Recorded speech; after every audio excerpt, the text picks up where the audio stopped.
The ogre and the harpy. Breathe. Move ahead. Suck it up and don't be a pussy. We passed through a flashing red light at a large intersection. I know where we are now, I said. Yeah, if we're lucky, it'll be smoky when we get to my mom's house, and we won't have a swarm of the infected on us. If they're not there, then what? I asked. My mom and sister, Murphy asked, clarifying my question. Yeah. I don't know, Murphy answered. Do you have other family around? I asked. Oh, yeah, man, he said. Aunts, uncles, cousins. Most live close by. My mom is pretty tight with my uncle. He lives a few blocks over. She could be at his house, who knows? I assume you tried calling him. Yeah, I tried calling everybody. Murphy sounded irritated by my question. His face sagged a little. He looked much older without his smile. Your family means a lot to you, doesn't it? I asked. It was obviously true, but I thought Murphy might need some urging to talk about it. Yeah. Looking around at the impenetrable gray, I said, with all the smoke chasing the infected away, we can probably check all of your relatives' houses. With no enthusiasm, Murphy said, Null spot rides again. I ignored the comment. Maybe we'll get lucky and find somebody. Yeah, maybe.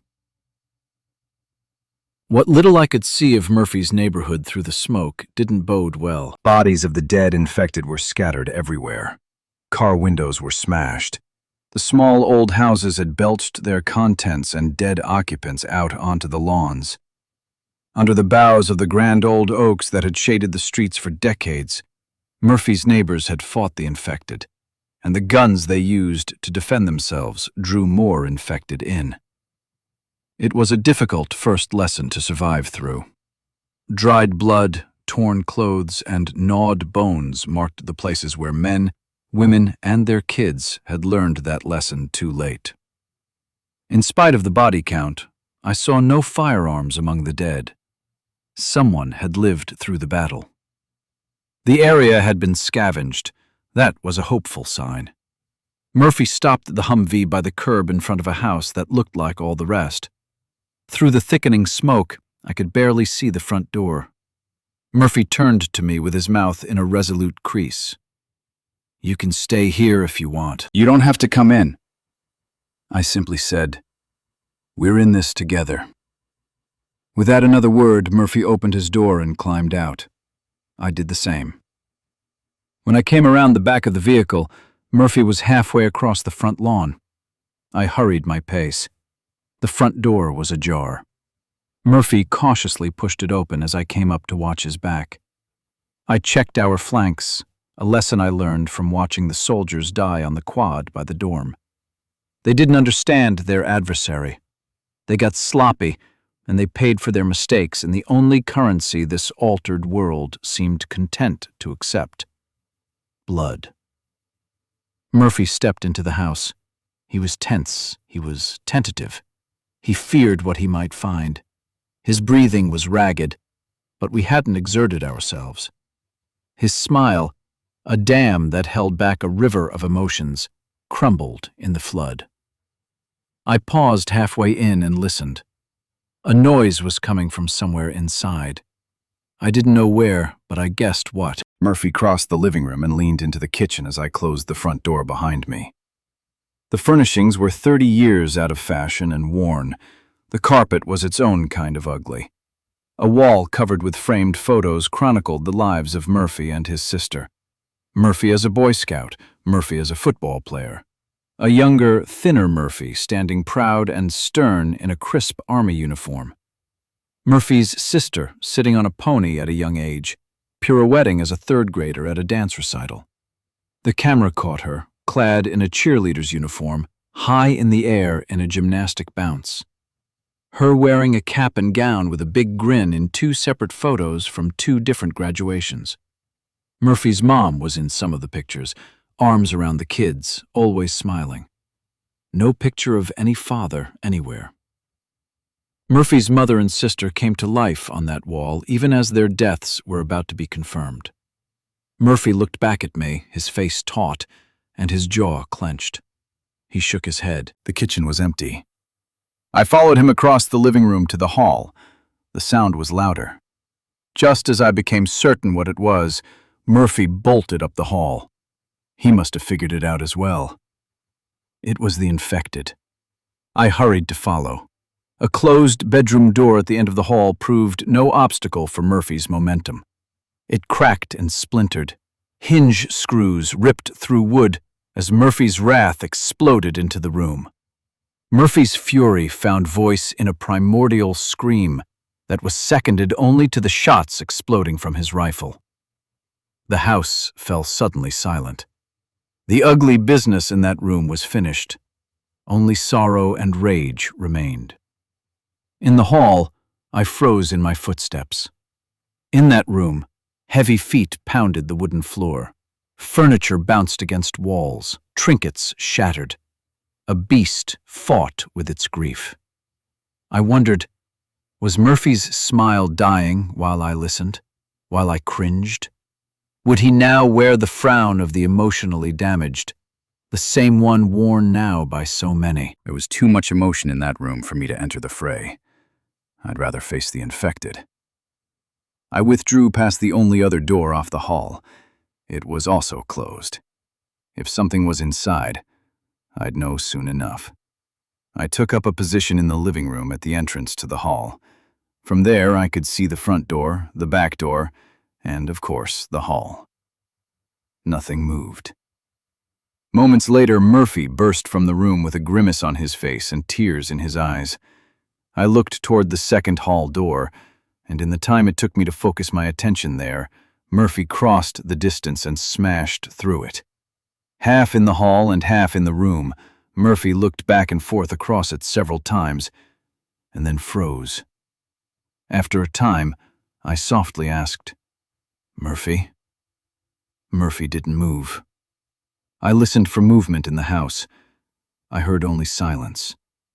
The only infected in the house were those Murphy had killed in the back bedroom. Whether those infected had killed his family or whether they were his family was the burning question. I shuddered at the thought. Murphy wasn't like me. He loved his mother.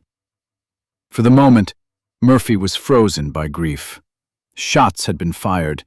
If any infected were near enough, they would hear, and they would come. One of us needed to get back in the game, and that had to be me. I hurried into the kitchen, stepped across the avocado-patterned linoleum floor, and peeked through the window above the sink. There was no movement on that side of the house. I hurried to the front of the house and pushed aside a homemade curtain to get a view of the street. Motherfucker. Our Humvee was rolling away from the curb. I ran to the front door and flung it open. From behind, Murphy called, "What?" I ran into the front yard and saw the Humvee disappear into the smoke. God damn it, goddamn motherfucking criminal bastard fuckshits. Then Murphy was beside me. He bellowed curses up the street and pointed his weapon. I put a hand on the barrel and pushed it down. Don't. It's pointless. I looked around to see if we'd drawn any attention. In the small circle of the world that wasn't obscured by smoke, I saw no movement. I heard none of the infected's usual noises, but I heard something. I heard a noise that didn't belong. With neither of us swearing at the moment, Murphy heard it too. What's that? I looked south toward the sound. It was a combination of a rumble and a rush of wind, growling and coming closer. The uniform gray smoke hanging over the houses started to glow in patches of orange and red.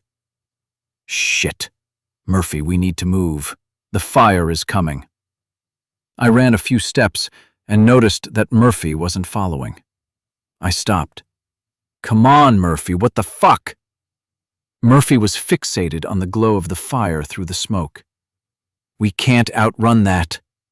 His voice was flat, despondent. Oh no. I'm not quitting now, I yelled at him. I'm not dying here. Let's go. I took a few more steps. Nothing. Fuck. Suddenly, Murphy was back. He shouted, "We need a car!" "No time," I argued. "It's our only chance." Damn, Murphy was right. I ran toward a car that sat in a neighbor's yard with the driver's door swung open. The front seat was a gory mess, but I jumped in. The keys were in the ignition. The windshield was spiderwebbed with cracks. I cranked the engine. The starter groaned rhythmically, but the engine didn't fire. "Shit!" I shouted. I cranked again. Nothing. It must have run out of fuel with the engine running after its driver had died. I was out of the car in a snap. Murphy was nowhere to be seen. I looked around. I heard a car engine crank and made out the shape of another car through the smoke across the street. I ran toward it and saw Murphy's big silhouette through the shattered driver's side window. Just as my feet hit asphalt, the engine rumbled to life. Murphy spun the wheels as he backed the car off of the curb. I jumped and slid over the hood as the fire ignited the leaves of the oak tree shading above me. A billow of heat singed my skin and seared my throat. Every tree I could see was engulfed in flames. It was all happening impossibly fast. Beneath that flaming sky, I landed in the passenger seat and Murphy stomped on the accelerator. The car fishtailed up the street. Embers from trees rained down from above. Lawns, bushes, and houses ignited. Murphy pulled the car through the first left-hand turn and plunged us into thick smoke at 30, 40, then 50 miles per hour. The oak's thick foliage crumbled into embers as the fire raced through the treetops in front of us. Visibility shrank to a deadly small margin for the speed we were moving. But with death's greedy hands grasping at our flesh, wild-eyed flight and long odds were our only chances for survival. Murphy kept jerking the car from side to side to get past obstacles seen at the last moment. 4 blocks passed before we got out from under the racing blaze. I cast a morbidly curious glance at the conflagration behind us. Jesus. Murphy hit a hard right turn and then a quick left, angling across the path of the fire, but still moving away. I was nervous about the choice. "Do you know a way out?" "That dude with the bunker. His house isn't far. If we can get there ahead of the fire, we'll be safe." Murphy was tense. We weren't out of danger. "There's a lot of hope in that plan," I told him. "Do you have a better idea?" he asked. "Drive like a motherfucker till we run out of road?" Yeah, that seemed like the best choice to me. "Once these streets burn, we'll never find that bunker in the mess." Murphy cast a quick, knowing glance at me. Shit. Chapter 9. Murphy stopped the car in front of a dilapidated 2-story house with a chain-link fence falling down around it. I looked back in the direction of the fire. Knowing what to listen for, I heard the distant roar, but I saw no evidence of the glow. We had time, not a lot, but some. Murphy grabbed his rifle and jumped out of the car. I hurried behind. "Are you sure this is the place?" "Yep." The front door of the house was hanging on a single hinge. We ran inside. The house had been vandalized to the point of worthlessness. Every window was shattered. The carpet was ripped from the slab. There were holes in the walls and holes in the ceiling large enough for someone to fall through. There were dirty, worn cushions on the floor and graffiti on the walls. Trash lay everywhere. Torn clothes were scattered with bones. The house stank like an overflowing porta-potty.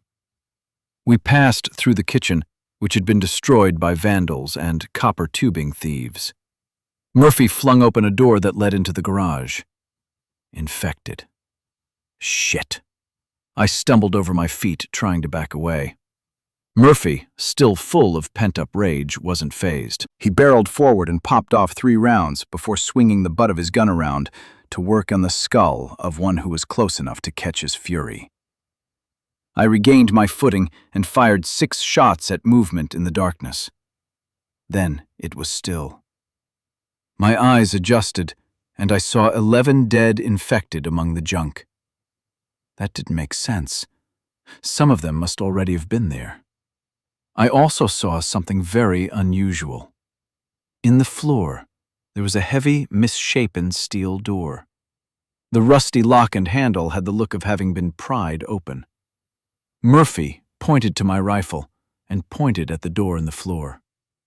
I stood back and aimed my M4. With one hand on his weapon, Murphy bent over, grabbed the door, and pulled. It clinked on something, but it didn't open. Murphy pulled on it again. It rattled in its frame.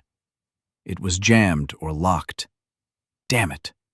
How much time could we have? He kicked it hard and yelled, "If anyone's down there, get back! I'm blowing the door and then I'm coming in." Murphy pulled a hand grenade from his Molly vest and placed it with both hands near the door's locking mechanism. He looked up at me. I needed no instructions. I ran back into the house and headed for the furthest end from the garage. Murphy's heavy breathing behind me told me that I understood what was going to happen next. We got to the end of a hall, and before I could get into the bedroom, the grenade's blast rocked the house. I stopped and turned. Murphy was already running back toward the garage. As we passed the open front door on our way back, I saw the orange glow of the fire above the roofs of the houses across the street. All of our chips were on this one bet. Time for delays and caution were gone. If the grenade had failed to do its work, we were dead. The garage was full of floating filth and rearranged junk. I coughed, inhaling more dusty crud. It was hard to see. We made our way toward the center, where we knew the door lay on the floor. It had been swung open by the force of the blast, more bent than before. Murphy looked at me for confirmation. I nodded. What other choice did I have? The first step creaked under his weight. No surprise, it was dark. I'd expected a doomsday bunker that would generate its own electricity. It either wasn't doing that, the light bulbs were shattered by the grenade's concussion, or an ambush awaited us below. The darkness implied only negative outcomes, hence my lack of surprise. Murphy flicked on the flashlight mounted on the barrel of his M4, pointed the weapon into the gloom, and hustled down the stairs. I let my M4 dangle from its harness, drew my Glock, shined my light over his shoulder, and followed. The room was maybe a dozen feet wide and 20 or 30 feet long. It had a concrete floor and shelves with dusty boxes and unidentifiable equipment stacked within. At the far end of the room on the left wall, another door was shut. The mechanism was torn up. Someone had gone through that door as well. And there were bodies. Some were clearly infected. Of others, I couldn't be sure. Murphy looked back at me. "If we can, we need to close that outer door. The fire will be here soon." Yep. I bounded back up the stairs, positioned myself on one end of the door, and lifted. Good God, it was heavy. Murphy came up to help. The hinges had been bent by the explosion, making it very difficult to swing the warped door up off of the garage floor. As we got it back over the hole, in a position where gravity would close it once again, Murphy and I hurried down the stairs, chased by the roar of the approaching fire. We ran to the far end of the bunker. The second door hung slightly open, a fact I hadn't noticed moments before in our hurry to check the room and reclose the outer door. We were carelessly racing into uncertainty, betting our lives on a guess that the bunker was safe. We had no choice. The alternative was immolation. Murphy took up a ready position outside the door. I put a hand on the handle. He nodded twice, and on the third nod, I swung it open. I jumped back and looked for movement in the blackness. I listened for sounds. Nothing. No, wait. I heard something. I cast a fearful glance at Murphy. He looked back the way we'd come. The fire had to be on the house. Its roar filled the room. Necessity drove us down the stairs. In the beams of our lights, the room appeared to be a match for the one we'd just left, 10 feet deeper in the earth and set at a perpendicular angle. No movement. That was good. Murphy stopped at the bottom of the stairs and kept his rifle pointed down the length of the room. I pulled the door shut behind us. "Don't worry about that," Murphy said. "No, we need to seal it if we can." "The fire?" he asked. "I don't know if it'll suck all the oxygen out when it passes over," I said. "But I don't want to find out the hard way. Do what you need to do." The door appeared to have a good rubber seal, but the door handle was missing, and the metal around the hole was bent. That left a large gap for air to escape. I shined my light on a nearby shelf and grabbed a handful of a rotten sleeping bag material and stuffed it into the hole. A fortuitously handy cinder block served to keep the door closed. That'll have to do. With the door sealed, the fire's roar diminished significantly. I heard disturbingly familiar noises from the far end of the room. Suddenly frightened and angry for having missed the infected in the darkness, I shined my light down the length of the bunker. The room had rows of bunk beds along one wall, what appeared to be a kitchen area at the end, and the remains of some living room furniture in the middle. I counted 3 bodies, but I saw no movement. Where were they? I scanned the room again, ready to shoot anything that wasn't Murphy, but my light revealed nothing in the dark corners that it reached. No movement at all. Still, I heard the sounds of the infected. There! Murphy shined his light on the far end of the room, near the left corner. Another door. How big is this fucking place? I asked, out of frustration. With the fire roaring overhead and our situation stable for the moment, I should have been relieved at least. The door jiggled in its frame, and the animal sounds of the infected behind grew louder. They knew we were there. I laid my flashlight on a shelf and pointed it down the length of the room. I ran a reassuring hand across the full magazines stored in my vest. I holstered my Glock, and in a smooth, comfortable motion, I raised my M4 to a firing position. I told Murphy, "We can't beat that fire outside, but I'll bet my ass that we can kill every brain-fried infected that funnels out of that door." "Make your shots count," he told me. "At this range, I can hit anything." The ogre and the harpy. We stood in our ready poses for at least 5 minutes while the door rattled, the infected moaned, and the roar of the fire crescendoed above. As time passed, I grew impatient. I wish they'd just open the fucking door and come out. Relaxing his stance, Murphy looked at me and in a hushed tone said, "I wonder if they're locked in." I shrugged noncommittally. Murphy said, "I'll bet those are folks from the neighborhood that hid down here when everything started. I'll bet they bolted the door shut, not knowing that some of them were infected already, and now they're all too stupid to figure out how to open it." I said, "If I say I agree with your deduction, don't call me your dear Watson." "Who's Watson?" he asked. "Murphy, there are some cultural gaps in your education that we need to discuss sometime." "I take it Watson's not a rapper," he said. "Whatever." Murphy said, "It must have been a nightmare when it all went down." "Yeah," I agreed. "The next time I start complaining, remind me about this, and about how good I have it." "I will." "I know." "So, what are our options, do you think?" I asked. "We could stand here and wait for Whitey to come out." Murphy half smiled. "That might take a few minutes, or it might take a few days. They might never come out." I asked, "Any other ideas?" "Just bad ones." I asked, "Like?" He said, "We could try the grenade thing again, but if the shrapnel didn't kill us, we'd get knocked senseless by the blast. Then, if we regained our senses in time, we might get to die while the infected down there eat us alive." "Yeah, I'm not a fan of that one." I pursed my lips and thought for a second. "I've got an idea." "Yeah?" I said, We could block the door. Not we, Murphy corrected. This isn't a good time for you to get lazy, I told him. Not lazy, he said. Smart.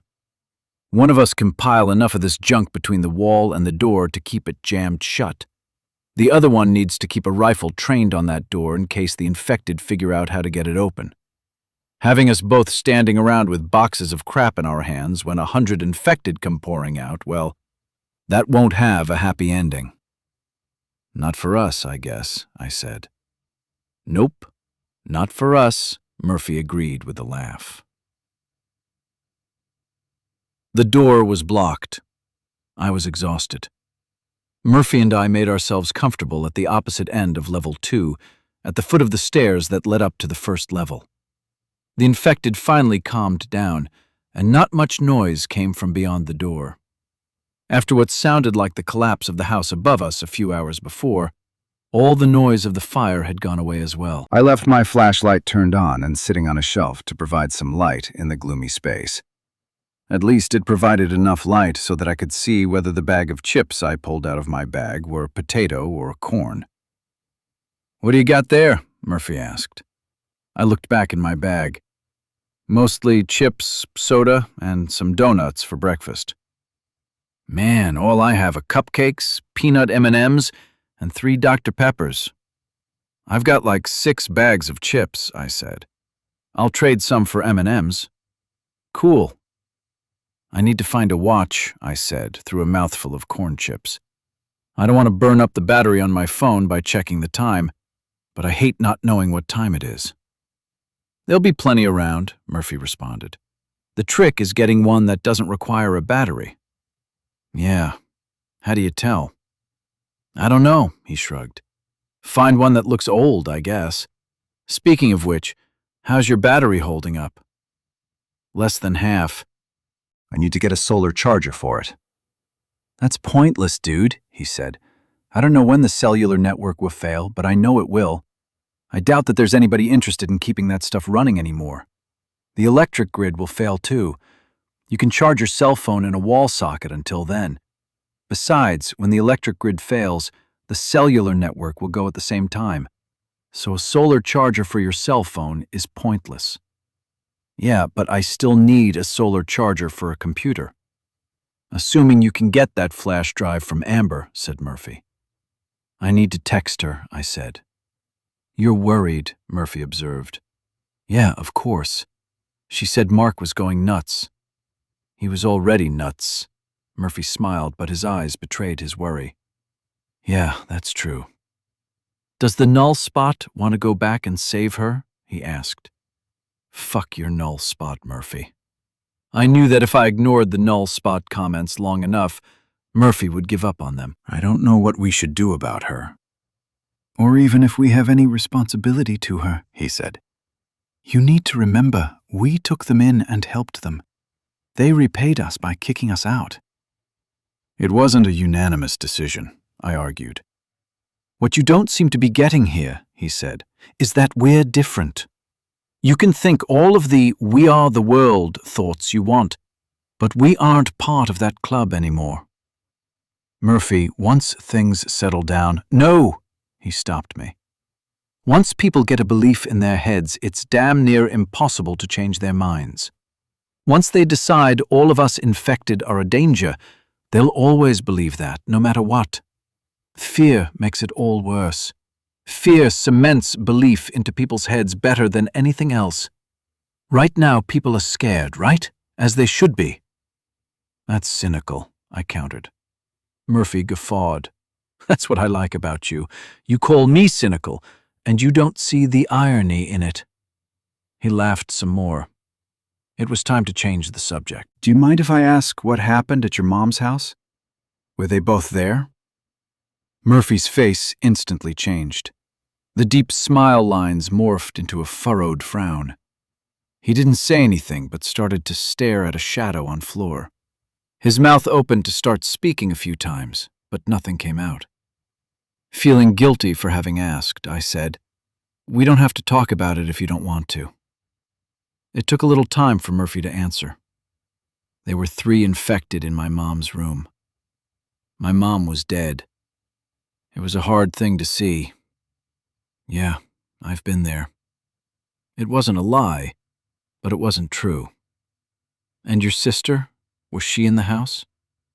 Murphy shook his head and refocused on the shadows. I don't know if she's alive or turned infected or what. I'll probably never know. What about your relatives' houses? I asked. Anybody I can think of probably got their houses burned down when the fire blew through. Oh, what do you want to do then? I asked. Sit in this bunker tonight and get some sleep. Shaking my head, I said, No, I mean, after that. I know what you mean, he said, still staring at the shadows. I don't know what to do after that. You got any ideas? I don't know, I answered. Since this all started, I've been mostly just trying to stay alive for the next 5 minutes. I mean, I keep thinking we need to plan. We need to think through these problems. But everything we plan for keeps falling to shit. We got a place set up in the dorm and got kicked out. We went to your mom's house. I'm sorry, I shouldn't have brought that up again. We stole a Humvee, and some fuckers re-stole it. Jerome got shot for no good reason at all, except to teach us both a lesson that might keep us both alive for another day. Murphy cut in.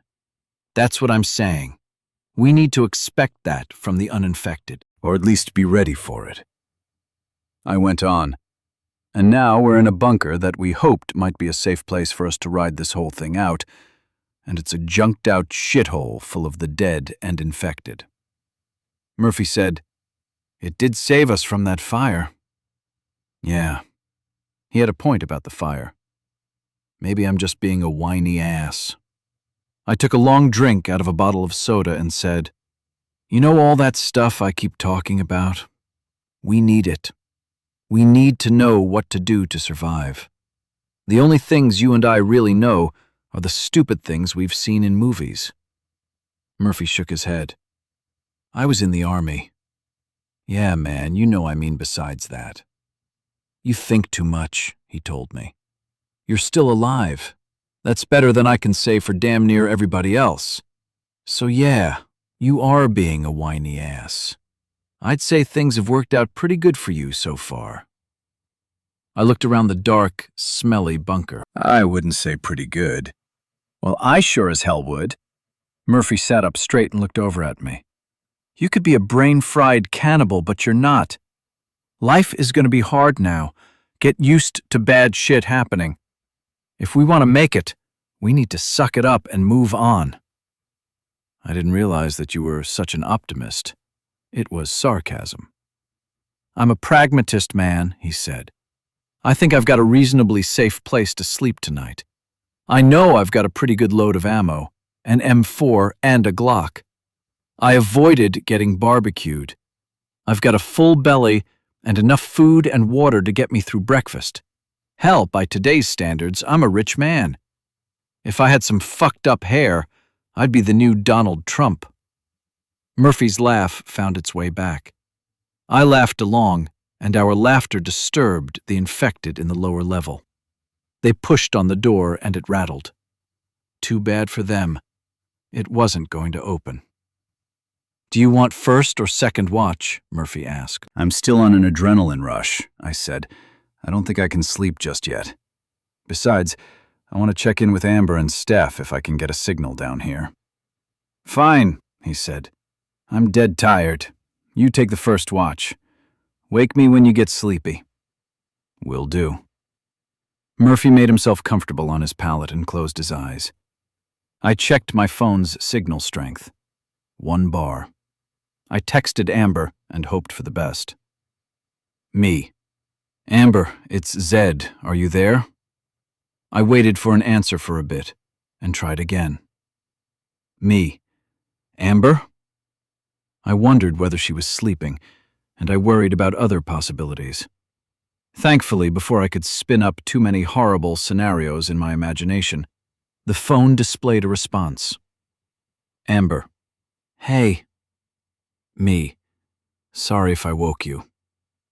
Amber. I'm guessing there was a delay between your texts, but they both arrived at the same time on my end. Me. I was getting worried. Amber. I would say not to, but I guess there's cause. Me. Yeah. Amber. Did you get to Murphy's mom's house? Me. Yes. Amber. And? Me. The mom was dead. Amber. And his sister? Me. Don't know. Amber. Are you guys staying there tonight? Me. That's a long story, but we're holed up in some abandoned survivalist's bunker. Amber. That sounds promising. Me. It's not. It's pretty much just a hole in the ground right now, but at least we're safe for the night. Amber. That's something. Me. How are things on your end? Did you get a chance to download any of that stuff? Amber. Grim, and yes. Me. What? Amber. I downloaded a ton of stuff today. I've stayed in my room most of the day doing that. I've got it on my flash drive. Me. You said grim. Amber. Felicity and Major Wilkins are down with the fever. Me. Shit. Amber. They're in another room. The guys are guarding the door. There's talk of shooting them now. Me. Whatever happened with Darren? Amber. Nothing yet. The door is still locked shut. He stays quiet most of the time, but gets loud and violent when he hears us in the hall. There's no doubt he's infected. Me. Do you have a gun? Yes. I'm in your old room by myself, and I'm keeping the door locked. But Mark has the master key he found in the office, so he can lock or unlock any of the rooms. Is that something to worry about? I don't know. I only go out into the hall when I have to go to the bathroom, and I bring the gun with me. Mostly I hear what's going on with the others through the door. What do you think is going to happen? It's like Blanton all over again. I think a couple of the guys have sequestered themselves in another of the rooms like me. Marcy and Mark are parading around like the king and queen, but only one of the guys is out there for them to boss around. It's surreal. I'm sorry. When I got here, this place seemed like a refuge. Now I don't know what it is. Do you want me to come and get you out? I can't come tonight, but I could try tomorrow. Not a good idea. Everybody thinks you guys are the cause of the infection in here. They think you're carriers. If they see you, they'll kill you. Me. What do you think? Amber. I don't know. There's speculation about it all over the internet. Me. If that's true, then I'm truly sorry. I didn't know. By getting you from the dorm, I may have condemned you. Amber. We were going to die there anyway. It was just a matter of time. Me. I'm sorry. Amber. Don't be. Things are how they are now. Me. Don't give up hope, Amber. We'll work something out. Amber. Hope is irrelevant. The infection is spreading among us. It's only a matter of time before all of us here get exposed, if we're not already. The internet says that exposure is inevitable. The virus is too resilient, too contagious. Me. Still, you might be immune. You haven't contracted the virus yet. If the others were exposed, then you were too. Or you might end up like Murphy and me. Amber. Those are very slim chances. Me. Not really. For as much as you've been around the virus, especially at Blanton, and you haven't come down with any symptoms yet, I think there's a good chance that you're immune. Amber. Thanks for the sunshine, Dr. Zed. Me.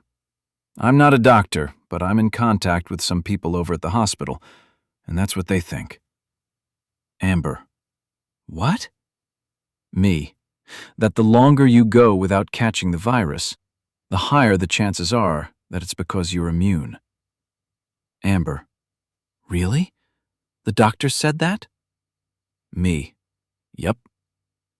Amber: Okay. I'm going to keep the flash drive in my front pocket. That way, if I get infected and I turn and they shoot me, you can find it there. Me: Amber: Amber, it's reality. That's how it is now. Get some sleep. I'll talk to you in the morning if you want. Me: Absolutely. I stared off into the darkness for a long time after my conversation ended, while I ruminated over my choices. It was hard to tell which were good choices and which weren't. They all turned sour at some point. They all seemed like mistakes. Perhaps good needed to be measured in a new way. Perhaps good was just another day or hour of life. Was that as good as it was going to get? I wondered how Murphy would look at it. It was time to check on Steph. Me: Steph, are you there? Steph: Will you be offended if I say again, wow, you're still alive? Me: It's the new hello, LOL.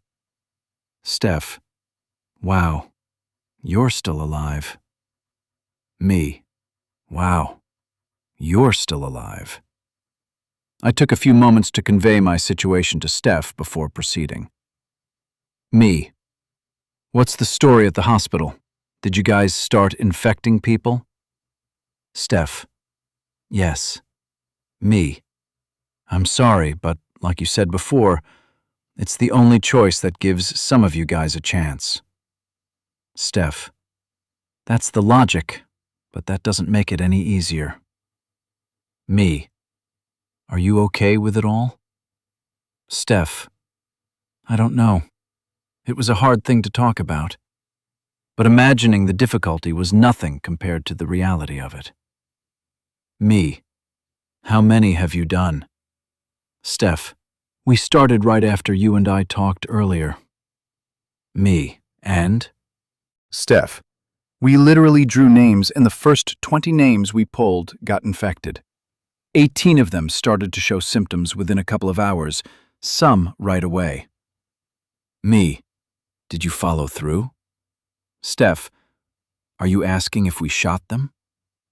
Me: Yes and no. I mean, you guys are doctors. I'm guessing you have drugs you could have used. Steph: We decided that down the road, drugs would have more value. The soldiers have lots of bullets. An injection would be more humane, but we're still talking about killing people. Once you make the big moral leap, the question of how you do it loses significance. They were shot. Me: So, 18 shot and 2 left? Steph: Yes. Everybody here is praying that the 2 make it. That'll give credence to the theory underlying this fucking experiment. It'll give us hope. Me: Hope is important. When does the next group get infected? Steph: About 40 minutes. Me: When will you know if you're in that group? Steph: We're drawing right before we infect. That way nobody has to brood over their upcoming turn and maybe do something stupid. Me: When will you know if the 2 that aren't showing symptoms are immune? Steph: We're talking about that now, but the consensus seems to be 24 hours. Me: The doctors aren't sure yet? Steph: Nobody really knows. Me: How are you holding up? Steph: I'm alive. Chapter 12. The darkness at the far end of the room grew as my flashlight battery slowly died. My eyelids got heavy. The hours wore on. I dozed off and jerked myself awake a half-dozen times, taking deep breaths and isometrically tensing my muscles each time to get my blood flowing again. I stood up. I paced. I took care in keeping quiet. There was no point in disturbing the infected below. I had the urge to check the hour on the phone for the 100th time, but that would only serve to drain the remainder of my battery. I sat on a storage bin, leaned back against the concrete wall, and let my thoughts wander. I tried to imagine a future when all of the infected were dead, all but the slow burns like me. I wondered how close life could return to normal. I wondered how many humans would be left when the chaos resolved to order. I squirmed around and tried to find a comfortable spot on the hard surface. Murphy's heavy breathing taunted me with a temptation to sleep. I wondered if Amber or Steph would be alive in the morning. I wondered whether I should go back to rescue Amber again. Undoubtedly, Murphy would tease me, but she had the flash drive. That flash drive was more valuable than gold, and, in spite of all that was going on, I wanted to see her. My eyelids grew heavy again. Tink, tink, tink. What the hell was that? I sat up straight and stared into the shadows at the far end of the bunker. I listened. Was it my imagination? Was I dreaming? Breathing as quietly as I could, I slid slowly off of the storage container and walked to the center of the bunker. Aside from Murphy's heavy nighttime breathing, the bunker was as silent as a coffin. I stilled my body and listened. I heard air flow through my throat. I heard my heartbeat in my ears. I strained at the silence, but no more noises revealed themselves. Long minutes passed before I convinced myself that those 3 metallic tinks were my imagination. I returned to my storage container. I checked the time on my cell phone. The light from the phone's screen destroyed my night vision.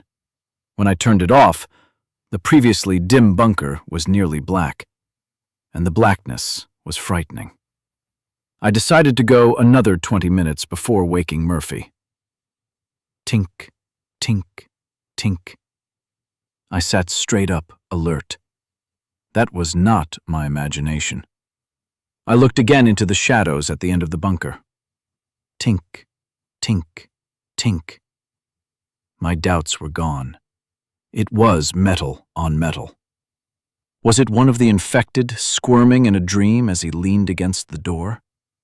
Was the noise a rodent hiding in the junk? There had to be an air vent leading to the surface somewhere. Could the noise be the wind blowing a metal flap on that vent? I got to my feet and moved to the center of the room, my M4 up and ready. I made more noise than I'd wanted to, and as a result I heard some stirring from beyond the door to the lower level. I waited a long time for silence to return, and then I waited some more. The noise was a mystery that I had to solve. As quietly as I could, I stepped toward the door. I reached over the boxes blocking my way, steeled my nerves, lay a hand on the door's cold metal, and listened. Nothing. I leaned close and pressed my ear to the door. I heard the breathing and night noises of 100 sleeping humans. No, not humans. Not anymore. Monsters in human skin. Tink, tink, tink. With my ear still pressed against the metal door, the sound was loud enough to startle me. I fell backwards. The noise of my fall was more than sufficient to cause a stir beyond the door. At least a half dozen of the infected became animated and vocal. I pulled myself to my feet as quickly as I could and leveled my weapon at the door. I waited. The infected rustled around and pushed on the door, but eventually calmed and fell silent. The metallic tap's mystery was solved, or at least the source identified. I asked myself whether someone could still be alive inside. If so, it had to be a slow burn. I removed an ammo magazine from my vest and slipped out one round. I stepped back over to the door, and with the brass end of the round, I tapped 3 times on the door. Tink, tink, tink. I inhaled a slow breath. Tink, tink, tink. Was it an answer or a coincidence? I tapped twice more. 2 tinks answered my taps. I tapped once. I was answered with 1. Holy crap. All doubt was gone. Someone was in there. Chapter 13. Murphy and I stood about 10 feet from the door to the lowest level. It was after 3 in the morning. I was dead tired, but the adrenaline was keeping me on my feet. Murphy said, "What I don't get is, if there's somebody in there who isn't infected, why didn't they just come out?" I can't answer that. I looked over at the closed door. But if they're in there with all of those infected, my guess is that they're not normal. They've got to be a slow burn like us, or they'd have been killed. So the null spot wants to save one of his own. I said, "I think it's the right thing to do." "Well, there's that, and then there's the smart thing," said Murphy. "If they're locked in and can't get out, then we're safe for the night anyway." I was miffed. "You want to leave them in there?" "Chill, Zed. I'm just saying that we need to evaluate our choices and our chances before we jump into another pile of shit." "Fine," I said. "What are our choices and chances?" "Our first choice is to spend the night here, bail out in the morning, and forget this place," he said. "That way we live through another night and don't take any risks." "Yeah, but—" "Let me finish," he told me. "Fine," I huffed. He said, "Obviously, if we do that, then whoever is trapped in there will die. They can't get out by themselves. If they could have, they would have." "Agreed." "Our alternative is to bust open the door," said Murphy, "kill all of the infected inside, and save any slow burns that we find." "I'm resisting the urge to say something sarcastic right now," I told him. "I know I'm stating the obvious," he said. "We only have 2 choices. But all the risk to us comes with the second choice. We only have one way to get that door open, and that's with one of our limited supply of hand grenades. And we already talked about the risk of blowing a grenade in this confined space. Then we'll have who knows how many infected coming out after us. Can we kill them? Probably. They can't surround us. They can't because they all have to squeeze through that door. They probably can't overwhelm us. But you never know. Something unexpected could happen. A gun could jam. One of us might trip and fall. Hell, anything could happen. And if it does, one or both of us wind up dead. Do you see what I'm saying?" "Of course I saw it."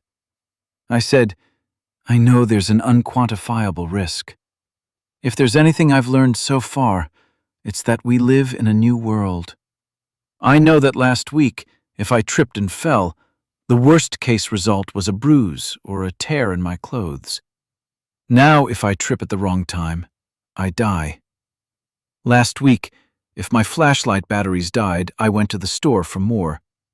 Today, I die. Last week, if I was thirsty, I just got a drink of water anywhere I wanted. Today, if I don't have enough water with me, I have to find some and risk getting killed doing it, or I die." "You see," I told him, "I do get it. Every mistake carries the death penalty. But Murphy, I can't leave somebody in that bunker to die. I just can't do it." We may be in an every-man-for-himself world now, but it will only be that if that's what we survivors make it. I'm not doing that. I won't. Help me or don't help me. You decide. But I'm opening that door.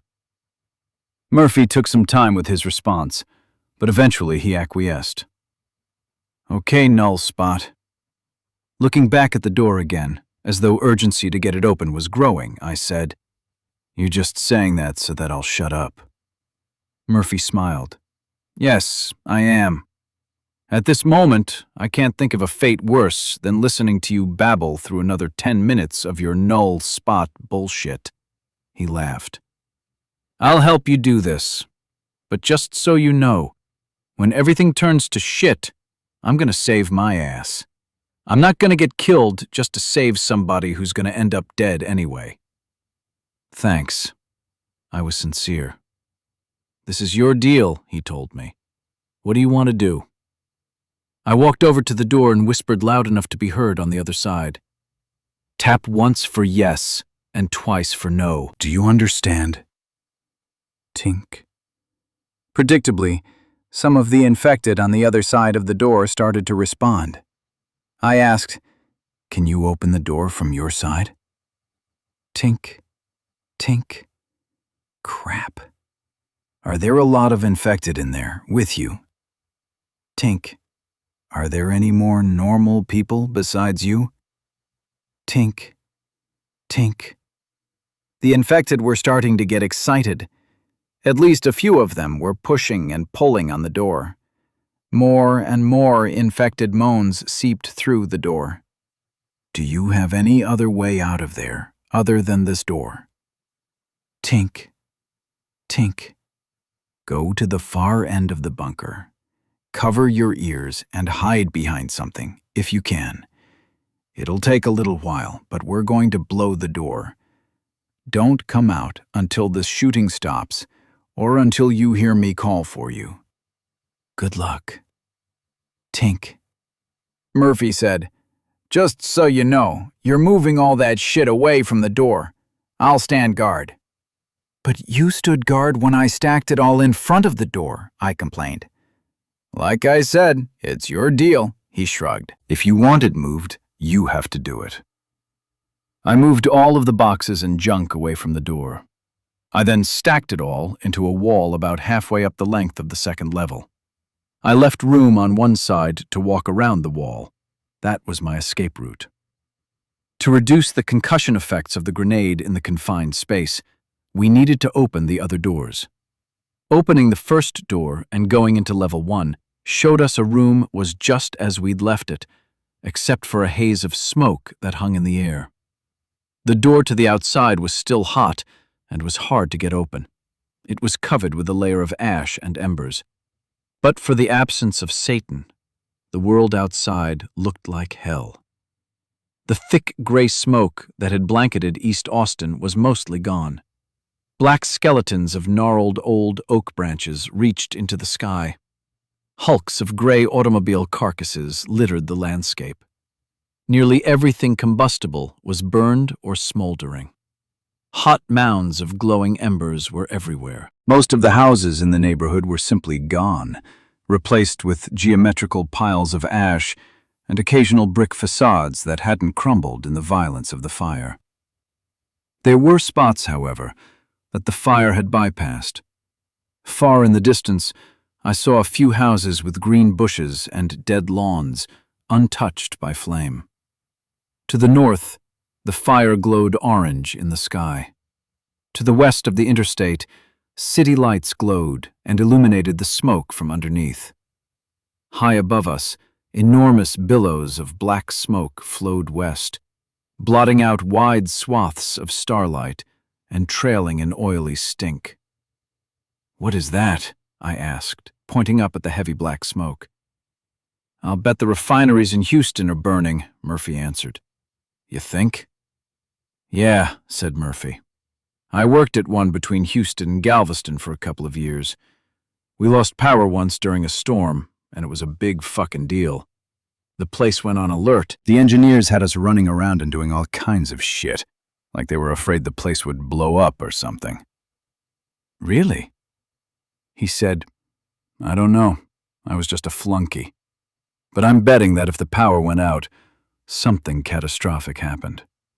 I'm betting that's smoke from the refineries." Jesus. I looked back up at the black smoke.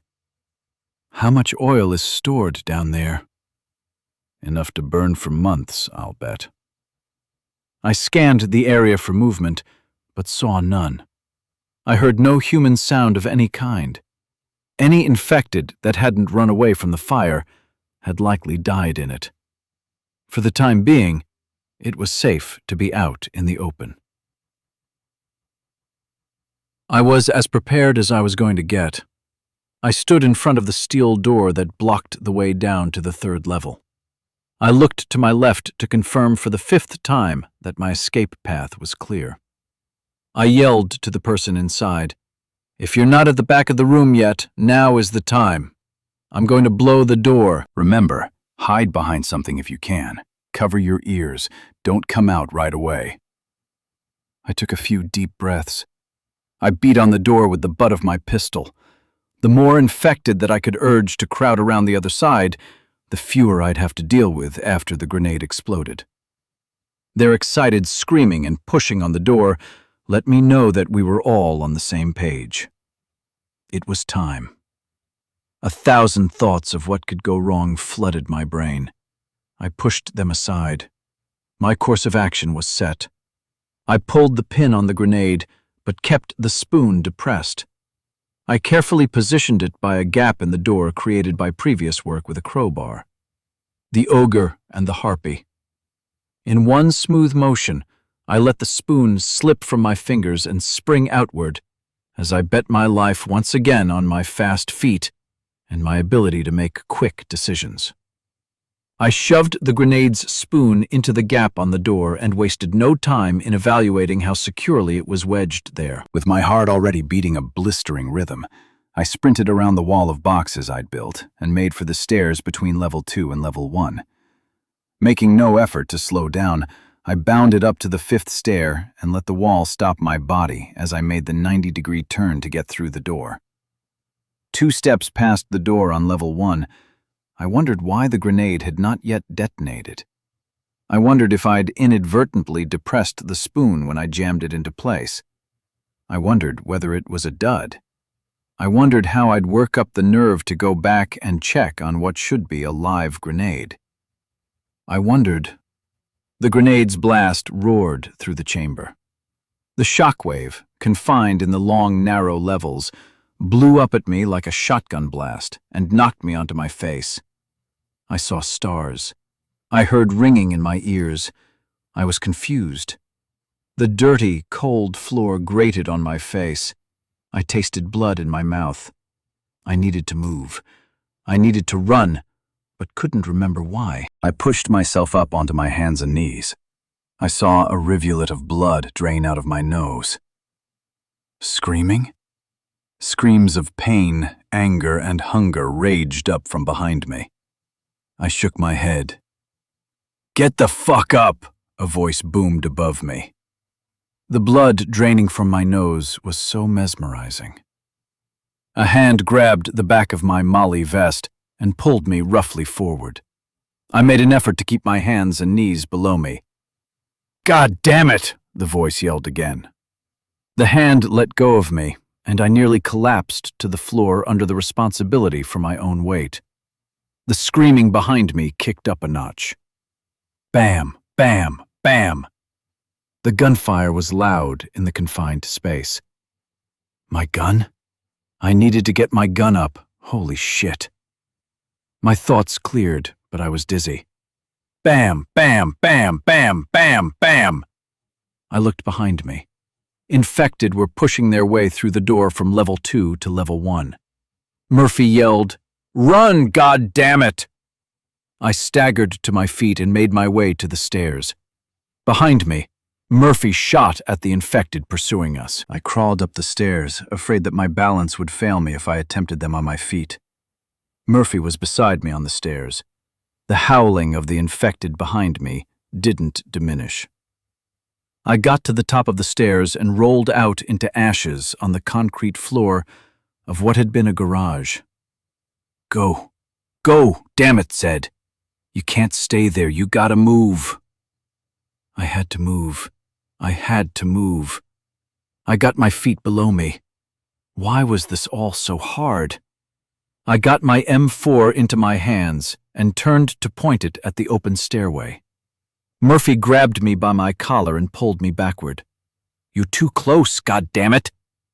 Holding his M4 in his other hand, thunder and fire blazed out the barrel, and he fired wildly at the infected climbing out of the bunker.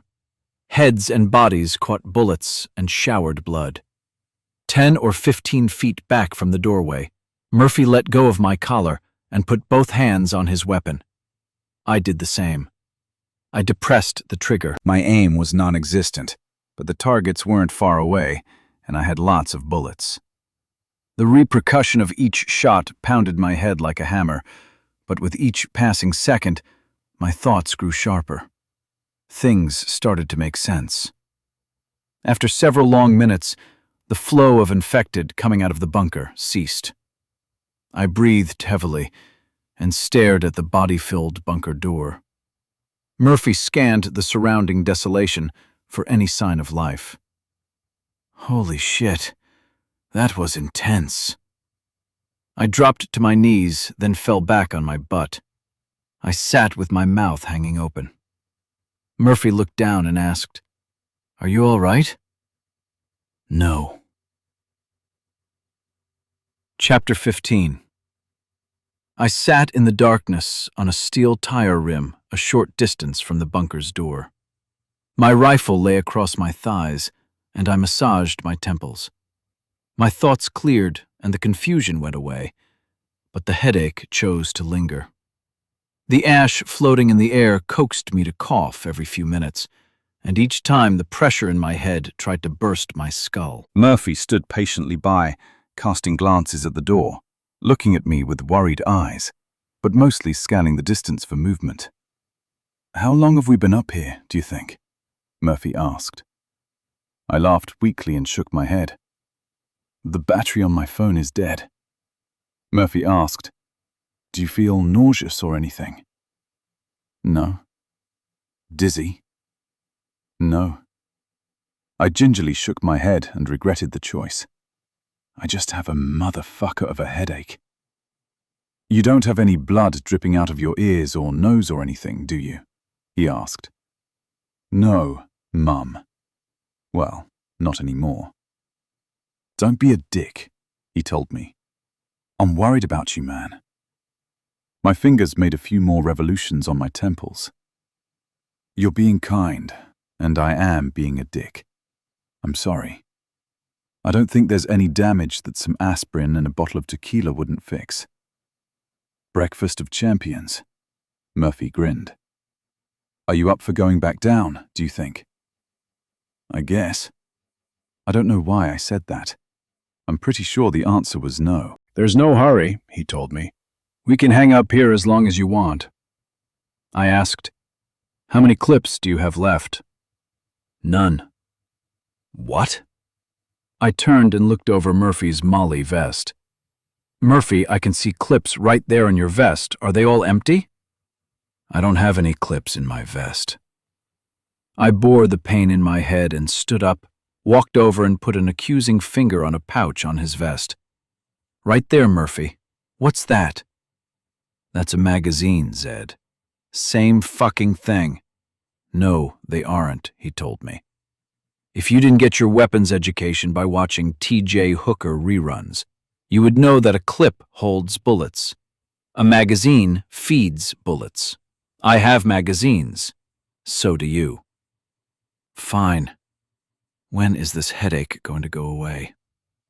"How many MAGA-fucking zines do you have?" "I have a dozen MFZs." He put on the smug face. "MFZs?" I asked. "MAGA-fucking zines," he grinned. "Murphy, you can be very frustrating." I emptied 2 clips. "How many did you empty?" "MFZs." I surrendered. "I emptied 2 magazines. How about you?" "I fired all the MFBs in 5 MFZs." "What are MFBs?" I was getting frustrated. "Motherfucking bullets, of course," he grinned again.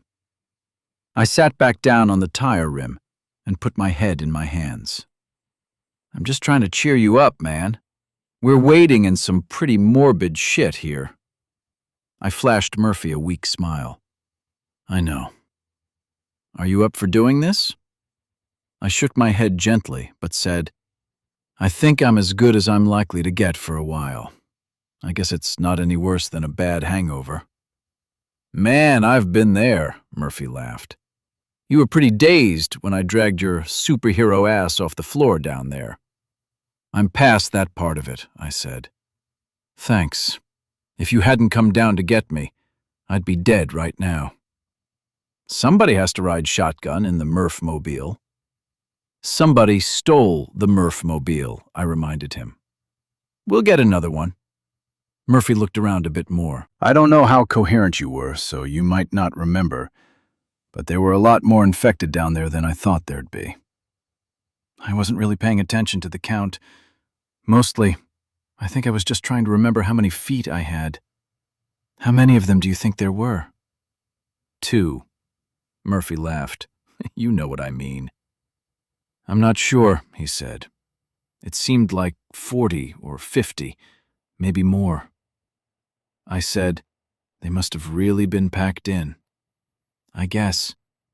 And this is the place that guy built under his house without anybody knowing? I asked. Yep, he nodded. This is the place. The size of it is impressive. I looked at the doorway, still packed with the dead infected. I wonder how he got all that concrete down there. Murphy said, I don't know. Nobody does. The guy was a retired engineer or something. He lived alone. He never talked to his neighbors much. The newspaper never said much about how he did it. Mostly the stories were about his fight with the city. How'd the city find it? I asked. Murphy pointed at 2 tall poles supported by guy wires in what used to be the house's backyard. Each had a small wind turbine on top with charred fans spinning in the light breeze. There was some kind of dispute about HOA rules and the wind turbines. Somehow that brought the city inspectors out and they found the bunker. I wonder if they still work. I doubt it, Murphy speculated. Any insulation on the wires probably burned off in the fire. I looked around at the charred trees, ash, and embers. If it wasn't for the fire, this might have been a good place. I don't know, Murphy shook his head. It looked pretty trashed inside to me. I think it would take a lot of work to salvage it. Right now, it's just a hole in the ground full of dead people. And some fucked up doors. For some reason, the memory of destroying them made me smile. Murphy laughed out loud. You're right about that. Man, there'd better be somebody alive down there, I said. I'll be pissed if I got blown up by a grenade and it turned out to be rats or something. If you want to be a drama queen and say you got blown up, said Murphy, I'll go with it, but you didn't actually get blown up. You're just saying that because you're not the one who got blown up. I managed another smile to let him know I was kidding. What do you say? Are you ready to do this? I'm starting to feel uncomfortable standing around out here in the open. I nodded and pulled myself to my feet. Murphy took the lead again. Feeling very naked without my M4 at my shoulder, I followed Murphy with my dying flashlight in one hand and my Glock in the other. Unfortunately, going back into the bunker was a process.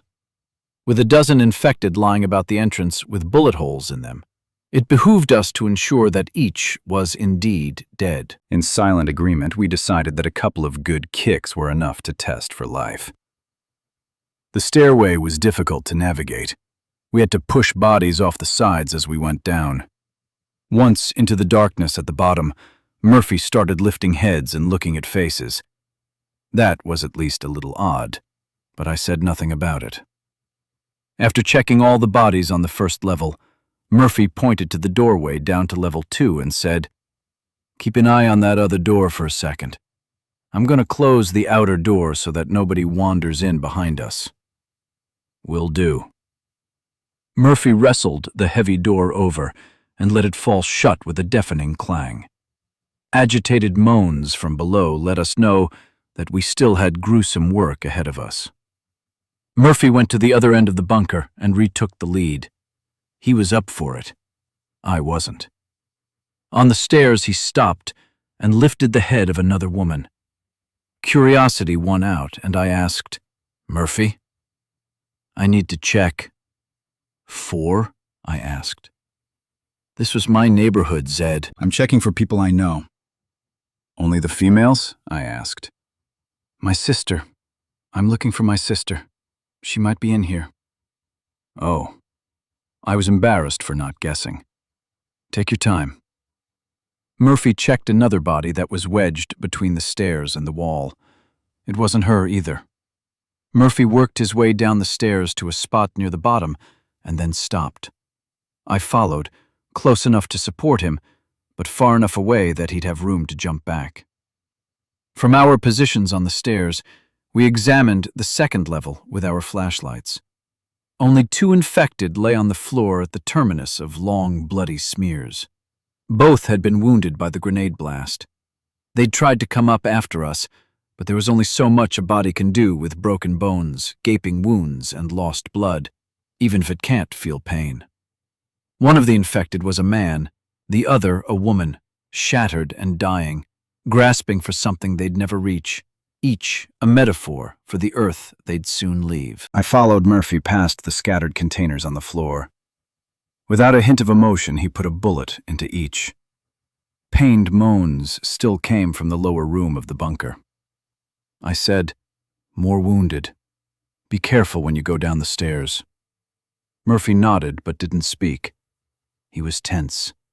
His smile was gone. He clearly held unrealistic hopes or unwelcome fears that he would find his sister among the bodies. Perhaps the tiny comfort of knowing that she was dead was better than perpetual ambiguity. The door to the lower level was completely blown off of its hinges.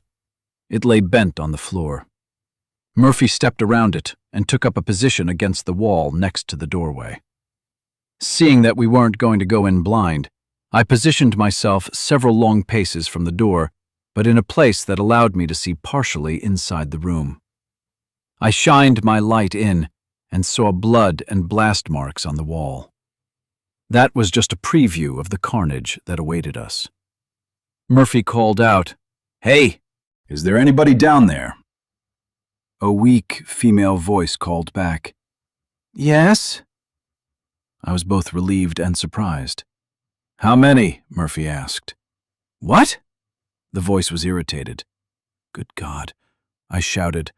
"Look, we're coming in. Don't shoot us, okay?" "Okay," the girl's voice said.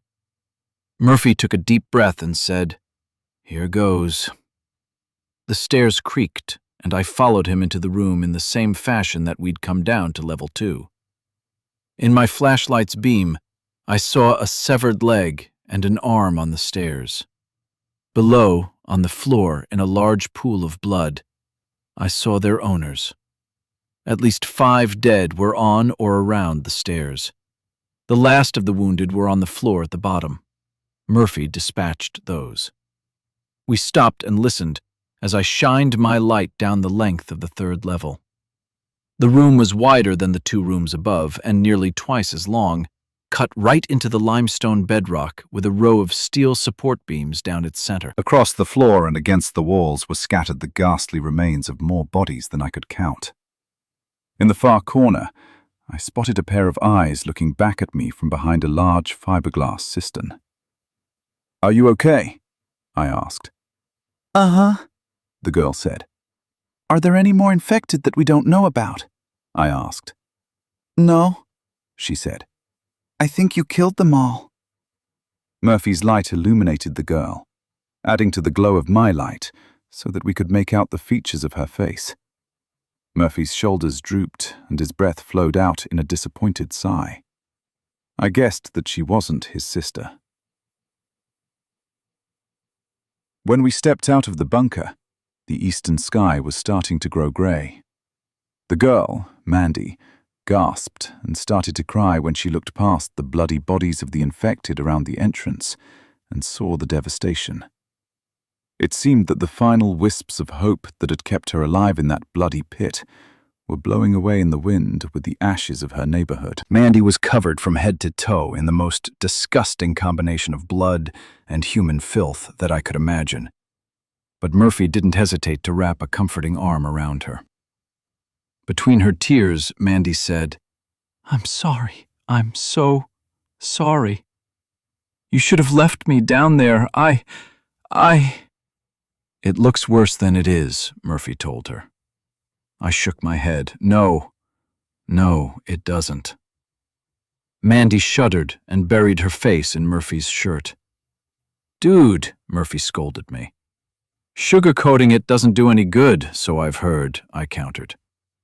Murphy said, "But the whole world isn't burned up, just this part." "Yeah," I glanced over at him. "But you know as well as I do that everything else in Austin isn't any better than this. It's just different." Murphy glared at me. "Sorry. I probably shouldn't have been so blunt about it. But I was out of energy for niceties. I was used up. I needed sleep. My body reached a point where the adrenaline and caffeine could no longer drive it forward. I wished that the desensitization to pain that came with the virus would find its way into my aching head. While Mandy cried herself out and Murphy held her, I sat down on the tire rim I'd used earlier that morning and watched the dead eastern sky slowly change color. All the busy, buzzing noise of life was gone. No cars, no jets, no bugs, and no birds. All I heard were the very gentle sounds of grainy bits of ash moving in the wind, and Mandy's occasional sobs muffled in Murphy's shirt. Wind, tears, and gray sky over a gray land. Sad, but simple. Simple. I breathed in. I breathed out. It was my only responsibility for the moment. It was all I wanted. Breathe. Mandy's voice broke the calm when she told Murphy, "I'm okay. I'm okay." She stepped out of his arms, disturbing the ash and kicking it up in the wind. She cast her puffy eyes across the smoldering gray. "How bad is it, really? No sugarcoating." I didn't respond. I stared at the horizon and tried to tune out the sound of Murphy's voice as he gave her the highlights. His version wasn't harsh, but he was honest. Mandy took it better than I would have guessed, given her tears only moments before. When Murphy finished, the sun was attempting to paint the sky in vibrant morning colors that conflicted with my mood. I turned away and asked, "How long have you been down there, Mandy?" "What day is it?" she asked. "Saturday." In truth, I wasn't sure. I think. Mandy told us, "I came down with my dad, my mom, and my brother on Wednesday, when everything really started to go crazy." Murphy asked, "So you've been down there since Wednesday?" Mandy confirmed with a nod. "Yes." "How many of you were there?" Murphy asked. "I don't know." Mandy looked at the bunker's open door as she thought about it. "Maybe 10 when we got here. We lived down the street. We knew the bunker was here, everybody knew. When we arrived, we didn't recognize most of the people. There was Mr. and Mrs. Simpkins from a couple of houses down. There were some stoners that lived on the corner, and there were some guys that looked like gangsters." Mandy drew a deep breath and sat down on a blackened metal something or other. "This big tattooed guy named Mutt was in charge." "Mutt?" I asked in disbelief. "That's what they called him," she told me. "He wore a black sleeveless t-shirt and a do-rag, and he had tattoos all over his arms. And the guys with him all had tattoos and baggy gangster pants. A couple of them had guns. I'm sure they all had knives. Mutt had a face that looked like it was used to frowning. He looked mean. But he was in charge, and everybody just accepted that. Maybe they were afraid of him. I was." I asked, "Do you think this was their gangster hideout, or hangout, or whatever?" "I don't know." Mandy seemed exasperated by the question. "Is it important?" "It might be," I told her. "But go ahead." She said, "That first day, people kept coming down a few at a time, sometimes whole families. The bunker started to get crowded." Murphy asked, "Were you all down there on the 3rd level?" Mandy shook her head. "No, we were on all the levels." Then Murphy asked, "How did you all end up locked at the bottom?" "I'll get to that," Mandy snorted. By the end of the first day, Mutt and his guys decided that we didn't have enough food and water, so they started telling people that they couldn't come in unless they brought some with them. "Where is that food now?" Murphy asked. Mandy said, "It was stored down on 3. There wasn't that much. I think it's all gone now." "Oh." Murphy's voice sounded as disappointed as I felt. Something besides vending machine food would have been good. On Thursday, Mutt started to send guys out to get provisions. Early in the day, they mostly came back. By the end of the day, they mostly didn't. Fewer and fewer people showed up outside the bunker and wanted in. The bunker was crowded by then, and the people didn't always have food or water. But Mutt, as mean as he seemed like he was, still let them in. I asked, "Did you know what was going on outside?" "Yes," Mandy answered. "We had some radios. People's phones were still working. I think in the end, that's why Mutt still let people come in. Everybody knew how bad things were getting." Mandy paused to compose herself before she continued. "It was late Thursday night, maybe early Friday morning, I'm not sure. I'd already gone to sleep. My mom and dad and I were sleeping on the second level when the commotion woke us up. I don't know if infected people were already in the bunker and just started to turn overnight. Maybe when they were letting people in, the infected rushed the door. I think maybe that's what happened." "Why?" Murphy asked. "I'll get to that in a minute," she told him. "I don't want to get off track or I'll lose my place." "Okay." She said, "I don't know how many infected were on the first level, but at first that's where they all were. Everybody ran down to 3. There was screaming and shooting. It was awful. My mom, dad, and brother were way back by the far wall. We were all so scared. After a while, Mutt came in and slammed the door shut behind him. We heard the infected screaming outside, beating on the door. Mutt put the bar on the door, and then one of his guys put padlocks on the bar so that it couldn't be taken off. That's when he told us that nobody else was coming in. The padlocks were there to ensure that the door stayed closed." "That's how you got locked in?" I asked. "Yes," Mandy answered. "And that's why I think the infected came in from the outside. I don't know if Mutt would have locked the door like that if there had been infected in the bunker already." I think he thought he was doing the right thing when he locked it, but he wasn't. "Because somebody locked in there with you was already infected?" I speculated. Mandy nodded, and silent tears rolled down her cheeks. "I don't know how many of us were down there. It was so crowded. We only had a few flashlights. There was a battery-operated lantern that hung from the ceiling, but Mutt wouldn't let us leave it on. Nobody wanted to be in the dark, but we knew we needed to conserve our batteries. It was late by then. People were tired, so they started to lie down and go to sleep. I was so afraid to go to sleep, but it was pitch black, which made it worse. I kept staring into the blackness, imagining that I saw shapes forming and moving and coming at me. Eventually, I dozed off. Murphy asked, "What happened then?" Mandy slowly shook her head. "I don't know how long I slept. I woke up to an awful, horrible scream. People had flashlights turned on, but they didn't provide much light, and they always seemed to be pointed at the wrong thing. The infected were in the room.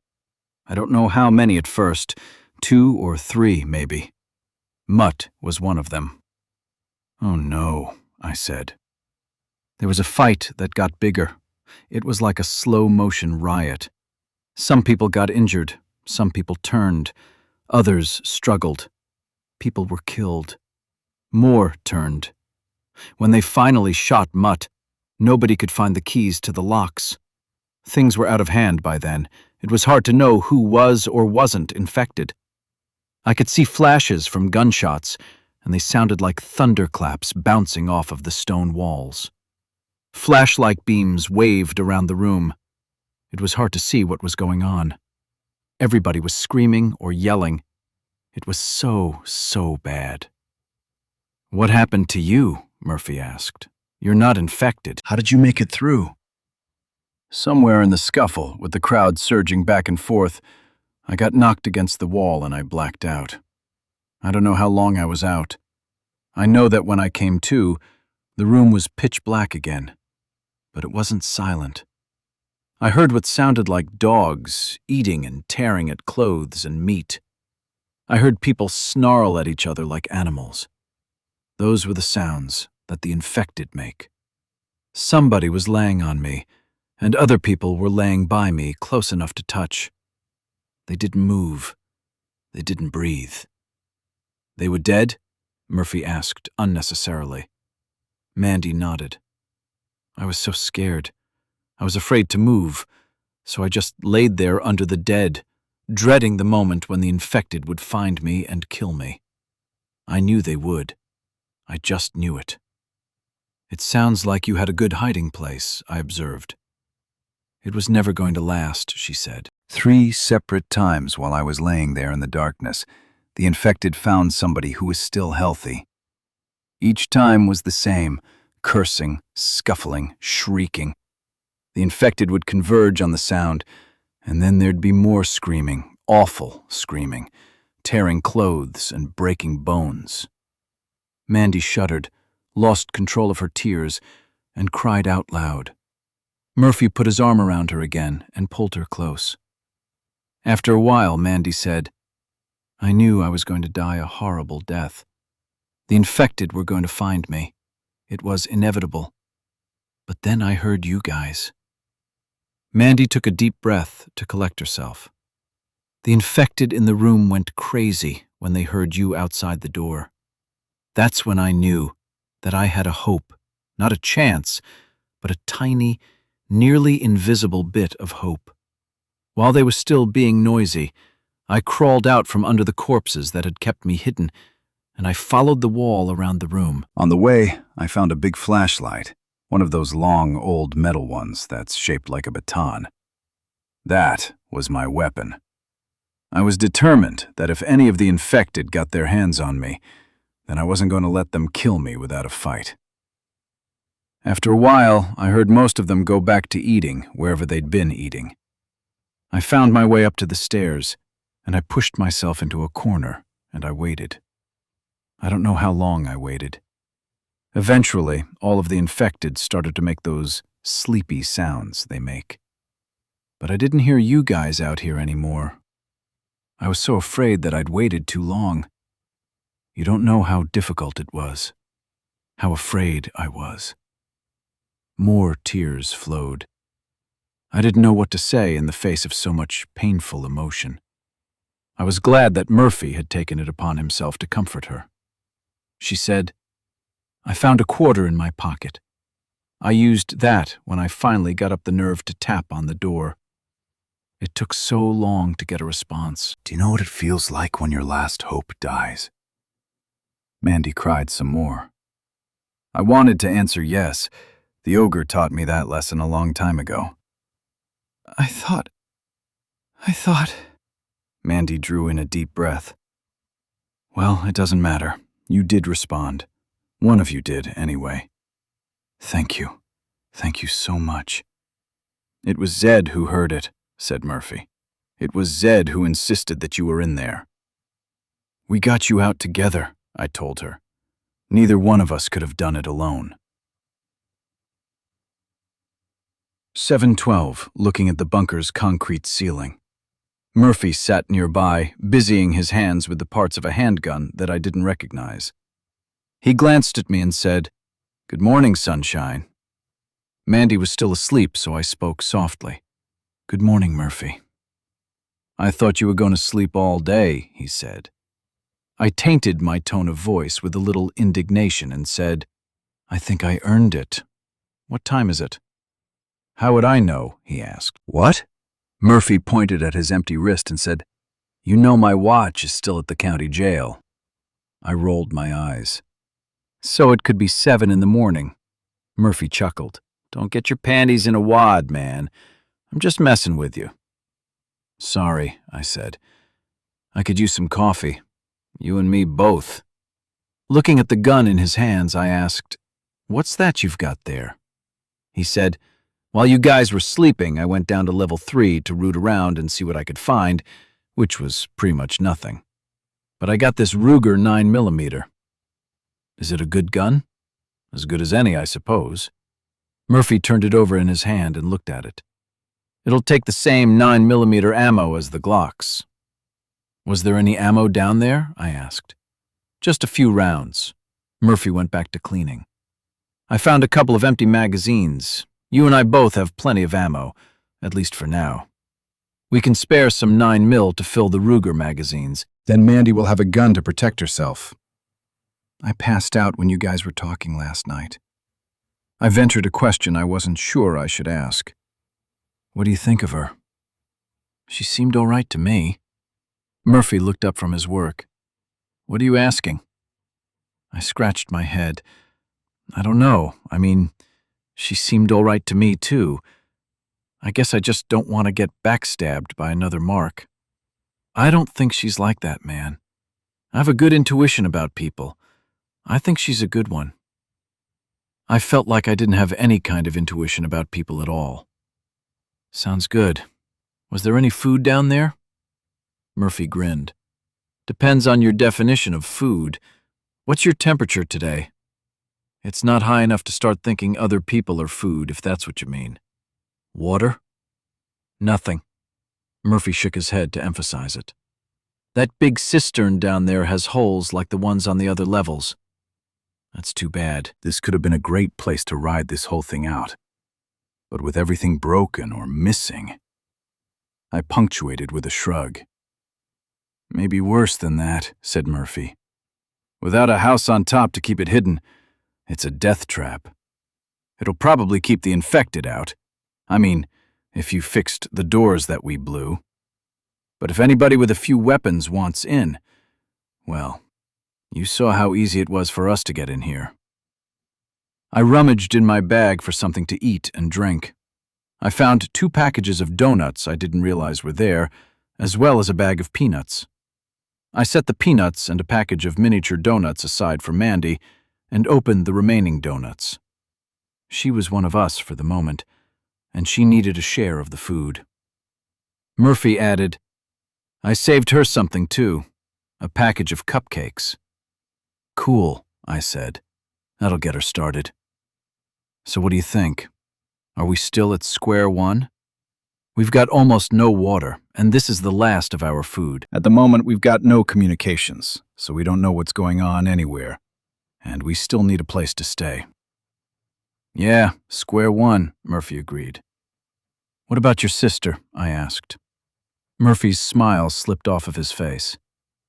"She wasn't at the house, but that was a thin hope anyway. Now with the whole neighborhood burned down, my only chance of finding her, if she's still alive, is to get lucky and run into her. There's no point in searching." I said, "Yeah, I'm really sorry about that, but I think you're right."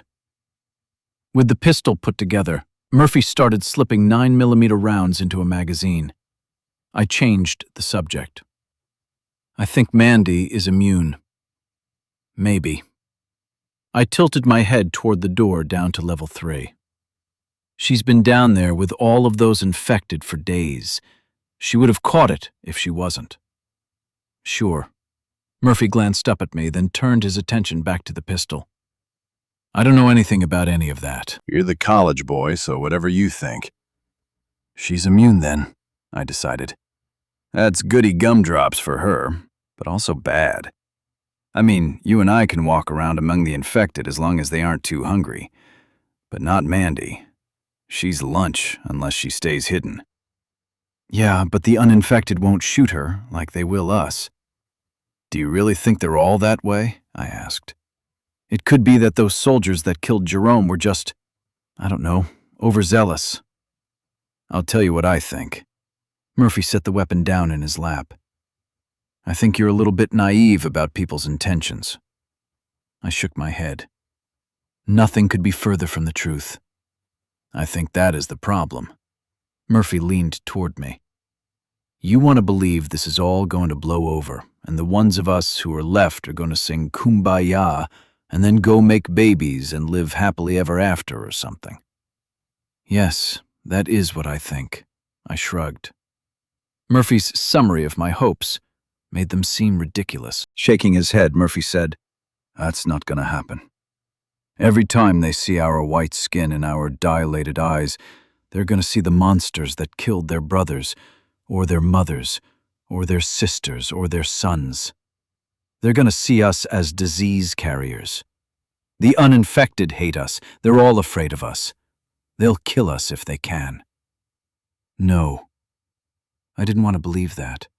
The longer we last, the more unlikely it is that anybody we come across will be immune. They won't need to fear us. Murphy leaned back against the wall. My argument apparently wasn't worth being fully engaged. He said, "That's exactly the kind of suburban white boy bullshit I'm talking about when I say you're naive." What? You don't know anything about fear and hate, he told me. Fear and hate aren't rational emotions, and they damn sure don't depend on the existence of valid reasons. People hate because they're afraid. People are afraid because they don't understand. People don't understand what we are, Zed. They don't want to understand what we are because they already have a belief that we're monsters. Once people get beliefs into their heads, it's fucking hard to change their minds, no matter how many facts come knocking on the door.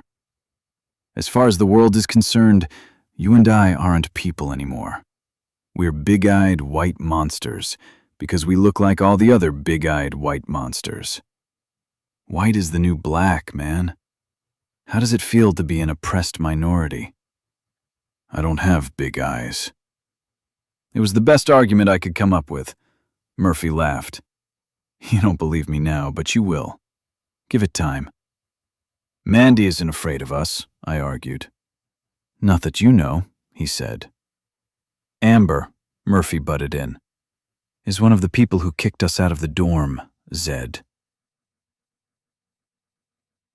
Chapter 18.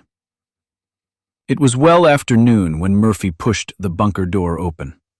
Sunshine poured in, and I squinted behind my sunglasses. With my M4 at the ready, I climbed into the blowing smoke. Surprisingly, it wasn't nearly as hot as I'd expected. An August cold front, Murphy grinned widely. It's still got to be in the low 90s, I countered, as Mandy came up between us. Murphy frowned and looked down at me. What's the thing with you? How can you be the null spot and still be such a stick in the mud? If you weren't so white, I'd have to change your superhero name to Dark Spot. Wait, what? Mandy asked. Zed has a superhero name? Thanks, Murphy, I glared him. Mandy said, I think that's neat. Why do you have a superhero name, Zed? Murphy laughed. Because he keeps doing superhero shit. He's always rushing around and saving this person or that person. I think that's valiant, Mandy smiled at me and nodded. I looked at Murphy. Ha! Murphy grinned. The valiant null spot. I like that.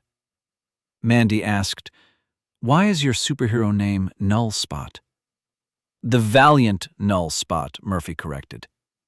You'd have to ask Murphy, I told her. He made it up. Murphy said, man, it just sounded right. Null Spot, Mandy said formally.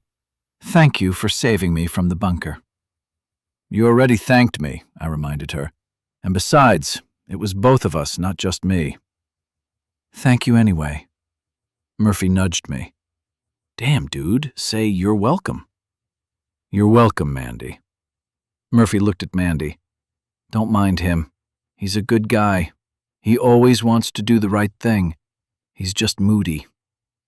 I think it's okay to be moody, she told him. With everything that's happened, I think it can be expected. I scanned the area for potential dangers and said, I'm not moody. The smoke thickened as the north wind picked up. Around us, the fire-blackened world that faded into gray. I recalled the houses we'd seen the night before, the ones that had survived the fire. I couldn't see them. They were obscured by the smoke. I walked toward the street in front of the house, or what used to be the house.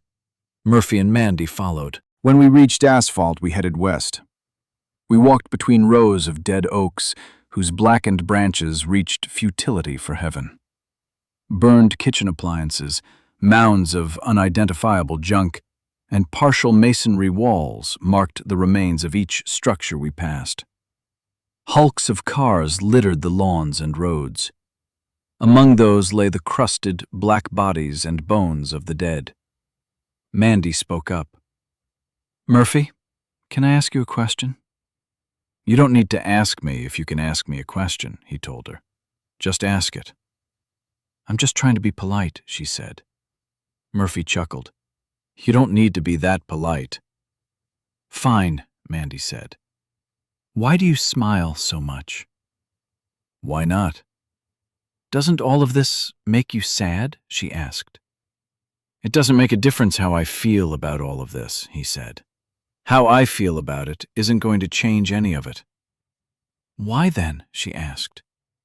"Why not?" he answered. "It's just how I am. The world is a fucked up place, but it's always been a fucked up place. I just choose not to let it fuck me up, if you know what I mean. "I guess." She sounded like she didn't understand what he was talking about. It was too simple. "It's easy," he said. "I get to choose how I'm going to feel about things. I don't let the world tell me how I'm going to feel." I said, "That sounds like something you read on a motivational poster." "It doesn't matter where I got the idea, does it?" asked Murphy. "I take life as it comes. I don't complain about the bullshit. I make the best of it, and I try to be happy." "Even in all of this?" Mandy didn't believe. "Haven't you lost anybody you love?" "Mandy," I said, a little too harshly. I shook my head when she looked at me. Mandy's face immediately creased in worry. "Man, it's okay," Murphy told her. "I mean, it's not okay, but it is what it is. I found my mother yesterday." Mandy timidly asked, "Was she dead?" "She was," Murphy answered. "Didn't you like her?" Mandy asked. "No, man, that's a Zed thing." Me. I loved my mom and my sister. "It didn't make you sad?" Mandy's voice was full of concern.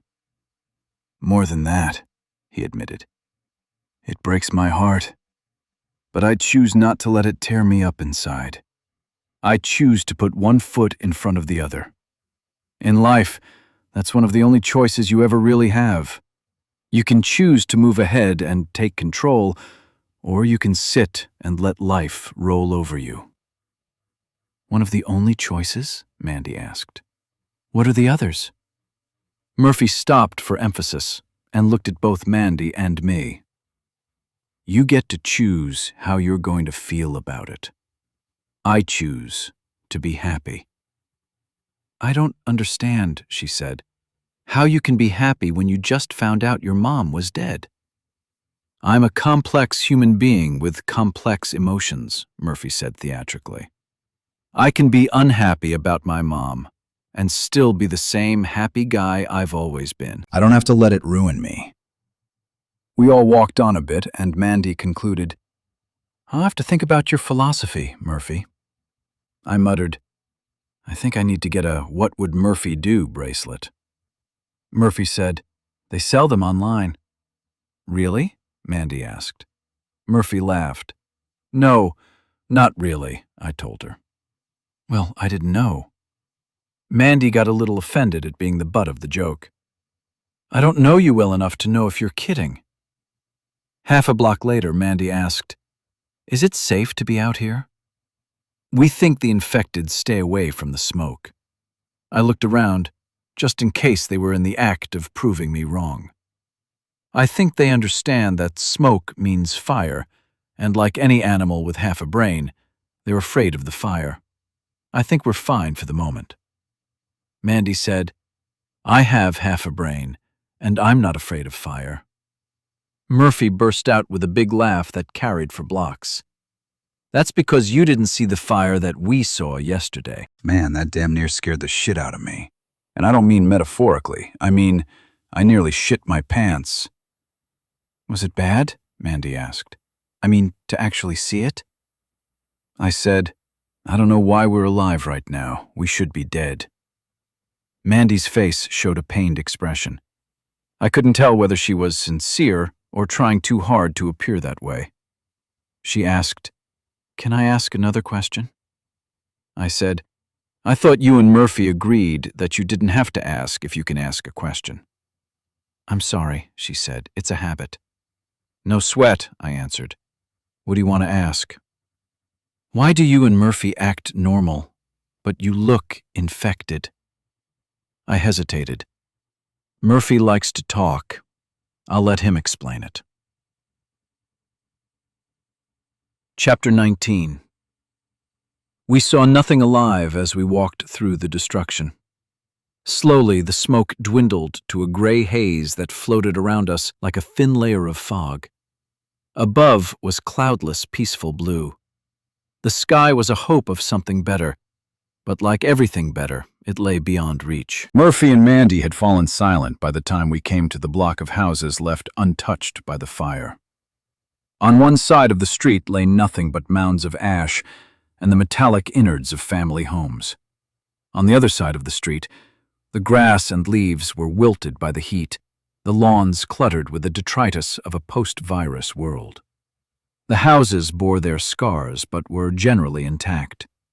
Still leading the way, I selected one of a dozen two-story tract homes and headed for the front door. With no vehicle in the carport and none parked on the street in front of the house, I deduced that the owners had gotten out of town when things got bad. Hence, there was little chance of us finding an occupant in the house, infected or otherwise. With Murphy's arguments about the danger of people fresh in my mind, unoccupied houses seemed like the safest option. The grass on the lawn was mostly green, but dry enough to crunch underfoot as we crossed it. The hedges were well groomed and healthy.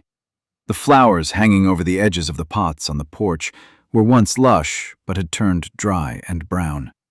Wilted petals lay scattered. The front door was closed, so I stepped up to the porch and tried the knob. It refused to turn. Murphy stopped on the first step. Mandy stayed on the walkway. I looked up and down the street, a developing habit. I'm not sure why, but I rang the doorbell. It chimed inside. Having chosen the path of good manners, I knocked on the door a moment later. I waited, but heard nothing from inside. I rang the doorbell again. Murphy said, "That's weird." "What?" I asked. "The doorbell," he said. "Yeah," I asked, not getting the point. "They still have electricity," he said. "You'd think the fire would have burned the lines or something." I felt a little stupid because that thought hadn't occurred to me. "Yeah, I guess you're right. What do you say we go around back and see if the back door is open?" Murphy looked the door up and down. "I can kick it in." "Let's not." I turned to step off the porch. "Why?" he asked. "Nobody's around to hear." "I don't know where we're going to end up in the long run," I said. "But I'm starting to think that if we have a list of places like this one, with front doors that lock, they might come in handy one day." Murphy wasn't convinced. "If you say so." "We might never come back here," I admitted. "I don't know. I'm just trying to start making better decisions. Let's check around back." Murphy turned to Mandy. "Come on, we're going round back." Murphy and Mandy filed off toward the side of the house, and I followed. We crossed the carport and skirted a large oily spot in its center. Murphy and Mandy walked through a gap in a hedge and disappeared beside the house. A storage room at the back of the carport caught my curiosity, and I called to them, "I'm going to check to see if there's anything useful in here." "Okay," Murphy's answer carried back through the leaves. In a nice surprise, the storeroom door was not locked. I cautiously pulled it open and softly said, "Hello?" Nothing. No sound at all. I waited a few seconds and peeked in.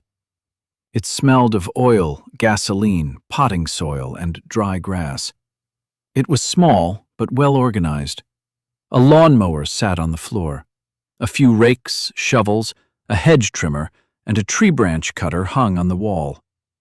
Beside those tools hung a sledgehammer, an axe, and a machete. Well, how about that? Bags of fertilizer were stacked on the floor. My first thought was that those were useless. Then I wondered about the recipe for constructing a bomb with fertilizer and diesel fuel. I had no need of such a bomb at the moment, but the world had turned into a very violent place. Who knew what might prove useful in the future? I made a mental note. 2 gas cans sat on the floor beside the lawnmower, one full, one empty. Another mental note. I slipped the sheathed machete into my belt. I grabbed the hatchet. The machete was a keeper, but Murphy might appreciate the hatchet. I closed the door behind me as I stepped out, cautiously looking around as I did. Slow, smart, and safe was better than fast, dumb, and dead. I walked through the gap in the hedge and into a shadowy tunnel under the thick foliage of overhanging trees. Mosquitoes, hungry for a snack, swarmed out of their hiding places and buzzed in my ears. The gate to the chain-link fence hung open, and I hurried through without a sound. Once in the backyard, I saw a long row of charred yards bordered by burned-out houses and separated by a chain-link fence. Several backyard widths away, the fence was pushed flat against the ground by the weight of hundreds of immolated bodies caught by the flames in an apparent attempt to escape. Their piled corpses smoldered and stank. Sobbing caught my attention. I looked to my left. Mandy sat on the back porch on a piece of lawn furniture with her face in her hands, crying softly. One of Murphy's big hands rested on her shoulder, comforting again. When he saw me, he shrugged, but said nothing. I walked up beside them. I wasn't the nurturing type, so no words found their way to my lips. I laid the hatchet on the table and said to Murphy, "If you want it." Murphy nodded. I saw approval in his eyes. I went over and checked the back door. The knob turned and the door swung open. I didn't expect anyone or anything to be inside, but I drew my pistol as a matter of course and went in. The house was warm and dimly lit. The curtains were all pulled closed. I sniffed the air. I smelled nothing dead. Everything was tidy. Pictures hung on the wall. Desiccated houseplants sat on shelves. The furniture was sparse but well organized. The kitchen counters were clean. No dirty dishes were piled in the sink. I thought about my apartment and hoped that no survivor found their way in. I hadn't cleaned in weeks. The mess was embarrassing. I went down the short hallway off of the living room and checked the first door on the left, a bathroom. No one was inside. Across the hall, a door hung, nearly closed. I pushed it open with the toe of my boot, holding my pistol out in front of me just like the police and soldiers I'd seen in 1,000 movies. A bedroom. Empty. Before heading up the stairs, I took a moment to listen to the sounds in the house. I heard no creaking from the floor above. I heard no human noises. I took my time climbing the stairs, opting for silence over speed again.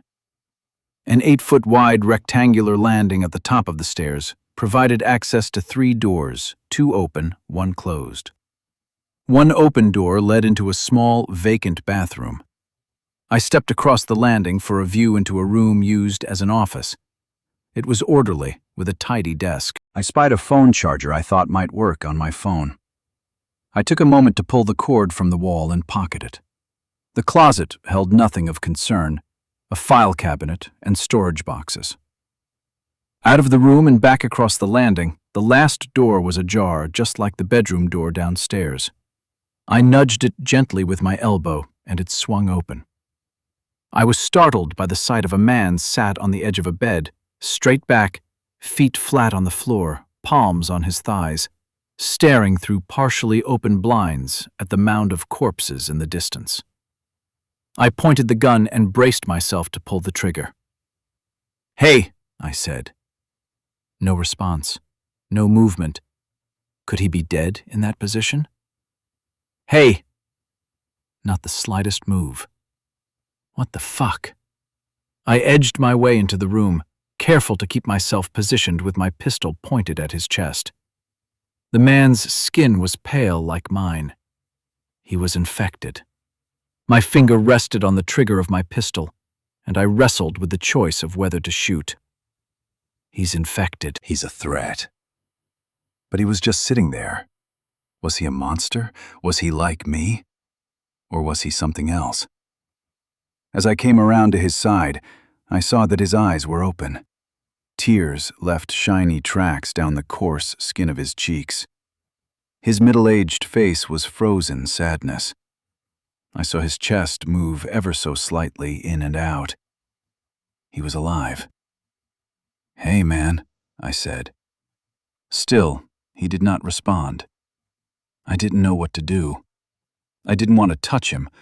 Mostly, I didn't want to put myself within arm's reach of an infected man without Murphy's gun there to back me up. After several long minutes of indecision, I inched my way out of the room and quietly pulled the door shut behind me. I stepped quickly down the stairs to the living room and got to the bottom just as Murphy and Mandy were coming in the back door. Murphy's smile flashed instantly to worry when he saw me. "What?" "There's an infected guy upstairs," I answered. Murphy's M4 was up in an instant. "I don't know what his deal is," I said. "He might be a slow burn like us, but I think he's catatonic." "Catatonic?" Mandy asked. I pointed toward the room upstairs. "He's just sitting there staring out the window. He wouldn't answer when I talked to him. He wouldn't look at me. He wouldn't move. His skin was pale, so I know he's infected, but he didn't react to me at all." "That's weird," said Murphy. "What are you thinking we should do?" "Honestly," I admitted, "I almost shot him." Murphy said, "You almost shot him just because he was infected." I nodded. Murphy went on, "Even though he wasn't a danger." "I don't know if he is or not," I told him, feeling a little bit defensive. "But he just sat there?" Murphy confirmed. "Yes," I told him. "Uh-huh." Murphy stared me down. "You know where I'm going with this, right?" "The irony of it isn't lost on me," I huffed. "I don't know what we should do about him, but I do know one thing." "And that is?" Murphy asked. "You were right," I answered. "About?" I hesitated. He was going to force the admission. "Come on, Zed. You can say it." I huffed and rattled. "You and me are infected. The uninfected will always fear us. To them, we'll always be monsters." Murphy nodded. I said, "I'm really starting to hate this fucking world." "So what do you want to do with him?" Murphy asked. "I'm not going to shoot him," I said. "I guess we could get some food and water, get out of here and just leave him alone." "I don't know." Mandy was incensed. "We can't just leave him." "Mandy," I said, "we don't know anything about this guy. We don't know if he's dangerous or what. Maybe he's just sitting there until he gets hungry again, and then he'll have one of us for lunch." Murphy added, "He might. These infected act pretty weird. Who knows what he's up to?" Mandy shook her head. "Or maybe he's just like you guys." "Maybe something like us, but not just like us," I admitted. "There's something really wrong with this guy, though." "What do you want to do then?" Murphy asked me. Mandy started toward the stairs. "If you guys can't figure out what to do, I'll go upstairs and see what's wrong with him." "No, I don't think that's a good idea." I raised a hand to stop her and said, "That big heart of yours is going to get you killed if you're not careful. You can't just run around acting like you acted last week. Things are different now." I waited for her full attention. "There's no telling what he'll do when he sees an uninfected person come in." "Well, we can't just do nothing," she snapped. "Yes, we can." Murphy nodded emphatically. Mandy glared at me. Shit, fine, I said. Murphy, you come up and keep your gun on the guy. I'll go in and try a little harder to get his attention. But if he jumps at me or tries to bite me, shoot him. I don't need any more goddamned bites. Relieved, Mandy said, Good. One condition, I said, turning to Mandy. You're staying down here. Mandy didn't like that one bit. You're not my dad, Zed. You can't just boss me around. Murphy grinned and giggled. Mandy, I took a deep breath. I'm not trying to be your dad. Look, you just came out of that bunker and you lived through that, so I know you're tough. But when you saw all those bodies piled and burned out back, you fell apart and cried. Mandy threw her hands on her hips and stepped up in front of me. That doesn't make me fragile. I'm just looking out for you, I told her. If we have to shoot this guy down, don't you have enough gruesome images in your head? Do you really need one more right now? Look, you do whatever you want. Just don't get in our way. Like I said, I don't want any more of those fuckers biting me. I turned and headed up the stairs, making no effort to be quiet. Murphy clomped up after. Mandy's tiny feet came up last. I swung the bedroom door open and stepped in. Murphy took a position in the doorway with his M4 pointed at the guy's back. Mandy peeked around Murphy. I shuffled around the bed in the narrow gap between the mattress and the wall. The guy hadn't moved a bit. He just stared at the pile of charred bodies spread across his neighbors' backyards. I wondered if his friends, wife, or child might be among the dead. I wondered whether the mental stress was too much for his brain to handle, or whether in despair he'd just given up, just shut down. "Hey," I said as I stood just beyond arm's reach. Of course, no response. Nothing ever just fucking works out by itself anymore. I looked over at Murphy to ensure myself that his gun was pointed in the right place. The ogre and the harpy. I pulled my pistol down to my hip, but kept it pointed at the man, gunslinger style. I knew my aim would be terrible shooting from the hip, but at a distance of a few feet, I doubted I could miss. I stepped closer and reached out with my other hand and touched the man on the shoulder. "Hey." He very deliberately turned his middle-aged face toward me, but the eyes that blinked at his tears were those of a child. "Man, are you okay?" I asked. He blinked twice more, but said nothing. "Do you understand me?" I asked. The man's facial expression changed slowly. He was confused, but after a moment, he nodded. I glanced over at Murphy. He shook his head and shrugged. Mandy looked anxious, but clearly happy that we weren't shooting. Yet. I looked back down at the guy. "Can you speak?" The guy just looked back at me. "Is this your house?" I asked. Another blank stare. "Are you able to move?" I asked. "Can you stand?" The guy furrowed his brow in concentration. He nodded. Frustrating. I asked him, "Will you stand?" Slowly, the man stood up beside the bed and faced me. I tried another. "Can you walk?" Another nod. I pointed toward the door. "Why don't you follow me into the kitchen?" I backpedaled in the narrow space between the bed and the wall until I was out of the room, keeping my eye on the guy and keeping my pistol pointed at him. "Murphy," I warned. "Once he sees Mandy, be ready." Mandy asked, "Why?" I glanced at her. "Because you're not infected." Oh.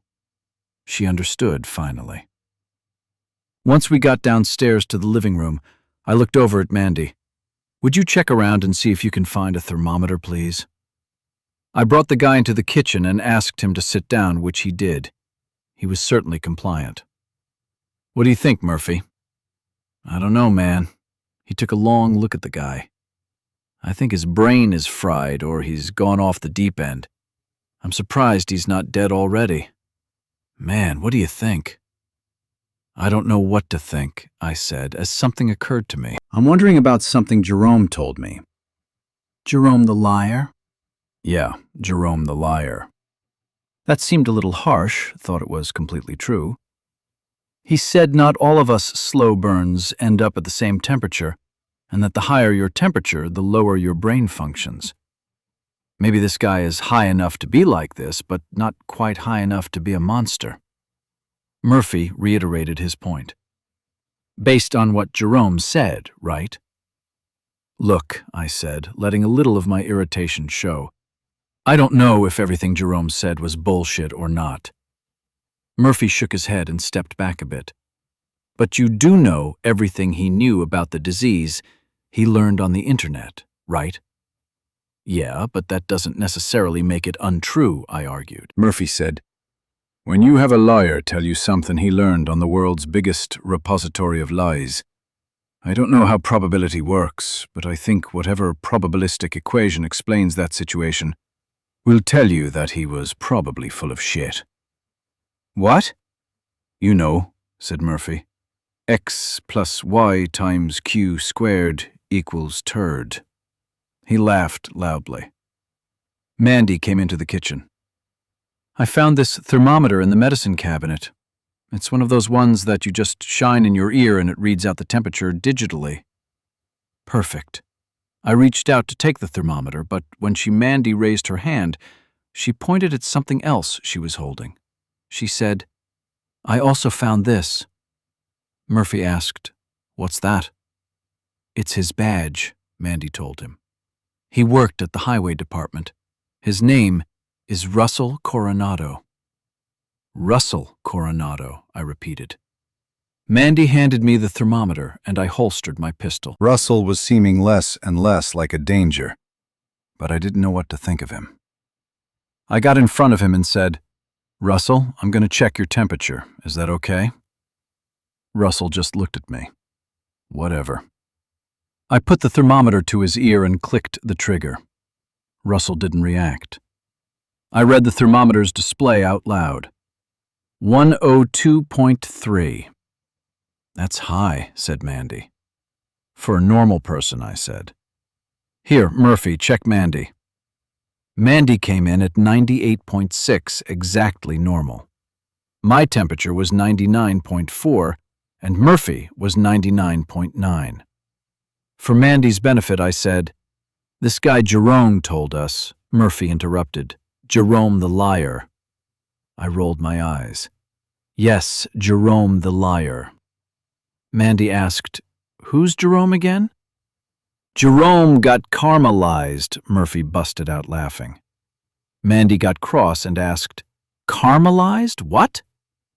I didn't know whether to smile, get angry at Murphy, or get angry at Jerome for all he'd done. I said, "It's a pun, I think." "I'm not trying to be mean," said Murphy. Jerome got killed, but it's like he was trying to deserve it. It was hard to deny. Mandy asked, "Why do you call him Jerome the liar?"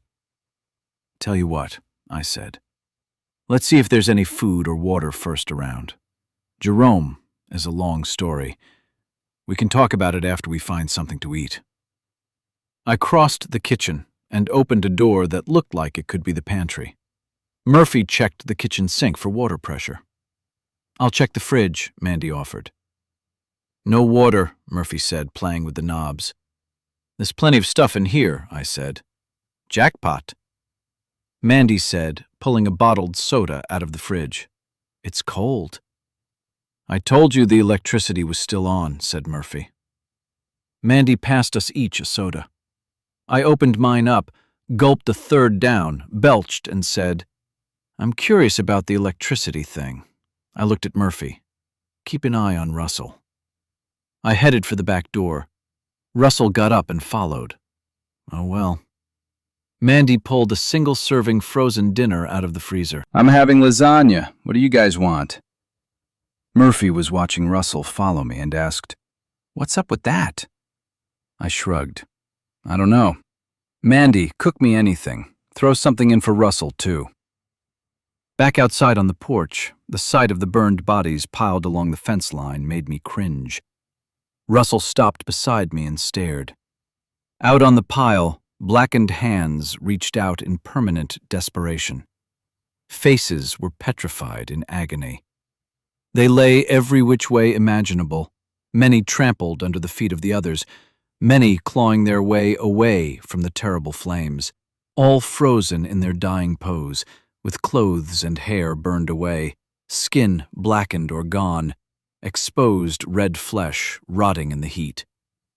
The macabre corpses grasped my attention and refused to let go.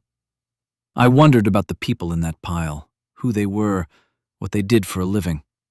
I wondered how many used to be pretty girls, which ones were doctors or teachers. I wondered how many children in that pile would never grow up. How many of those kids' last days and last hours were spent running and screaming in terror, chased by rabid white monsters. I wanted to look away, but was transfixed. I didn't even blink. The image slowly cooked itself into my memory. It was the kind of vision that hardens your heart and slowly shatters your soul. "Don't stare at it, man," Murphy said. "You snuck up on me." My words came out in a whisper, as if under their own power. "You were in a daze," he told me. "Your sesame chicken is done. You want to eat out here?" No fucking way. I shook my head vigorously, taking my eyes off the pile of bodies. It'll be safer in the house. I just came out to see what the deal was with the electric lines." Having reminded myself, I walked out into the yard. Russell followed. Indeed, there was a pole at the corner of the backyard. A line ran each toward our house and the house next door. 3 broken, blackened cables hung off the other side of the pole. I pointed and asked, "What the hell?" Looking at the burned line, Murphy asked, "So where's the electricity coming from?" I followed the lines back to the house with my eyes as I walked farther out into the yard. Russell stayed with me. "Looks like you've got a new best friend, Zed." "Whatever." The line connected to the house just under the eaves at the back corner. Looking up onto the back roof, I saw rows of shiny, dark gray glass. I pointed. "Look, solar panels, all across the roof." Murphy walked away from the porch so that he could see onto the roof as well. "I'll be damned. They really do work." Like a puppy, Russell stayed on my heels and followed me back into the house. I went into the kitchen, where Mandy had set the table for 4 with a microwaved dinner and a cold bottle of soda at each place setting. Using the cord I'd found in the office upstairs, I plugged my phone in and left it on the kitchen counter to charge while I sat down at the table. Russell took a seat beside me. "I think he likes you," Mandy joked. I rolled my eyes. We should have picked a different house. Murphy and Mandy sat down with us, and I started to eat. I felt a measure of relief when Russell picked up his fork and started on his meal. If he hadn't been capable of feeding himself, I didn't know what we'd have done with him. Civilization had regressed past the luxury of providing care for invalids. Also, to my relief, Russell showed no undue interest in Mandy. Whatever cannibalistic tendencies lived in the squirming little brains of the other infected, Russell didn't seem to have those. As we ate, I told Mandy the story of Jerome, which, of course, led to the stories about our escapes from the gym and the jail. Mandy told us a little about herself. She worked part-time at a daycare for special needs children and went to school at the community college. She'd lived her whole life in Austin, in a house that was now ash, in a neighborhood that was now gone.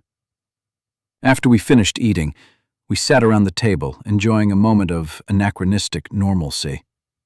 Mandy asked, "Can I say something?" "You're too polite," Murphy observed. "I agree with Murphy," I said, "but go ahead." Mandy sat up straight in her chair. She looked at both of us and announced, "I just want to say that I'm sorry." "Say what?" said Murphy. I asked, "What are you sorry for?" Mandy said, "I'm sorry for crying on the back porch when we got here." I waved a hand. "Don't worry about it."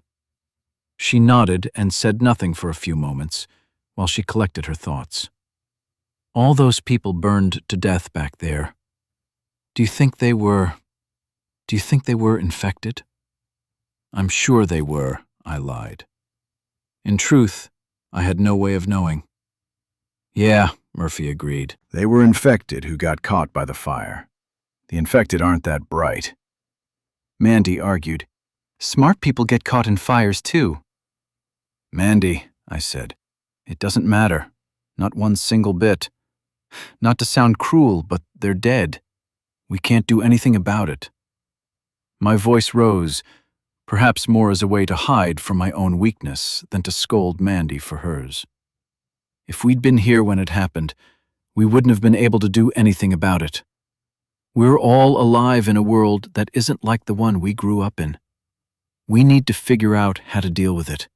If not, we'll die. "Dude," admonished Murphy. Mandy looked down at her plastic tray and fidgeted with a noodle for a moment. When she looked up, her eyes held restrained tears. "You don't have to be harsh, Zed." I took a moment to think about what I wanted to say before I continued.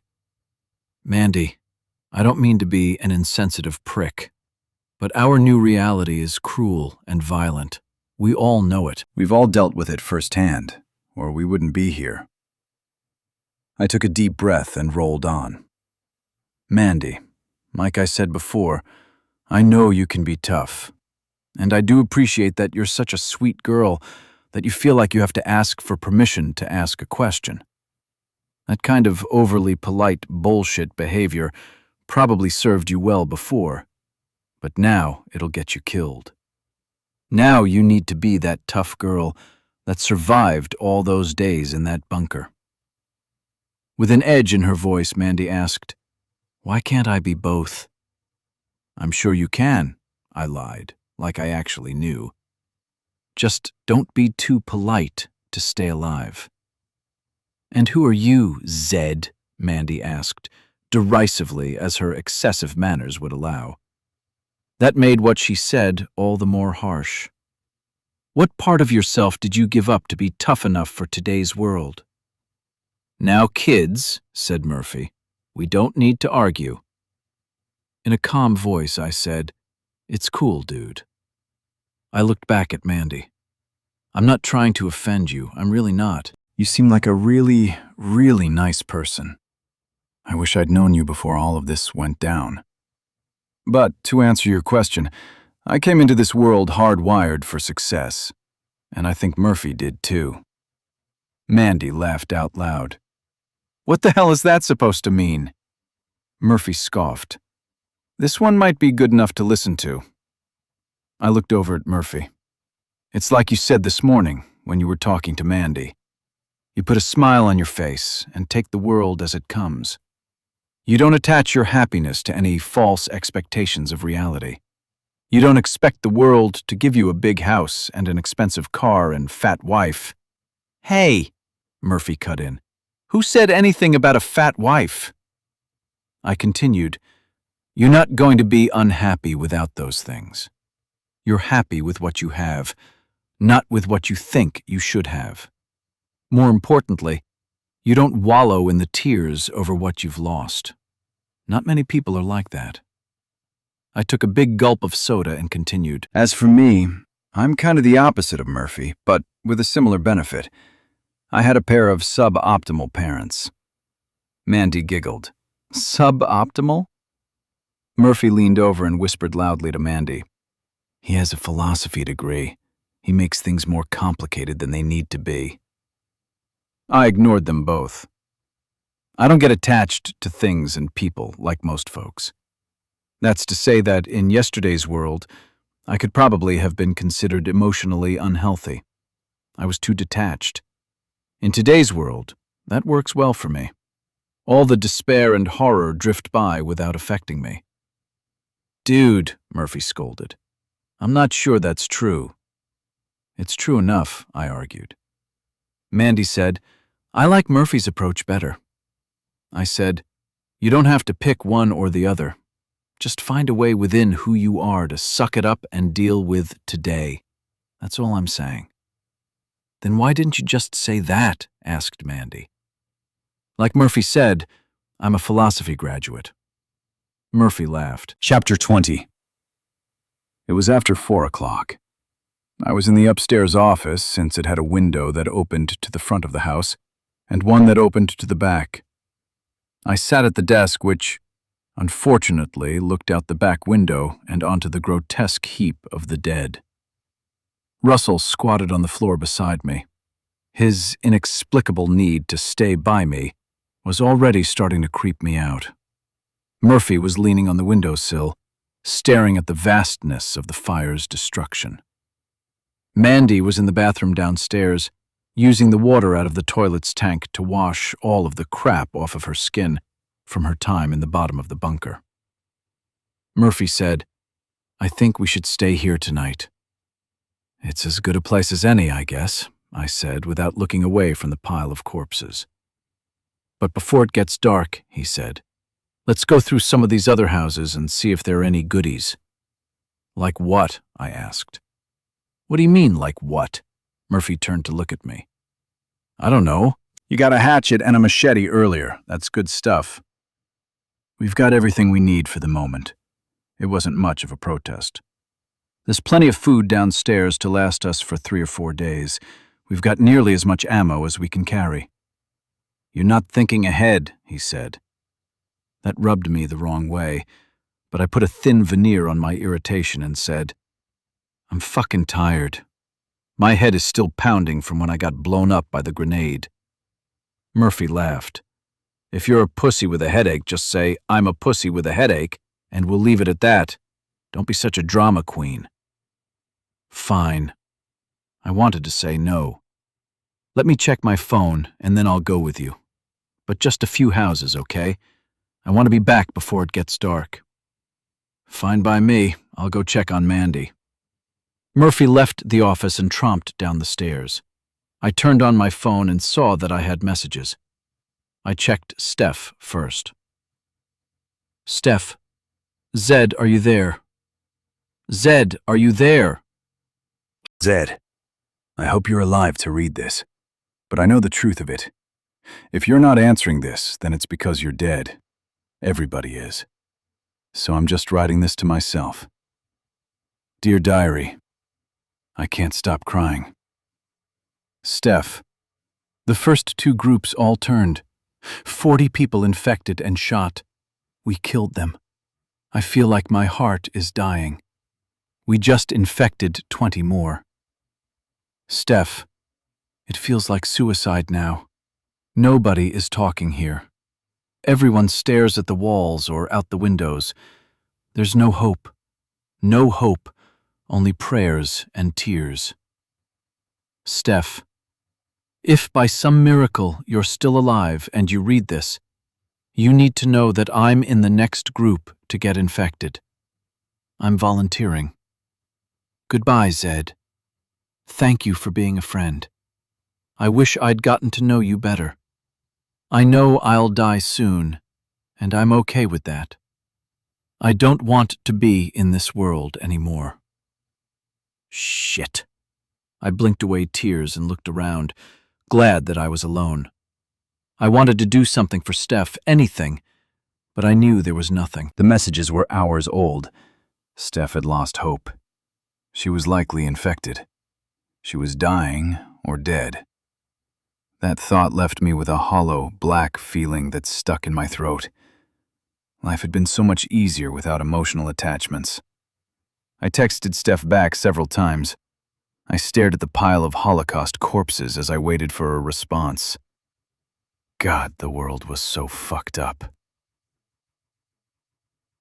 With hopes that felt unrealistic as soon as they bubbled up, I tried calling Amber. No answer.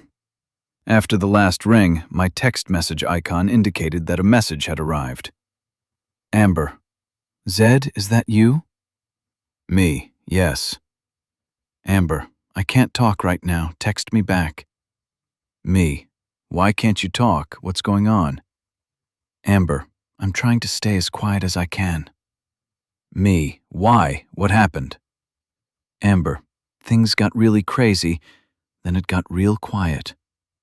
Me. Tell me what happened exactly. Amber. I don't know exactly. I've been afraid to leave the room. What I know is that Felicity and Wilkins turned. They're locked in a room down the hall. Another of the guys got the fever and they locked him up. Afterwards, there was a lot of shouting in the hall. Mark and Marcy were yelling at the other guys. There were shots then, and I only heard Mark and Marcy's voices. Mark started to run up and down the hall yelling and talking crazy with Marcy egging him on. It was insane for a while. For a while? Not now. Everything is quiet. I'm coming to get you out, right now. No! Please don't come here. Why not? Please don't. Mark is crazy. He'll kill you. No, he won't. If you rush over here and risk your life, you might not make it this time. If you keep risking your life, you're going to get killed. And for what? To help. We don't even know yet that I need help. Mark and Marcy are probably infected. They've probably got the fever. That's why they're quiet. If I'm patient, then they'll wander off like all the other crazy infected do. If I sit tight for a few days, I'll probably be fine. Me. Fine, that makes sense. I hate doing nothing. Amber. Besides, I might be infected. I might turn into one of them. Me. Let's hope not. Amber. Hope is all I have. Me. Hope is important. Hang in there. I'll check in later, okay? Amber. Okay. Me. If anything changes, call. I have a full charge on my phone. The house next door, the first in our search, yielded nothing. The neighbors had taken everything of post-apocalyptic value with them when they made out of town. There was, of course, a nice flat-panel television, decent furniture, and plenty of clothing, none of which was of any value to me. Would I eventually need a winter coat? Sure. But the world was my closet. I'd find a coat in the nearest house when it got cold. Not that it made any difference, but that was finally a tick on the pros side of my pros and cons list for the post-virus world. Free clothes. I smiled. It felt empty. I was still thinking about my conversations, if you could call them that, with Amber and Steph. Murphy gave me a questioning look. We moved on to the next house. Prior to kicking in the back door, I beat on it with my fist, followed, of course, by Russell beating on the door as soon as I finished. It seemed like a good way to wake any infected before we made the mistake of letting ourselves in and letting them out. A man, a woman, and 3 children, all infected, came to the back windows of the house and pressed themselves against the glass as they howled their frustration at not being able to get their hands on us. Seeing the family, every single one of them, turned into rabid whites, had an effect on each of us. It put us all in a shitty black mood. I muttered, "We should have skipped this house." Murphy nodded. Mandy held her tongue. We hopped a fence and repeated the process at the 3rd house. I beat on the door, expecting more infected. Russell beat on the door. We got no response, so Murphy broke the door down. Inside, the house's floor plan looked to be the mirror image of Russell's house. With Murphy in the lead, we searched the house, guns out, ready to kill anything that might be a threat. No infected were there to be found. With the house clear, Murphy and Mandy started searching downstairs. Russell followed me toward the stairs to look for goodies. Almost immediately, Mandy cried, "Jackpot." She liked that word. She stood in front of the pantry, the first place she checked. I shushed her and went over. I understood her glee when I saw the water. The water was a blessing that we all needed, and the bottles would make great little canteens for refill later. I tossed some in my bag and headed upstairs with Russell in tow. We started in a kid's room because I'd spied a school backpack there when we'd cleared the house. It lay on a bed covered with crumpled sheets. With Russell observing, I removed some textbooks and notebooks from the backpack and stacked them neatly on the dresser. I don't know why a tidy stack of school books was important to me. The back pocket on the pack held pens, keys, some change, a few markers, and a student ID. I took a moment to examine the ID. Patrick Henry Dubois was a good-looking kid with a big grin. He must have been thrilled when they photographed him on his first day of 9th grade at the Science and Math Academy. The green polo shirt that Patrick wore in that picture was rumpled on the carpet, along with a pair of khaki shorts beneath Russell's feet. A band instrument case stood against the wall. Posters of favorite bands and a college football team decorated the wall. A dormant computer sat on a desk. A kid had lived in this room. A kid who I'd taken for granted as dead. I felt hollow. I lay the ID on the dresser beside the book. I didn't need to see the Patrick Dubois' face. I didn't need to know what school he went to. I didn't need to know what grade he was in. It was all personal, humanizing information that made everything in the room real. It changed my activity from a scavenger hunt to a painful rummage through the possessions of a dead child.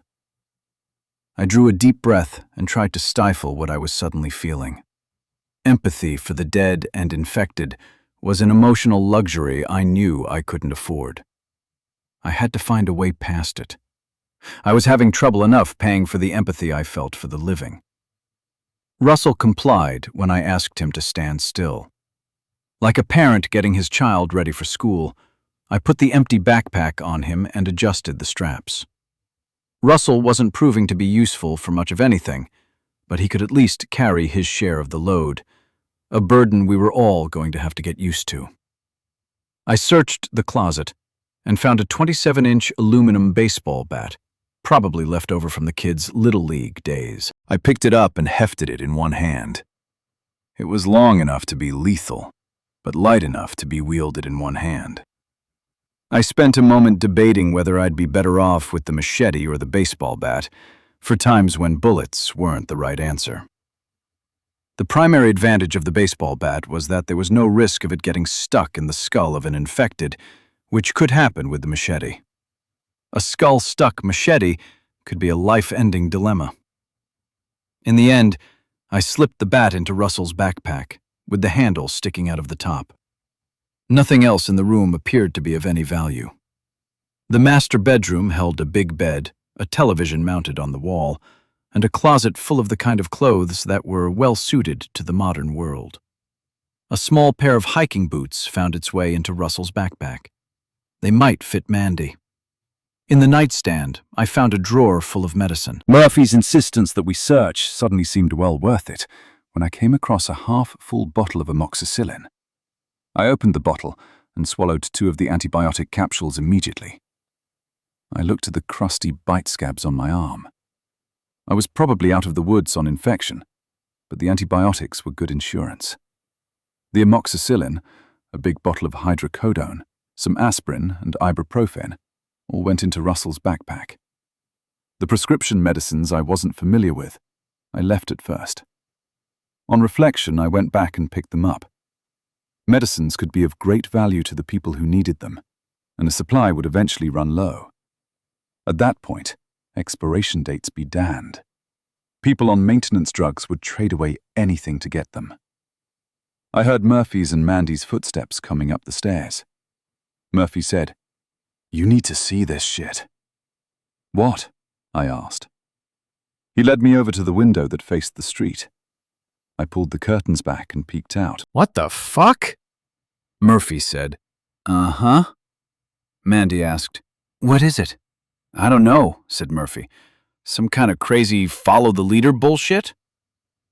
Several blocks up a street that came to a T intersection with our unburned street, A line of about 30 infected were jogging in single file, following a serpentine path that was visible only to them. "What the fuck?" I reiterated. Mandy asked, "Are those infected? What are they doing?" "Man, that's the craziest thing I've ever seen." Murphy didn't look away from the glass. "When I was looking out the front window downstairs, I thought I saw movement way down the street. Then I saw those whites coming along, playing follow the leader up the street, all lined up just like that. Man, they do weird stuff, but this is really creepy." Mandy scooted away from the window. "It gives me the heebie-jeebies." Murphy, Russell, and I continued to stare. When the line of infected got to within half a block of our street, they all looked to their right in near unison. The group split in the middle, and they jogged in their lines across a burned front yard, systematically around the remains of a house and a burned car, peeking through each gap and into each hole. "What do you make of that?" Murphy asked. "They're searching," I said. "Maybe they heard something." "Yeah, but look, they're acting like a group," Murphy emphasized. "I see that," I told him, "but it doesn't make any sense. I mean, they're all brain damaged. They aren't that smart." With Russell standing silently beside me, I watched as the group of infected finished going around the house's remains. They jogged back into the street, where the relative disorder of the two groups resolved quickly into a single line. They resumed jogging a serpentine path toward our street. When the group arrived at the T intersection a few houses over, the line made a right turn and jogged off to the north. After a few minutes, Mandy asked, "Are they gone yet?" "Yeah," I answered, watching the empty street. "What were they doing?" she asked. "I don't know," I said. "Are they learning how to work together?" she asked. "I don't know," I said again. "That doesn't make any sense." Murphy said, "Creepy, huh?" Both Mandy and I nodded. "Snack?" Murphy asked, turning out attention. "Yes," Mandy said enthusiastically. She probably had several days' worth of calories to catch up on. We made ourselves comfortable in the master bedroom upstairs. Mandy sat on the bed and Murphy dropped down beside her. Russell and I sat on the floor. We shared a big box of kids' cereal that we ate by the handful and washed down with warm soda. Mandy and Murphy rattled on about the infected, while I thought about the behavior and tried to squeeze it into the context of all the things I'd learned. When inspiration hit, I said, "Have you guys ever heard of emergent behavior?" Mandy said, "I don't even know what that means." I told her, "I have an idea about the infected we saw on the street." "Hey, Mandy, pass that cereal over here." Murphy reached out a hand to take the box. "This sounds like it's going to be a long answer, and I don't want to go hungry while I'm pretending to listen."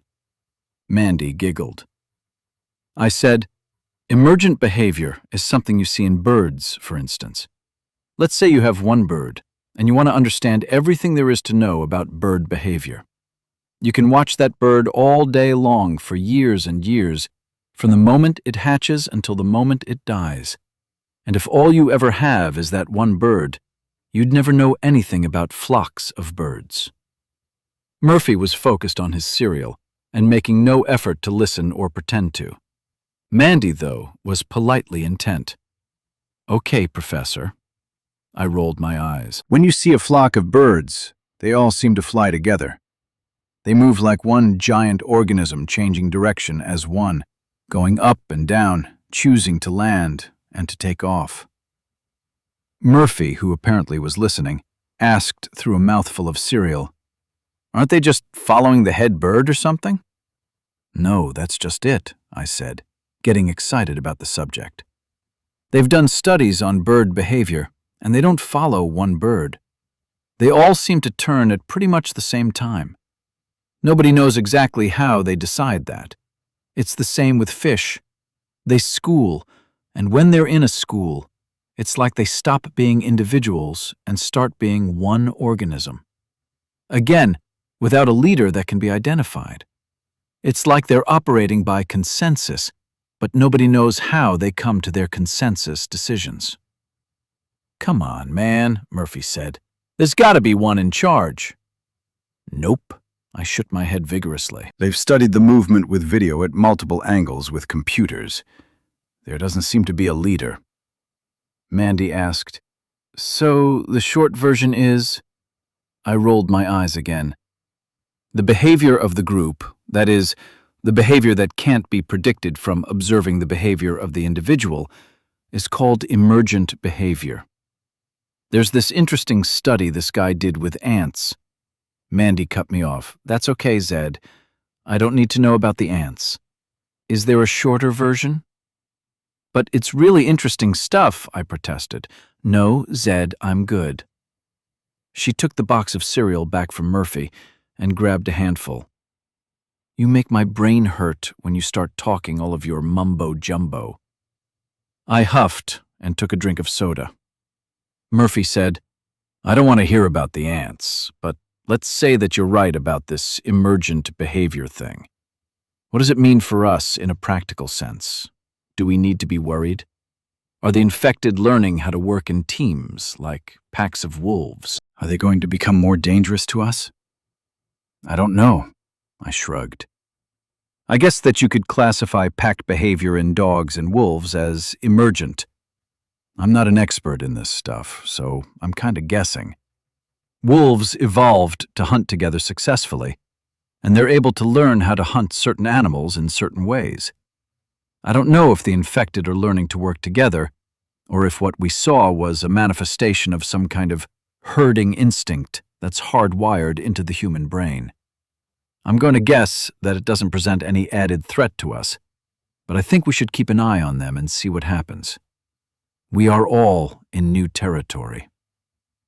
Mandy rolled her eyes and smiled. "Yeah, today's world, not yesterday's world. We've heard that speech already, Dad." Murphy laughed. "I think they're all just a bunch of Russells." I said, "You guys can be a pain in the ass." That's when Murphy spotted another line of the infected jogging out of the distance. The group was larger than the last. A lot larger. I stood to look out the window. Mandy came over beside me. Murphy stood to see over us. As we watched, the group separated into a pair of lines that intertwined like a living double helix as they came up the street.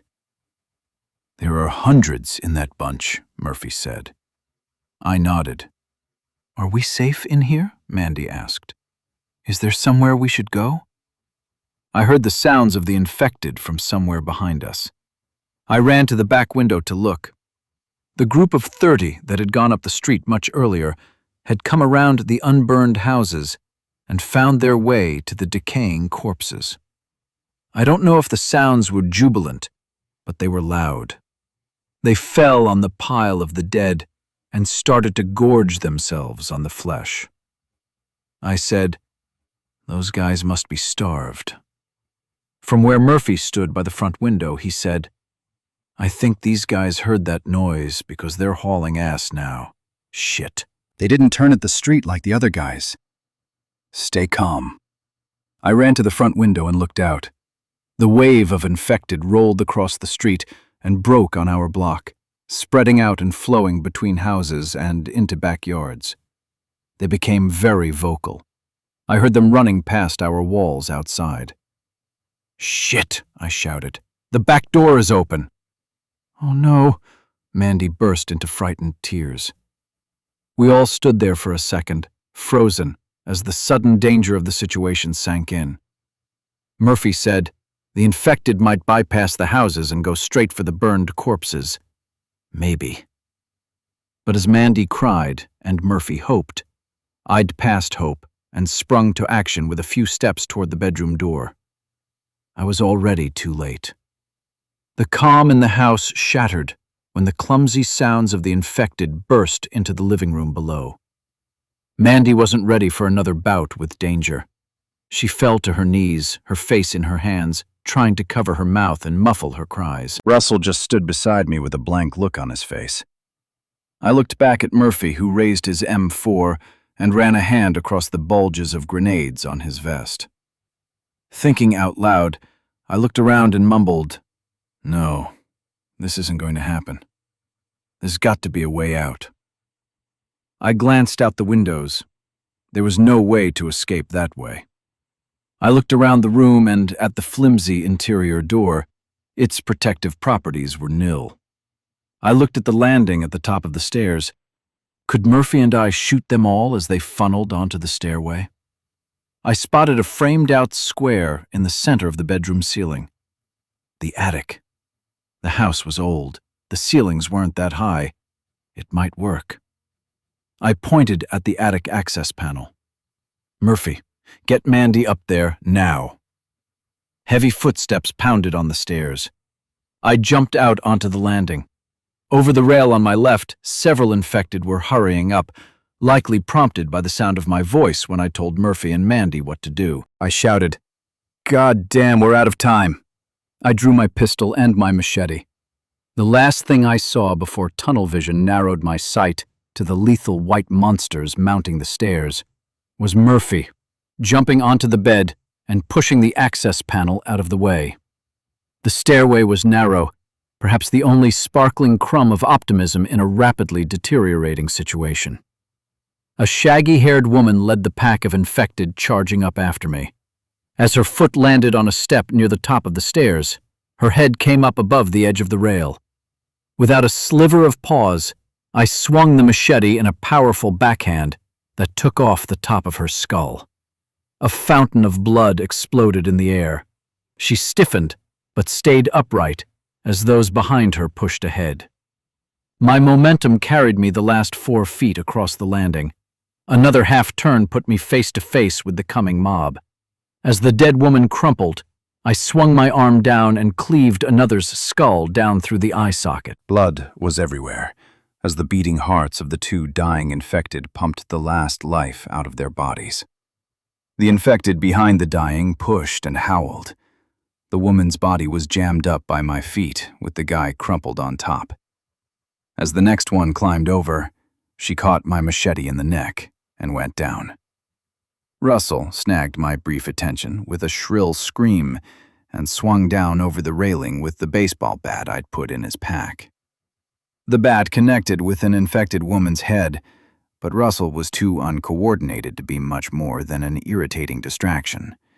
Still, he bounced his bat off the woman's head again, and she stumbled. With 3 dead infected and 1 down, it started to get harder for those below to push the mass. The count of infected below was swelling, their frenzy growing. In seconds, they'd scramble over the dead. I was in a losing position. Murphy stepped into my field of vision with his M4 ready. He leaned over the rail and emptied his magazine down the stairs. In that moment, every one of those hundreds of infected outside knew we were there. Firing the rifle was a mistake. That guaranteed our end. Murphy yelled, "In the attic! Go!" But, "Go! God damn it!" I spun and ran, shaking my head as I went. Was Murphy sacrificing himself for the rest of us?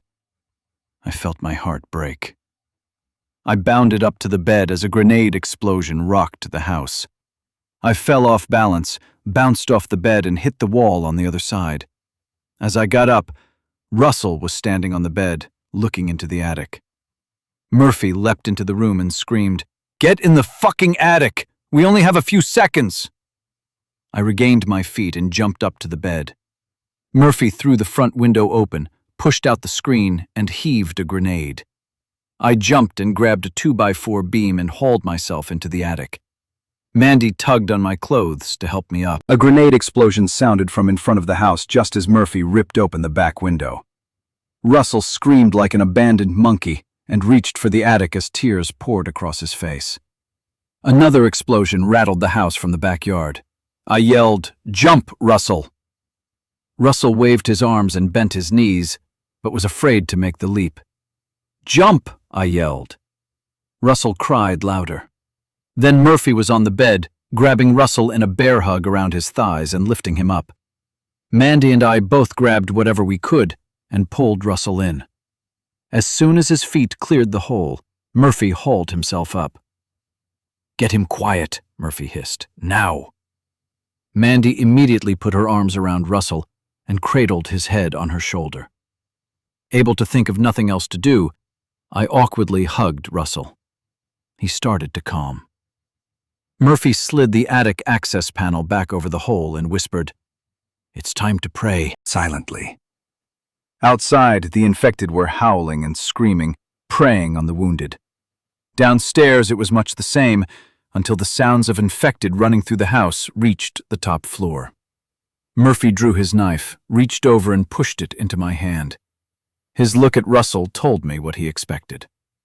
Mandy's face turned to anguish. If Russell made a sound, I'd need to kill him as silently as possible. It would be him or all of us. But he wasn't a monster anymore. He was just like me. Wanting to cry out under the burden of my choice, I begged the gods of every form to please keep Russell silent. I breathed as quietly as I could and sat as still as a statue. Our options were used up. Meager shreds of hope were all that remained. With an outside temperature in the low 90s, the attic was dangerously hot. If not for a couple of attic fan domes sucking the oven-hot air out, we wouldn't have survived for long. As soon as the noise from the room directly below us dissipated, Murphy withdrew bottles of water from his bag and gave us each one. We had to hydrate. Thank God for our luck in finding those in the pantry. Russell settled down and sat quietly beside Mandy, content to do nothing at all except remain in our company. The rest of us sat still and poured sweat onto the insulation, despite expending no physical effort. I returned Murphy's knife to him, glad to be rid of it, glad to be rid of the mortal responsibility it implied. Mandy glared at both of us during the handoff. I wanted to judge Mandy harshly for her resistance to the possibility of killing Russell. Mandy was too kind. I wondered if she'd be able to harden her heart enough to survive. I knew I'd spent a lot of time wondering over the potential immoral necessity of killing Russell to preserve 3 other lives. I wondered who I'd see the next time I looked in the mirror. Would it be Zed, the underachiever, or Zed, the child murderer? After all, that's what Russell was, a child in a man's body. But those were thoughts for another day. I let my breath drain out of me. I spent a long time staring into the insulation between my feet after that, deciding whether I was worth the effort of inhaling another breath. The sounds of the infected downstairs, fighting over the carcasses of their dead, brought my thoughts back into the now. Like the infected who were eating the immolated corpses piled behind the house, those downstairs had to have gone hungry for days before happening upon us. Whether that meant that they'd run out of uninfected to eat, or if it meant the uninfected who were left had gotten good at staying off the dinner plate, I didn't know. I was coming to learn that well-fed infected were a lot less dangerous than the hungry. An hour into our internment, the light coming in through the attic vents began to dim. An hour later, it was pitch black in the attic. Noises in the house below diminished significantly and finally disappeared. I pushed my flashlight into the loose insulation between the beams and turned it on. The dim light it provided was barely sufficient for me to make out the shapes of the others, but I couldn't risk letting any amount of light leak out of the attic. Murphy leaned very close and whispered, "What do you think?" "I don't know," I answered. He said, "We can't stay up here." "I know." Murphy said, "We can make it through the night. But when this attic heats up tomorrow afternoon, we'll all overheat. We'll stroke out, or we'll die of dehydration." I had no doubt that Murphy was right. We'd have to do something, which meant we needed to know the situation in the house below and outside. I said, "If we're quiet about it, we can open the access panel and I'll sneak down and scope things out." Murphy shook his head. "What?" I asked. He said, "If you go, Simple Russell might have a fit again. The dude has separation anxiety. Shaking my head, I said, I don't think that's what he was screaming about. Mandy leaned close and said, Yes, it was Zed. He's attached to you. I'll go, whispered Murphy. I'll check things out and come back, and we'll figure out how to get out of here. The issue was settled. I turned off the flashlight, and Murphy very quietly moved the attic access panel out of the way. A big breath of relatively cool air followed the dim moonlight that flooded up from below.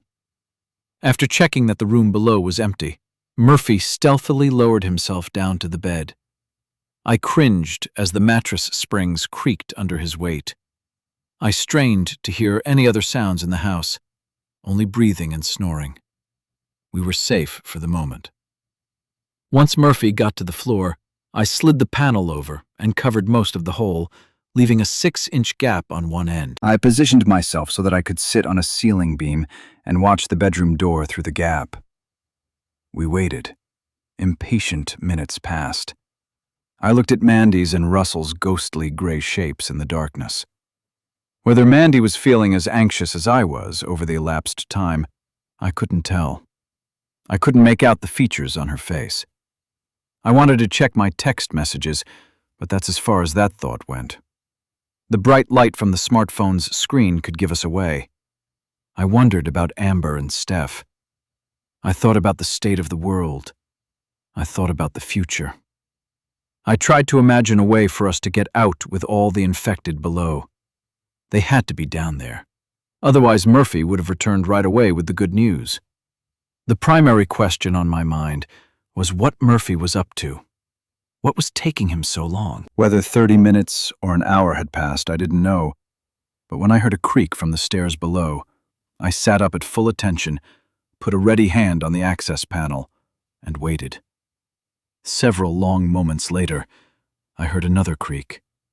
Another step? I looked at Mandy for confirmation that I wasn't imagining the sounds. That was just a habit of normal communication, nulled by the darkness. A muffled bump on the wall from somewhere below refocused my attention. I scanned what I could of the room through the gap in the ceiling, but saw nothing. No sounds distinguished themselves from the background noise. Long minutes passed. Another creak. Another muffled bump. Something was going on in the house below. The sounds were distinct, but so patiently dispersed that it had to be Murphy.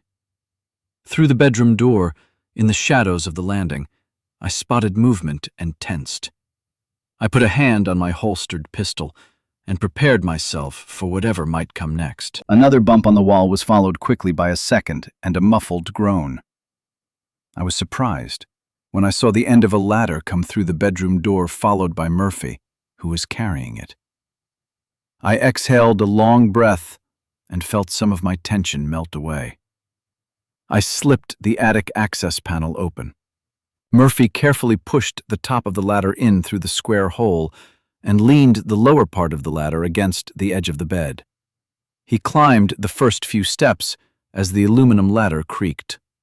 He stopped with his head and shoulders through the hole. Mandy and I leaned close enough for whispers. Murphy said, "They're all still down there, maybe 20 or 30 in the house. Hundreds outside." "Hundreds?" Mandy asked, her tone telling us all we needed to know about how defeated she suddenly felt. "You guys go. Leave me here." She was on the verge of tears again. "You should save yourselves." Murphy shook his head. "No. I have an idea." It might not work, but I finished. But if we stay here, we'll die. Mandy said, "If our choices are between dying or taking a chance, I choose the chance. I'll do whatever you want, Murphy." I said, "I've got nothing. What do you have in mind?" After several long minutes of whispering reassurances and instructions into Russell's ear, I asked him to follow me down the ladder and to do his absolute best to make no noise at all. I swung my feet through the hole and onto the rungs. I stopped and motioned Mandy to come close. I whispered, "If Russell starts screaming again, things are going to go to shit pretty fast. If that happens, go to the far end of the attic, cover yourself in some insulation, and pray." I stepped down the ladder. Halfway through the hole, I stopped and coaxed Russell over. I guided his feet onto the rungs. It was just like dealing with a child. Thankfully, Russell stayed quiet. Murphy held the ladder steady under the combined weight of us both, but it creaked loudly in protest. I fretted with each step until my feet found the floor. While Murphy held the ladder for Mandy, I pulled my machete and pistol and went to stand by the door. My hands felt electrically charged.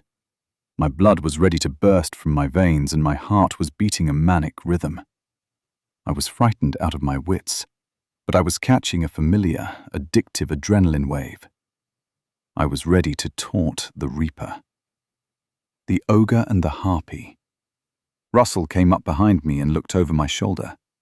His baseball bat was in his hands, ready to annoy another infected. When I turned to see how Mandy was progressing, she was already down and lying on the bed. Murphy wasted no time in wrapping the bed's comforter around her and tossing her over his shoulder. She was small for a girl. He was big for a man. It was the only pair of factors in our favor. Murphy hefted his hatchet in his right hand. Our eyes met. We understood each other. I crossed the landing at the top of the stairs. The stairs were a bloody mess. I eased down one slow, precarious step after another. Russell mimicked my motions, and we reached the bottom without arousing any of the sleeping infected. In the living room, the moonlight revealed the infected cuddled together on the floor and on the furniture. A path to the open back door was clear. All we needed was silence and luck. I checked over my shoulder for Murphy. He carried his load with little difficulty. I stepped over sprawled legs and avoided broken bits of porcelain. Russell and Murphy followed, placing their steps in the spots I'd chosen. When my first foot landed on the patio outside the back door, I froze and surveyed the backyard. We had surpassed my most optimistic expectations for the plan. It was no time to let carelessness ruin it. My night vision was adjusted for the darkness inside the house, so the backyard seemed almost bright. I heard the familiar sound of feeding infected and had no trouble seeing the spot where the grenade Murphy had thrown out of the back window had destroyed the fence and left numerous dead infected. At least 24 living infected were still greedily feeding on those bodies. Alerted by my movement, heads turned in my direction. I waited. In turn, each went back to his or her meal. At the moment, I was of no interest. Whether they'd show any interest when they saw Murphy's makeshift camouflage, we'd know soon enough.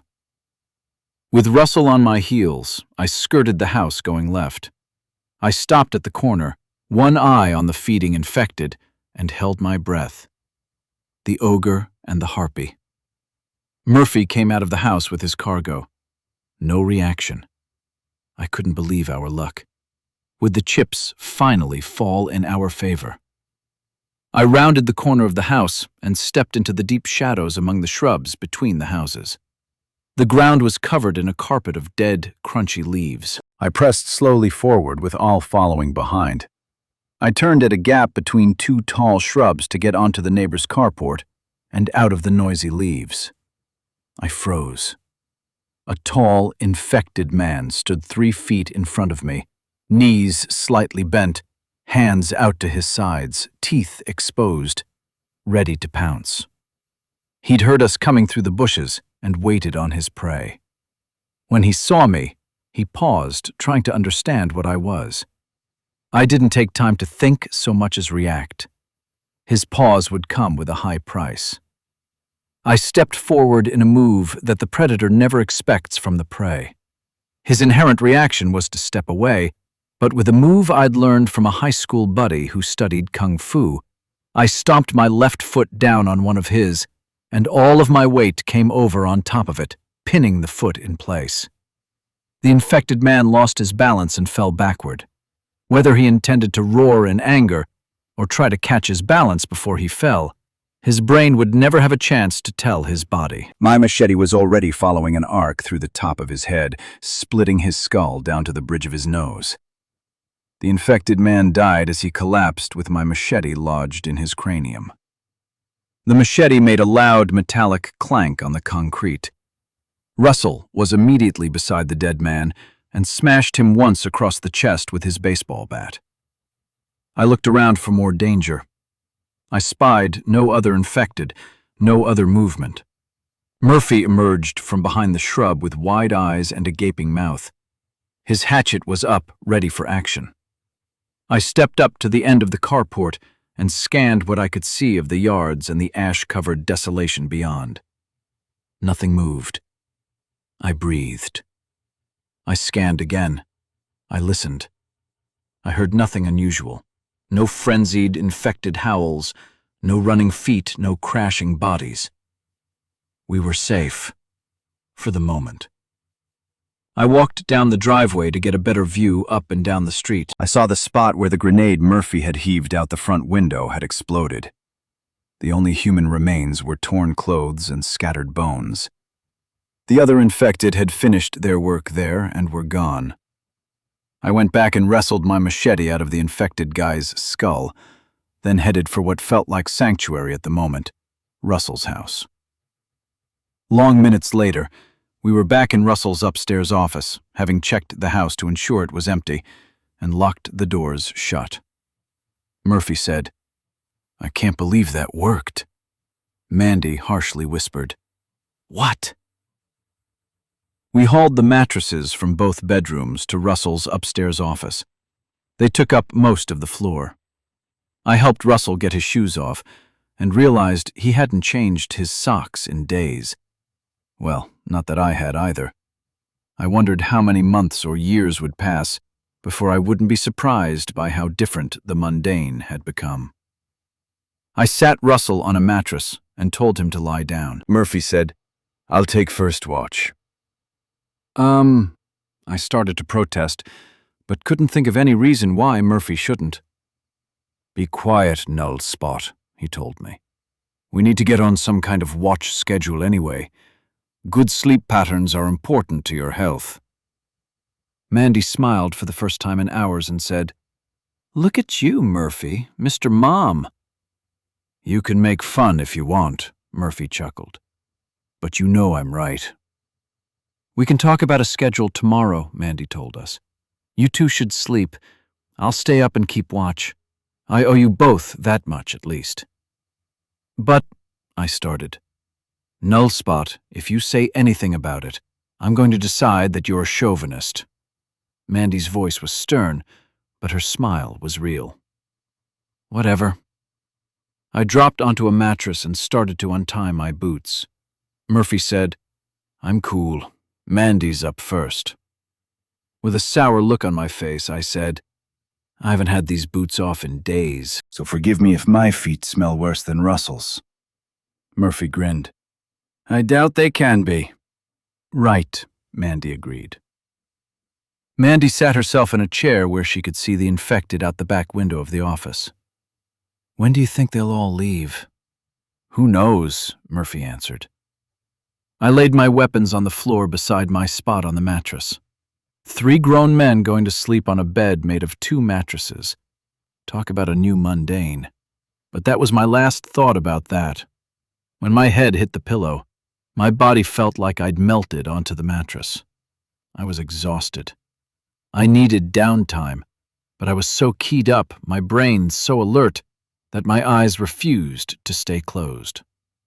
Murphy, apparently in the same predicament, asked, "So, what's the plan, college boy?" "What do you mean?" I asked. "You know what I mean," he said. "We can stay here at Russell's place for a while. We have electricity, food, and a secure place to sleep, but no water. We can drain the water heater. That'll be plenty for a while. The other houses on this block are still intact. We might have enough food and water to last a month or 2 if we're careful." Mandy told us, "You guys should sleep. I'm not doing this all night." Murphy ignored her. "Do you think this place is safe enough?" I said, "I don't know. Is any place safe?"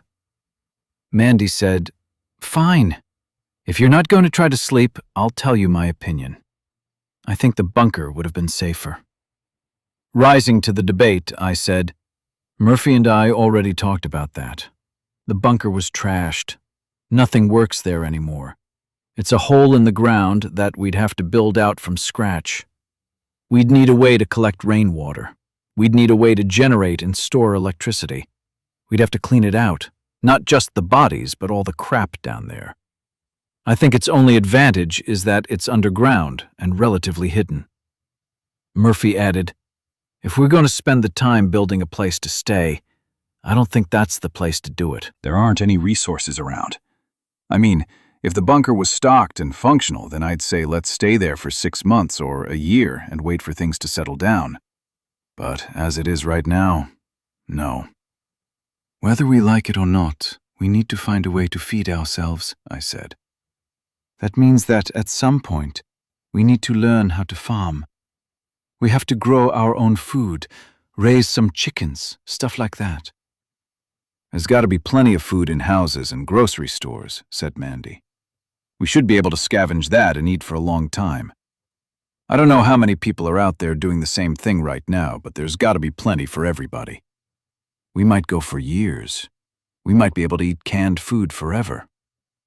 I said, "Yum." "It's better than going hungry," Mandy countered. "And better than all the vending machine crap we were eating," said Murphy. "So, what are our choices, really?" I asked. "We need to be able to protect ourselves from the infected. We need places where we can scavenge. We need a water source. Are we going to rely only on scavenging, or are we going to grow our own chickens and carrots and stuff?" "What's your thing with chickens?" Murphy asked. Mandy brushed by Murphy's comment and said, "Assuming that we're not going to find a fully stocked doomsday bunker anywhere, it sounds like we're deciding between a place in town or a place in the country." Murphy laughed. "That's one way to put it, isn't it?" "Yeah, I guess," I said. "We could probably wander out east and find any one of 1,000 farms or ranches with no living owners. They probably all have wells, so water shouldn't be a problem. If we could find one with solar panels or wind turbines installed to generate electricity, then so much the better." Mandy said, "That doesn't sound so bad, I guess." I shifted around to lie on my side so I could look at them and said, "If we stay in town, something centrally located is probably best." That would give us access to the most stuff to scrounge. But in the short run, there'll be a lot more infected to deal with in town than in the country, just because that's where they are right now. In the long run, who knows?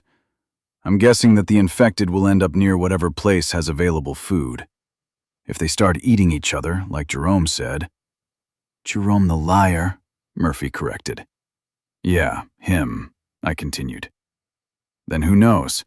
Maybe they'll all stay in the cities." Mandy said, "I want to go where they won't be." Like I said, who knows where that's going to be.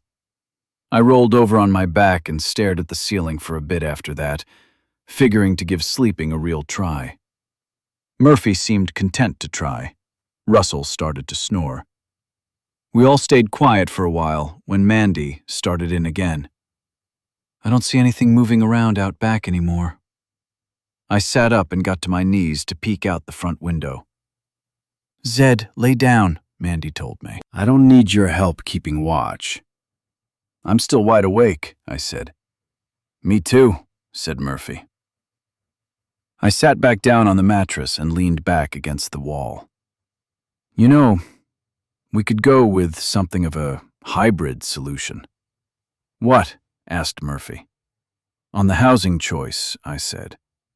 "We could go down by Lake Austin and find one of those big estates right on the water. You know, one of those ones with 3 or 4 acres of lawn. That would be perfect for converting to growing vegetables or whatever. It'll have plenty of water because it's right on the river, and it's still kind of close to town. As a matter of fact, we could probably use a boat to zip up and down the river in safety, and we could go scavenging wherever there aren't that many infected around." The downside is that there wouldn't be any farm tools or farm infrastructure. Mandy asked, "What do you mean?" "I don't know," I said. "Grain silos, hay barns, plows, chicken coops." I don't know anything about farms, except what I read in picture books in elementary school. All I know is that there's got to be a ton of stuff I don't know. Murphy sat up. "I've been thinking."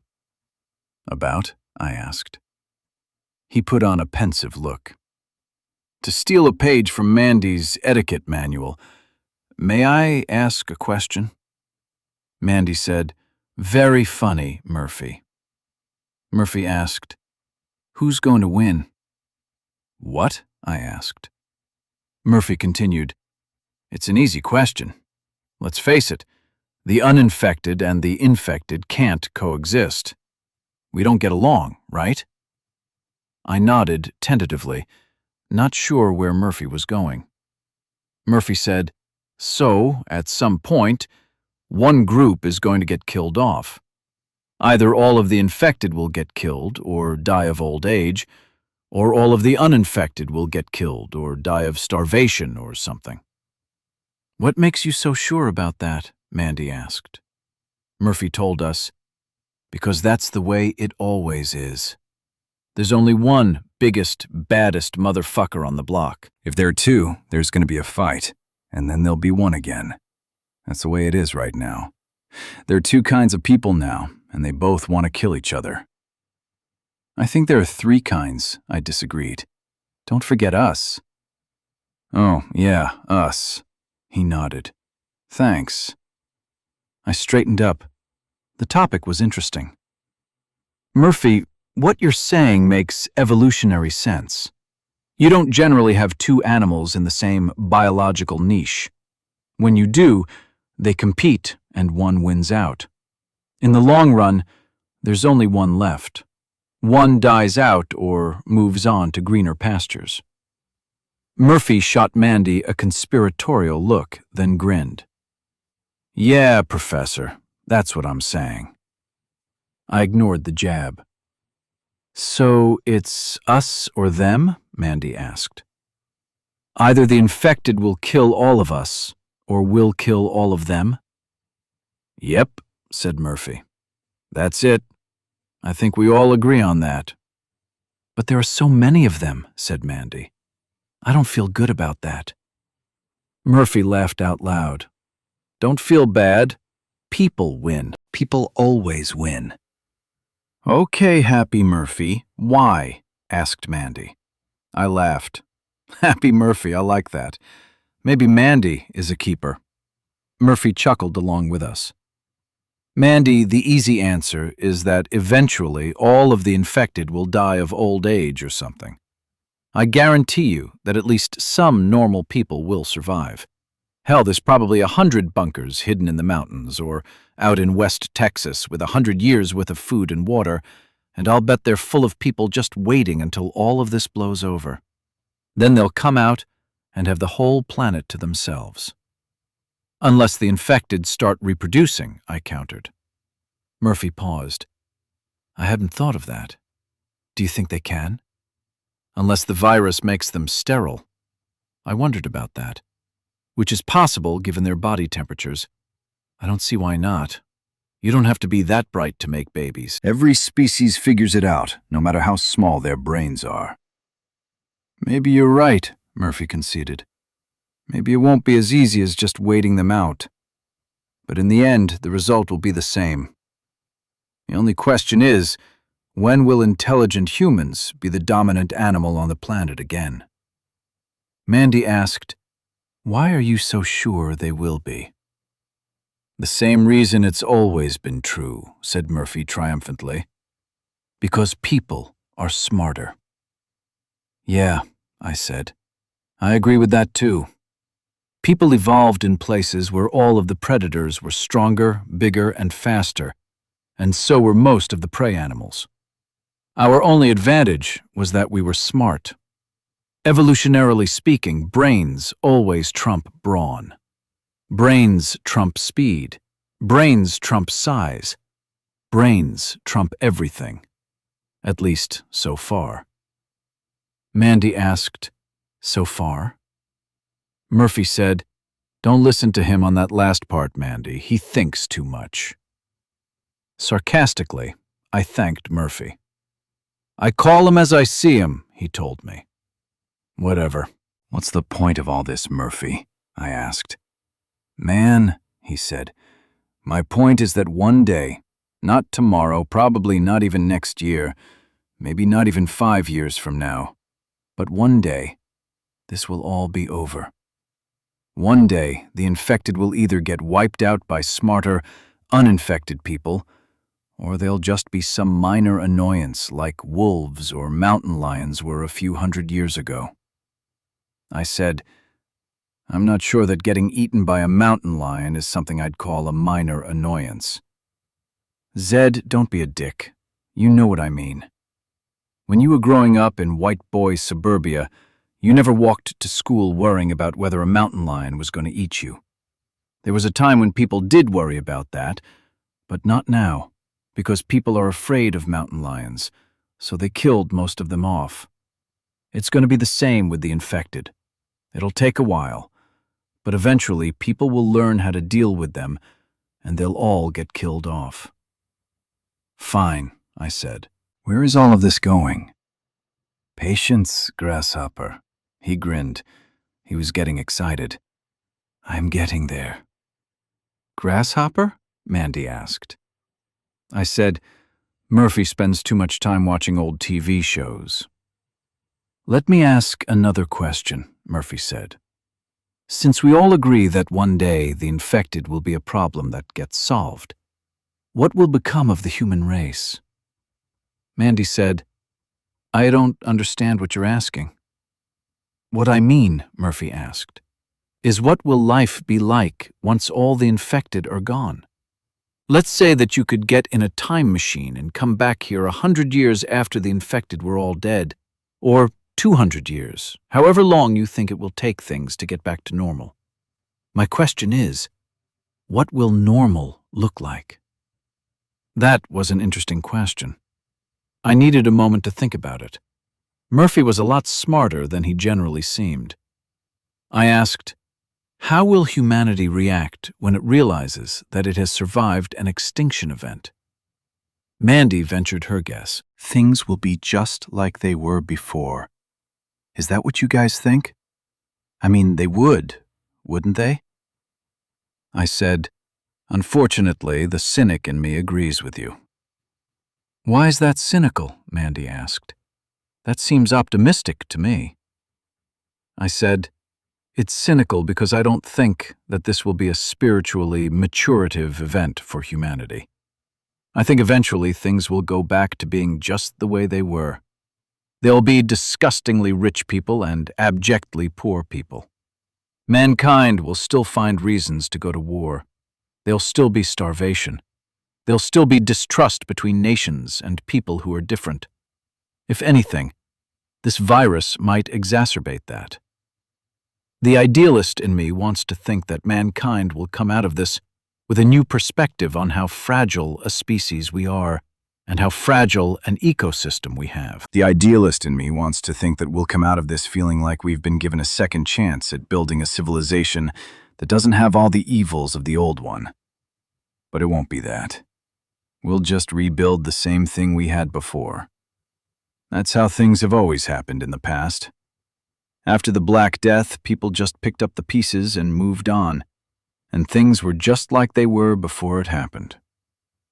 The pessimist in me says that this descent into chaos is forever, or at least for our lifetimes. All we have to hope for is a future where we'll scavenge for our meals and try not to become meals ourselves. Maybe in the long run, things will go back to the way they were, which, one day, will seem better than this. But I wonder how many people now see this as better. Mandy was shocked. "What?" Murphy said, "You are a pessimist, Zed." I pressed on. Before all this, how many people hated the reality of their meaningless, powerless, hopeless lives? That's how most of us lived before. How many people want to face pointless materialism, debt, and anonymity? None of them. But that's what we did. The world is a violent, terrible place now. But everything we do from morning to midnight is important. It's all black and white now, live or die. There's something real about that our lives didn't have before. "That's what you want?" Mandy asked, her anger rising. "Everybody I know is dead." "I'm sorry," I said. "And I know it sounds harsh, but that doesn't make you special. That fact will be true for everybody you ever meet from this day forward." She settled back in her seat and said softly, "Yes, I know. I just don't like how it is now. I want to sleep in a bed. I want to close my eyes without shivering in fear. I want to eat in restaurants. I want to go to movies. I hate what the world has become." "Mandy," I said, "that's where everyone will get eventually. People will hate watching their children starve. They'll hate being afraid. They'll romanticize the memory of how things used to be, and they'll want to rebuild. We'll stop being survivors and turn into teachers and accountants and mechanics. We may live in walled villages. We may never walk alone in the woods again. But things will go back to the way they were, one day." Murphy said, "Geez, Zed, when you get on a roll, you just can't shut up, can you?" "I'm sorry, I know. Isn't that the point of this discussion, Murphy? That things will be just as they once were?" Murphy said, "Yes and no." "Why no?" I asked. "Because it was just one point in my argument," he said. "We haven't made it all the way to my conclusion yet." "Can you just get to the point?" Mandy asked. "Because if I have to listen to another one of Zed's lectures, I think my head is going to explode." Murphy laughed. "Whatever." In the habit of our new social dynamic, that was my line. I smiled anyway. Murphy said, "I just wanted to make sure that we were all in agreement on the assumptions before I made my point." I shook my head. "And you call me a professor." "And your point is?" asked Mandy. Murphy said, "We can all go and just try and figure out how to stay alive if you want, but—" I cut in. "Staying alive is a pretty good option, I think." "For once," said Mandy, "I agree with Zed." "There's more," said Murphy. I said, "So far, just staying alive is pretty much a full-time job."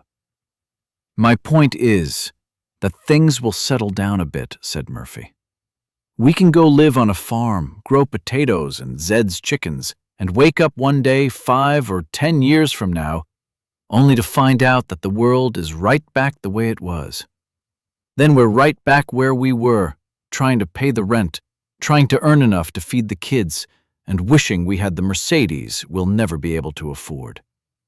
What I'm saying is that instead of just surviving, we can choose to thrive." "Choose to thrive?" I asked. "Yes." He grinned. "Because we're slow burns?" I asked. "They're saying that the immunity rate on this virus is something like 1 in 1,000, said Murphy. "But slow burns like us are rare. Maybe 1 in 10,000, maybe 1 in 100,000. "And where'd you get that information?" I asked. "Somebody who got it off the internet told you, right?" "That's immaterial," Murphy told me. "You know it's true. There aren't that many of us." "Fine," I admitted. "I'll give you that." He pointed his finger at me. "My point is that you and I have a special talent.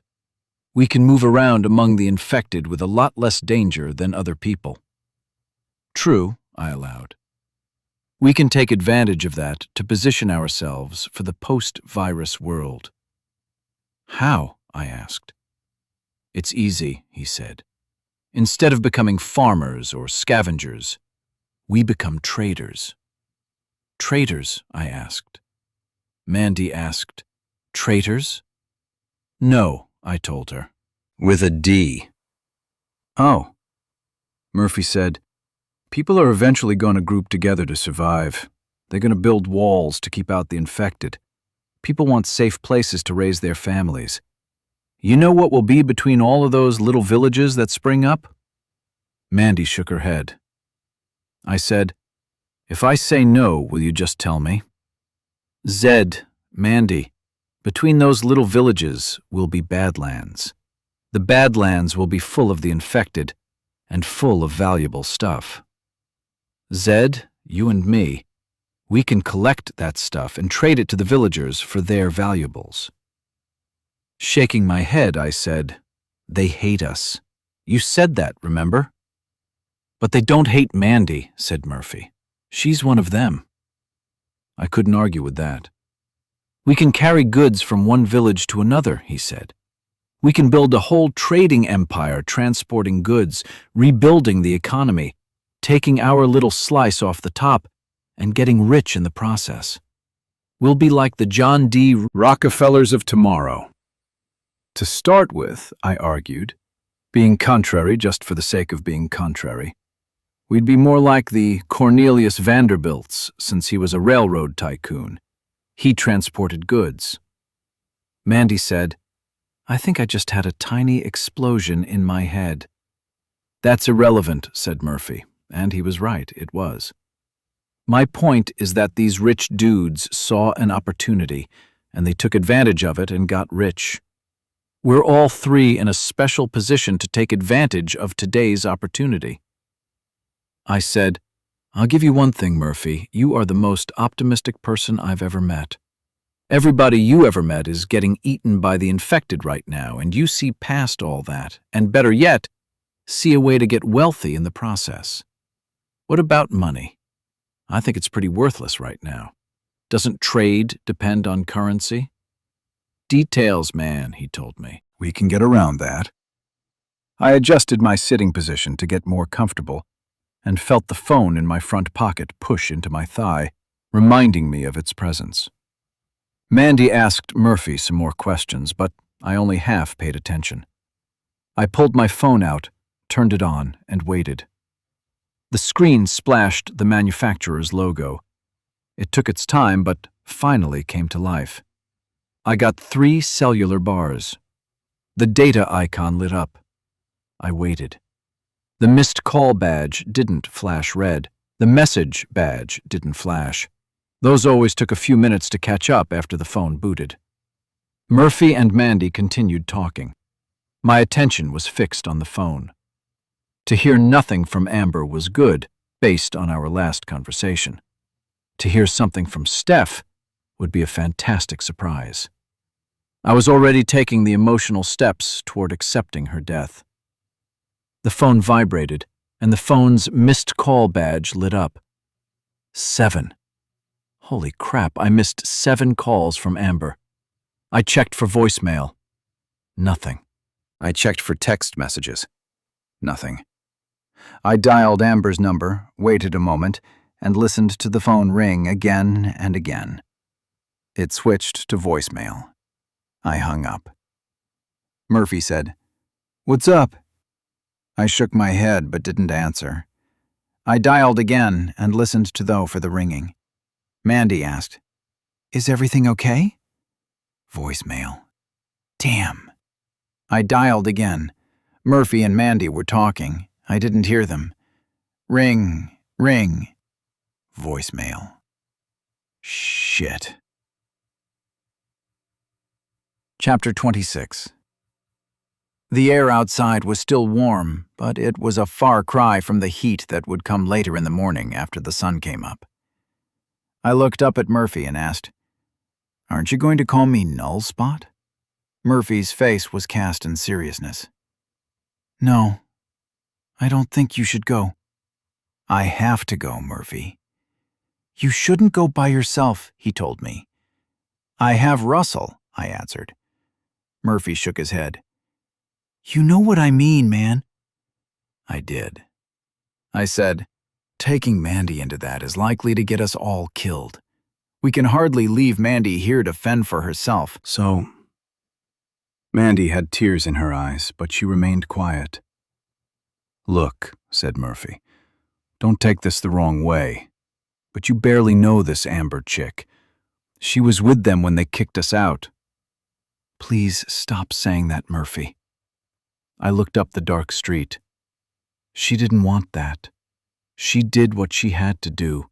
It wasn't any different than when you gave me the knife in the attic. To save ourselves, we would have killed Russell. It would have been wrong, but what choice would we have had?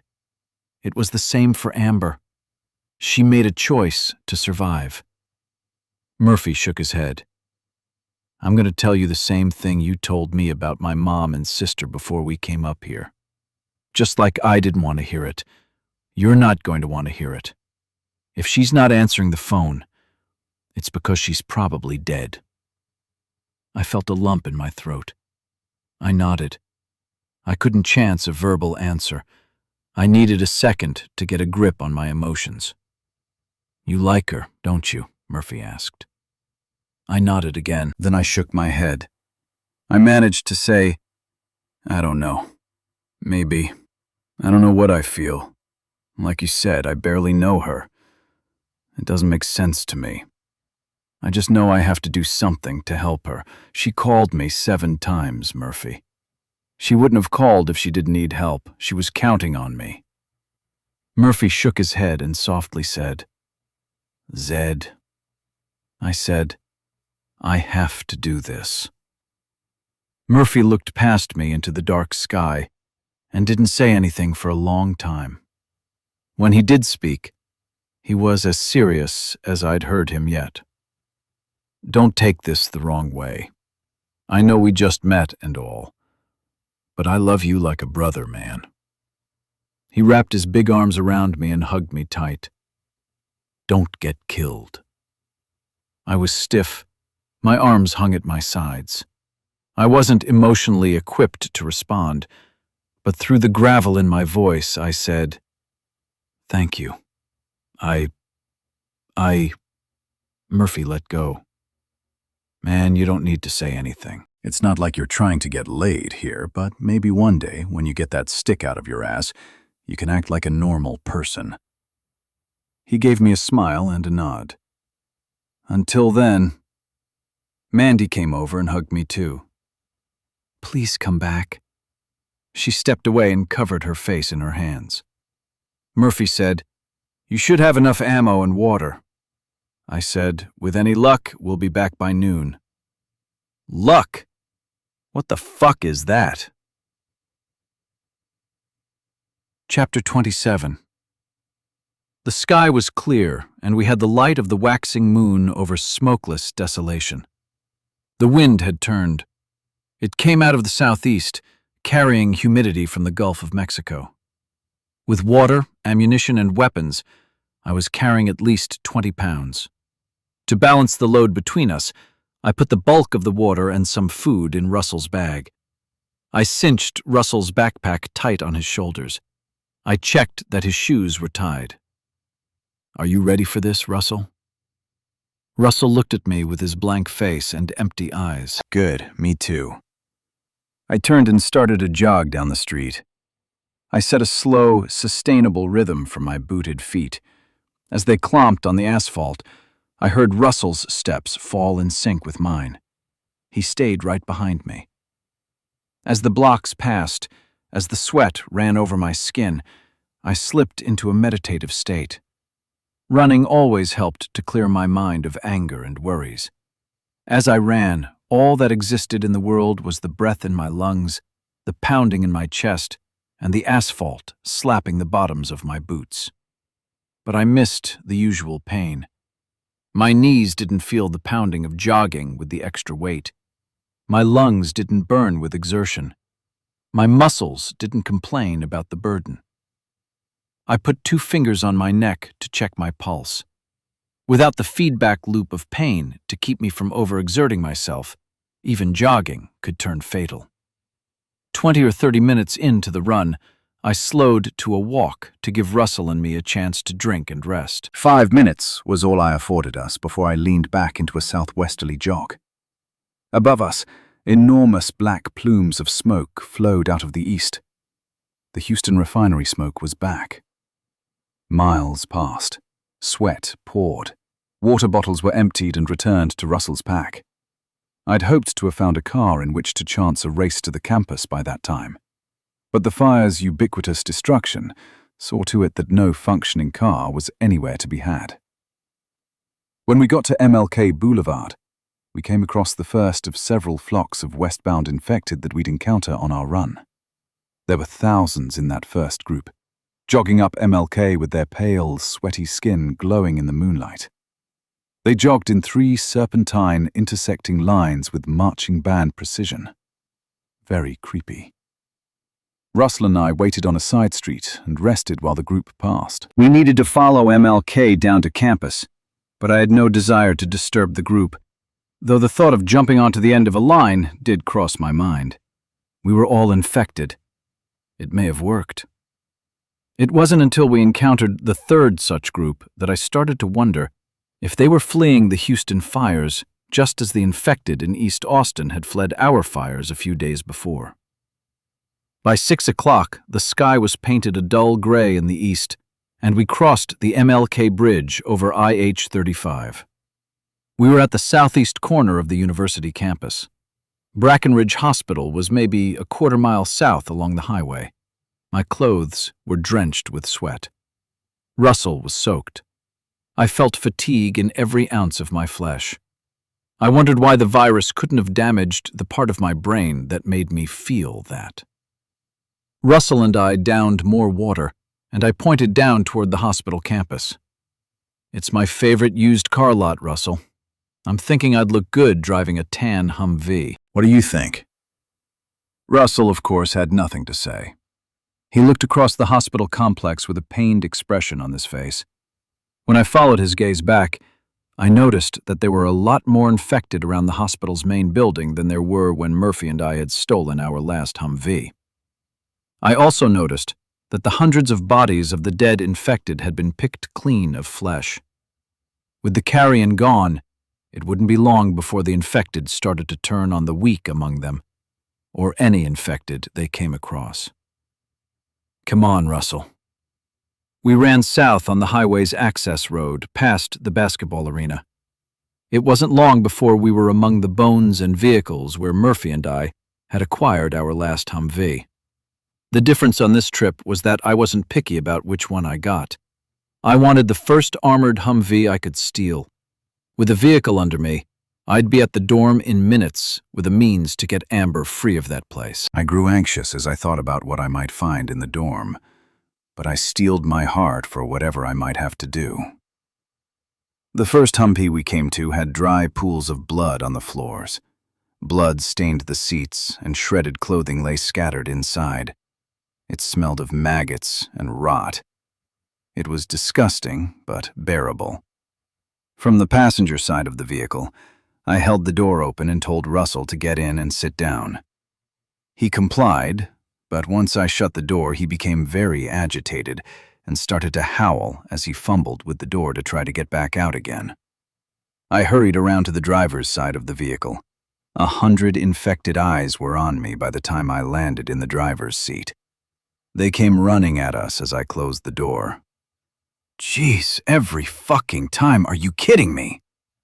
I started up the engine and lumbered away before any of the infected got close enough to lay a hand on the vehicle. Nevertheless, they were anxious to pursue. Russell, did I mention that things were going to get interesting? Oh, and if there are a bunch of infected by the dorm, things are going to get really interesting. The infected population appeared to have increased everywhere. I ran one down, then another and another. They flowed into the streets to chase us. Austin was thick with them. I knew there were 6 million people in Houston before the virus. How many did the flames drive toward Austin? It seemed like all of them. I cut hard at the first corner I came to, raced a short city block, and turned again. My goal was not to stay on any street long enough for the infected to see me coming and get out in front of us. Back and forth, right and left, I maneuvered the Humvee circuitously toward my goal. We crossed MLK through an irrelevant red stoplight and sped north on Brazos Street. A quick left onto Jester Circle and an almost immediate right put us on Speedway just 2 blocks from the dorm. I swerved around cars in the street and made little effort to dodge the infected who got in my way, depending instead on the toughness of the vehicle. In my growing excitement, I yelled at Russell. "This isn't much of a plan, Russell. I hope it works." We passed the gym, and I bounced the Humvee over the curb without slowing down. Its military-grade suspension jostled us but didn't fail. I took out a hedge as I angled across the grassy quad and headed for the gap between the dorm and the Rocks building. I straightened the Humvee out as I neared the gap, and then dragged the front fender along the limestone wall of the old dorm. I slowed to align the front door of the Humvee with the alcove in which the recessed side door of the dorm waited. I smashed the brakes and flung the Humvee door open. I wasted no time with subtleties in checking whether the door was locked. I blasted it with my M4. The glass shattered and mostly fell away. The infected were already coming. The gunshots wouldn't make a lick of difference. I raced onto the first floor. Russell climbed over the driver's seat and followed me through. I took a quick glance back to gauge my chances of a successful exit and felt okay about it. The Humvee was wedged hard against the exterior wall of the building, completely blocking the entry. The only way for the infected to follow us into the building would be to crawl under. I had no doubt that some would, but relative to the horde that was gathering around the Humvee, the crawlers were a solvable problem. I wasted no time with the elevator, but went straight for the stairs. I bounded up 3 and 4 at a time, with Russell chasing after. When I flung the door open on the 5th floor, I was fully prepared to deliver some mayhem to Mark and whomever of his Roxy whack jobs were still there to get in my way. Instead of a man with a gun, what assaulted me upon exiting the stairwell was the smell of death. From Amber's texts, I knew that most of those we'd left in the dorm were dead or infected. 2 of their bodies lay in the hall ahead of me. I brought by M4 up to my shoulder and aimed it up the hall. "Hello," I shouted. No answer. "Hello? Amber?" Nothing. "Mark?" Nothing. "Marcy!" I turned to check that Russell was with me. He stood a few paces back, breathing heavy, but blank-faced. I weighed the choice between running straight for Amber's room or taking the cautious route and clearing the rooms as I went. The ogre and the harpy. Fuck it. I ran up the hall at full speed. I slid to a stop at Amber's door and pounded. "Amber, it's me, Zed!" Russell pounded on the door. I looked up and down the hall, no sign of life. I pounded again. "Amber, it's me, Zed!" Russell pounded. Damn. I stood back to kick the door open, then gave it a second thought and checked the doorknob. It turned. The ogre and the harpy. The door swung open, and I rushed inside. No. Amber lay on the floor, naked except for a torn shirt. I dropped to my knees beside her motionless body. Russell dropped to his knees beside me. I put a hand on Amber's heavily bruised face. I put 2 fingers to her neck to check her pulse. No. Russell started to sob. Of his own accord, he pulled her torn shirt together to cover her breasts. He sat back on his feet and wailed like a dying beast. I fell back onto my butt and felt my soul drain out of me. Amber's face was swollen and bloody. Her hands were bruised from defending herself. Her skin was not white. She'd never been infected. She was immune. But she was dead. I was numb. I was lost. I'd failed to save her. I had failed. Breath came into my lungs and left. Sounds fell on my ears and registered in my brain. Amber's body lying on the floor was the only thing in the universe that mattered at that moment. Russell's wails hurt my heart. Amber hadn't been killed by the infected. There were no signs of feeding. She'd been murdered.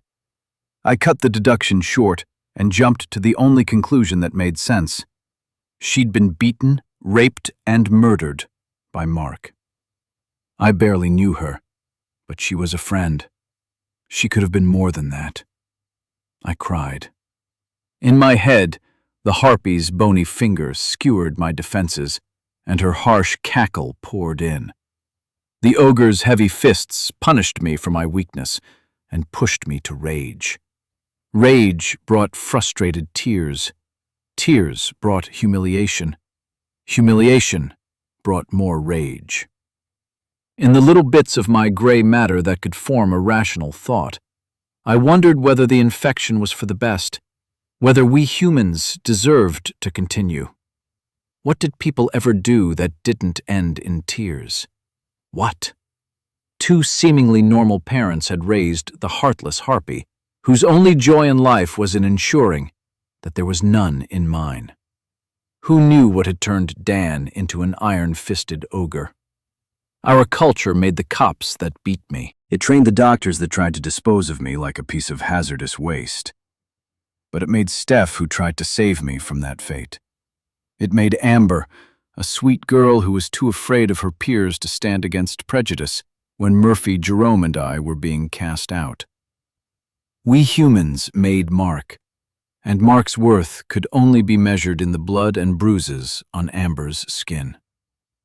My mind reeled, trying to find meaning for it all, just when meaning had lost its value. Only one thing mattered anymore. I had to find Mark. Mark had to suffer. Mark had to die. Chapter 1. With Amber's legacy, a flash drive in my pocket, I walked. Russell followed. What else was he going to do?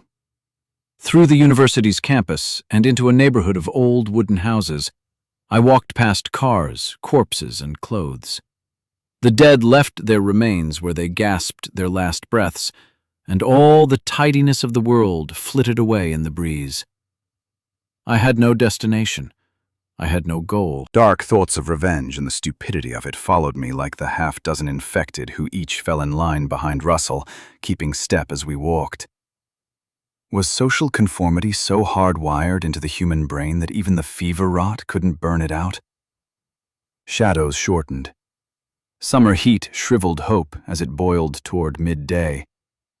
I wanted to douse myself in the kind of cheap tequila that starts punishing you the moment it passes your lips, and mosh through my hate with some raging, slamming metal music. Oblivion and numbness, so familiar, beckoned me. I wanted to forget everything. Every single fucking thing. I came to a stop. My entourage did the same.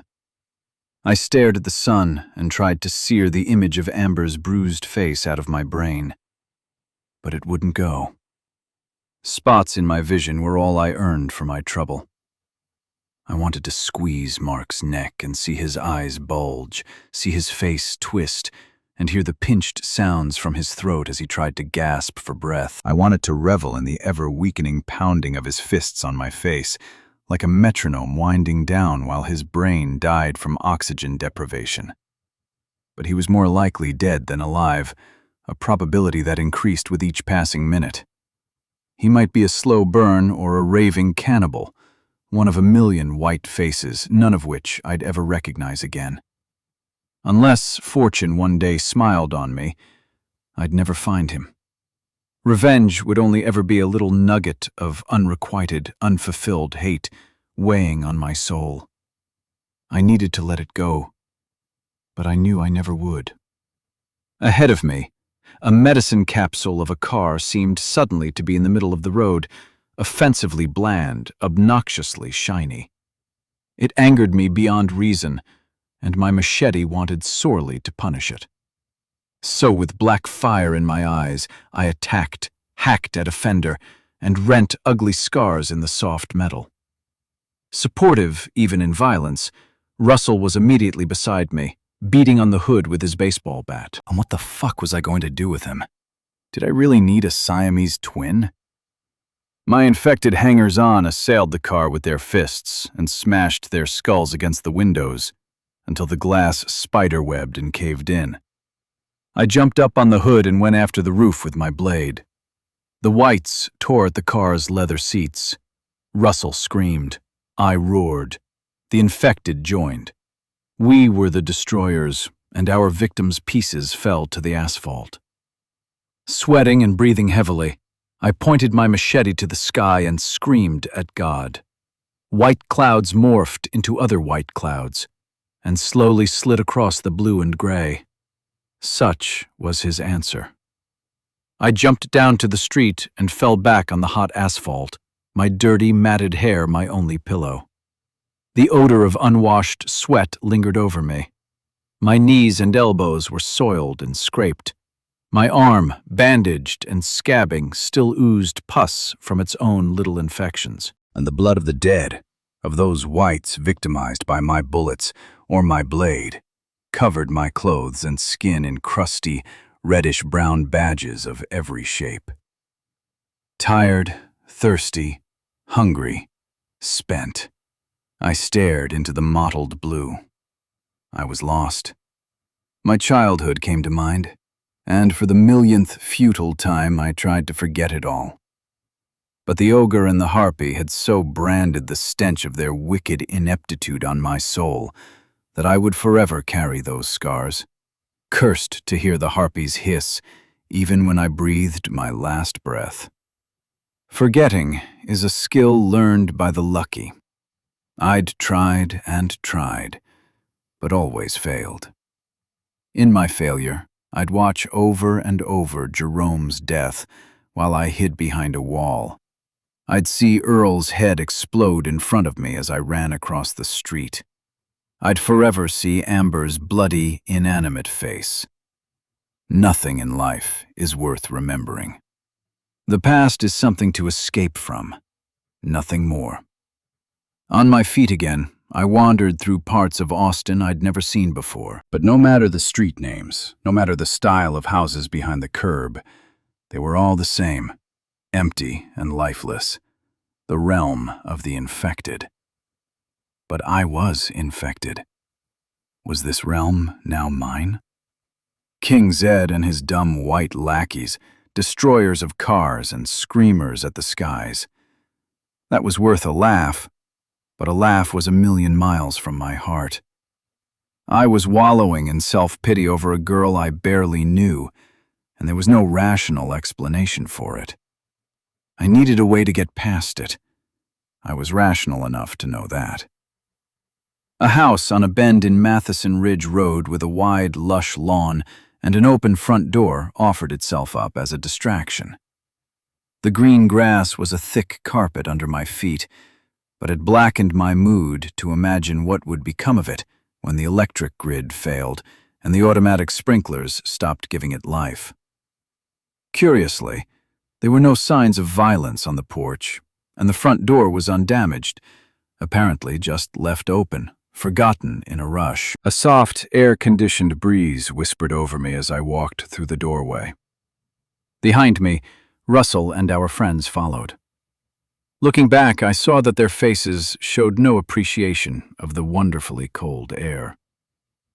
Oh, Russell, you poor, oblivious man.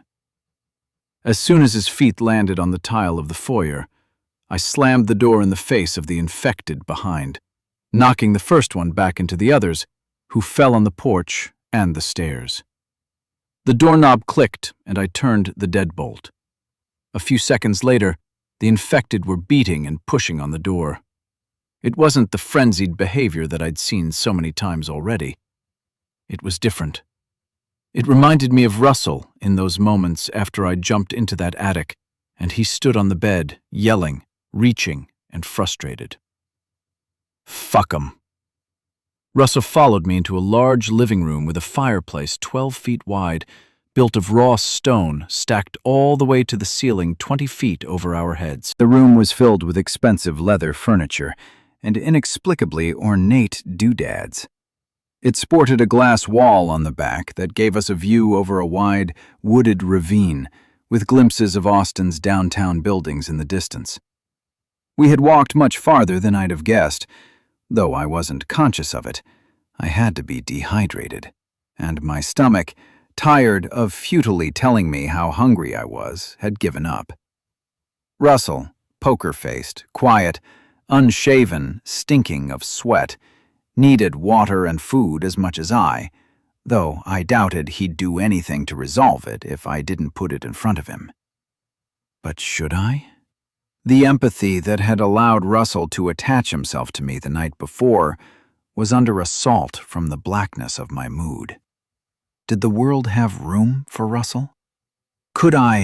Should I be his keeper? Would it be kinder to cut him loose and let him die, or to let him chase me all over Austin until we both fell to the tearing hands of the hungry infected? The kitchen, that's where we needed to be. It was portioned from the living room by a giant marble-topped island surrounded by a dozen stools.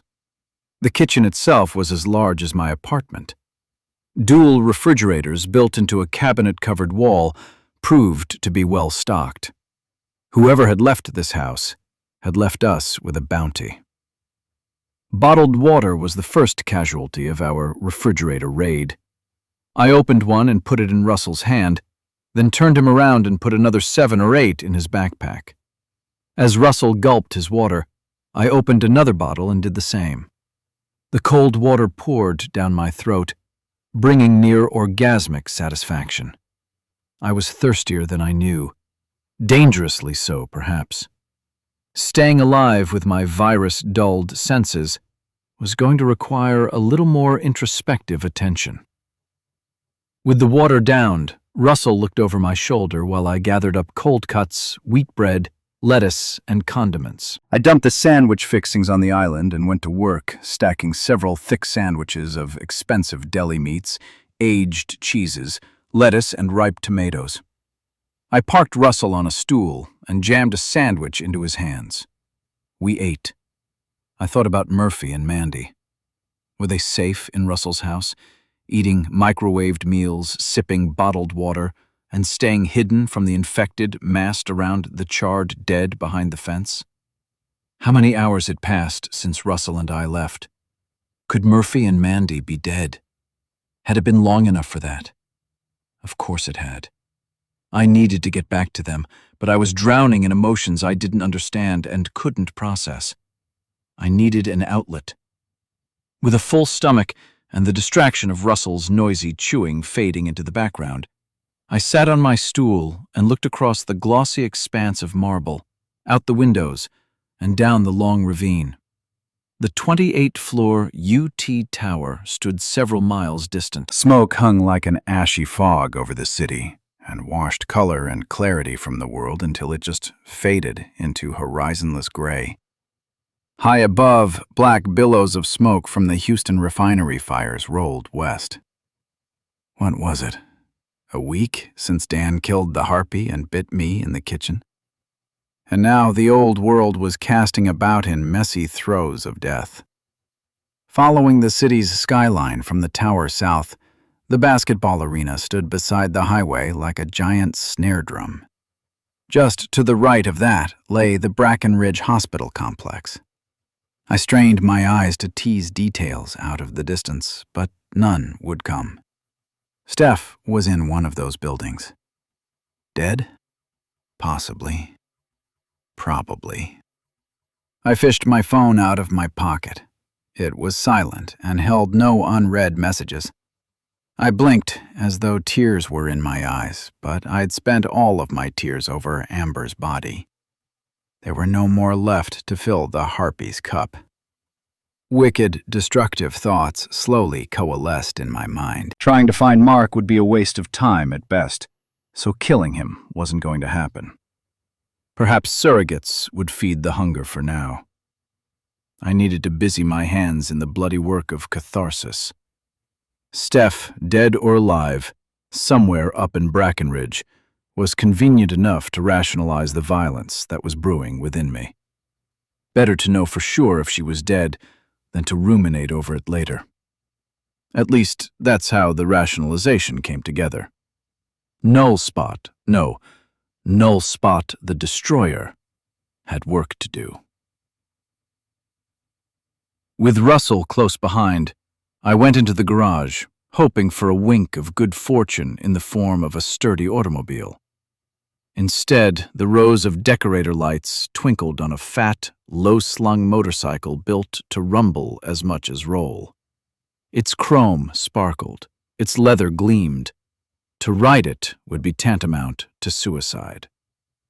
Back through the kitchen door, on the wall by the fridge, I spotted a key hanger with 3 empty hooks and a 4th with a key ring dangling down. The leather key fob was adorned with a wicked death's head logo, hanging beside 2 keys and a garage door opener. They had to be for the bike. I stared at those keys for many long moments. My belly was full, my thirst was gone. Manufactured cool air, underappreciated just a week before, bathed me in its luxury. I was safe. I could lay on a couch and watch a movie. I could pretend, at least for a while, that the world wasn't going to shit. But I burned with a hate and a need. Fuck it. I grabbed the keys and marched back into the garage, slamming the door behind me to trap Russell in the house. He howled. I threw a leg over the dormant black machine and slipped the key into the ignition.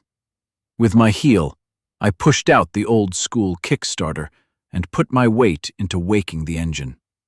It rumbled to deafening life in the enclosed space.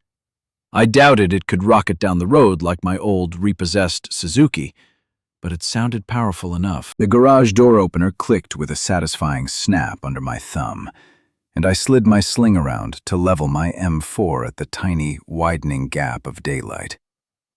The first white to crawl under the door got extinguished before his crazy eyes ever saw me. I shredded the legs of 2 more with 5.56mm bullets before the door was halfway up. They were busy bleeding out when the door stopped at the top. More infected ran up the driveway and were massacred for their trouble. With no others in sight, I slipped the M4 around in its sling so that it was on my back. I ran my fingers over the handle of my battered machete and checked that my pistol was handy in its holster. I put both hands on the handlebar grips, revved the beast, and raced out into the street like a thunder god riding a storm. The heavy bike hugged the pavement as I leaned hard into a left turn at a reckless speed. I took a right and then zigzagged through the neighborhood. A wall of sound stunned the infected as I blazed past. Pale white faces popped out of bushes and up from behind parked cars, all too late to make a dash for the road and cut me off. At 38th Street, I headed east. I opened up the throttle and blew past North Lamar Boulevard at 90. I had to brake and swerve through the cars that cluttered the roads around Seton Hospital. I turned into another grid-pattern neighborhood and repeated my zigzag tactic to avoid collecting infected on the road ahead of me. Helpfully, the motor's throaty growl echoed among the houses, sending the infected scurrying in wrong directions. Wind pulled through my hair and tugged at my shirt. Parked cars, trees, and houses flew past in a blur. Whites appeared on the roadsides and disappeared behind.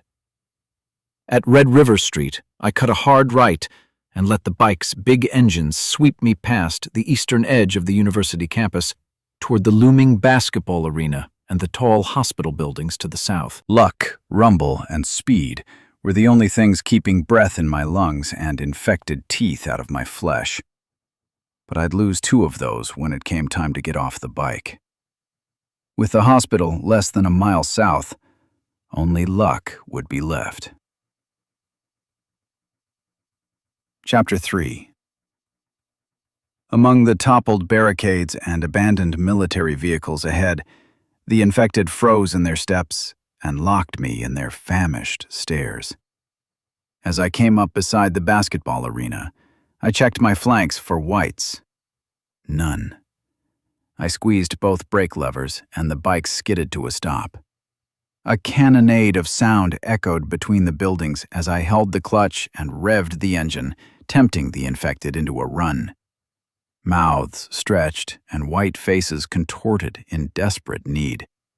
Running feet stomped the asphalt, carrying the graceful fast and the clumsy slow. Arms swung and dirty hands grasped.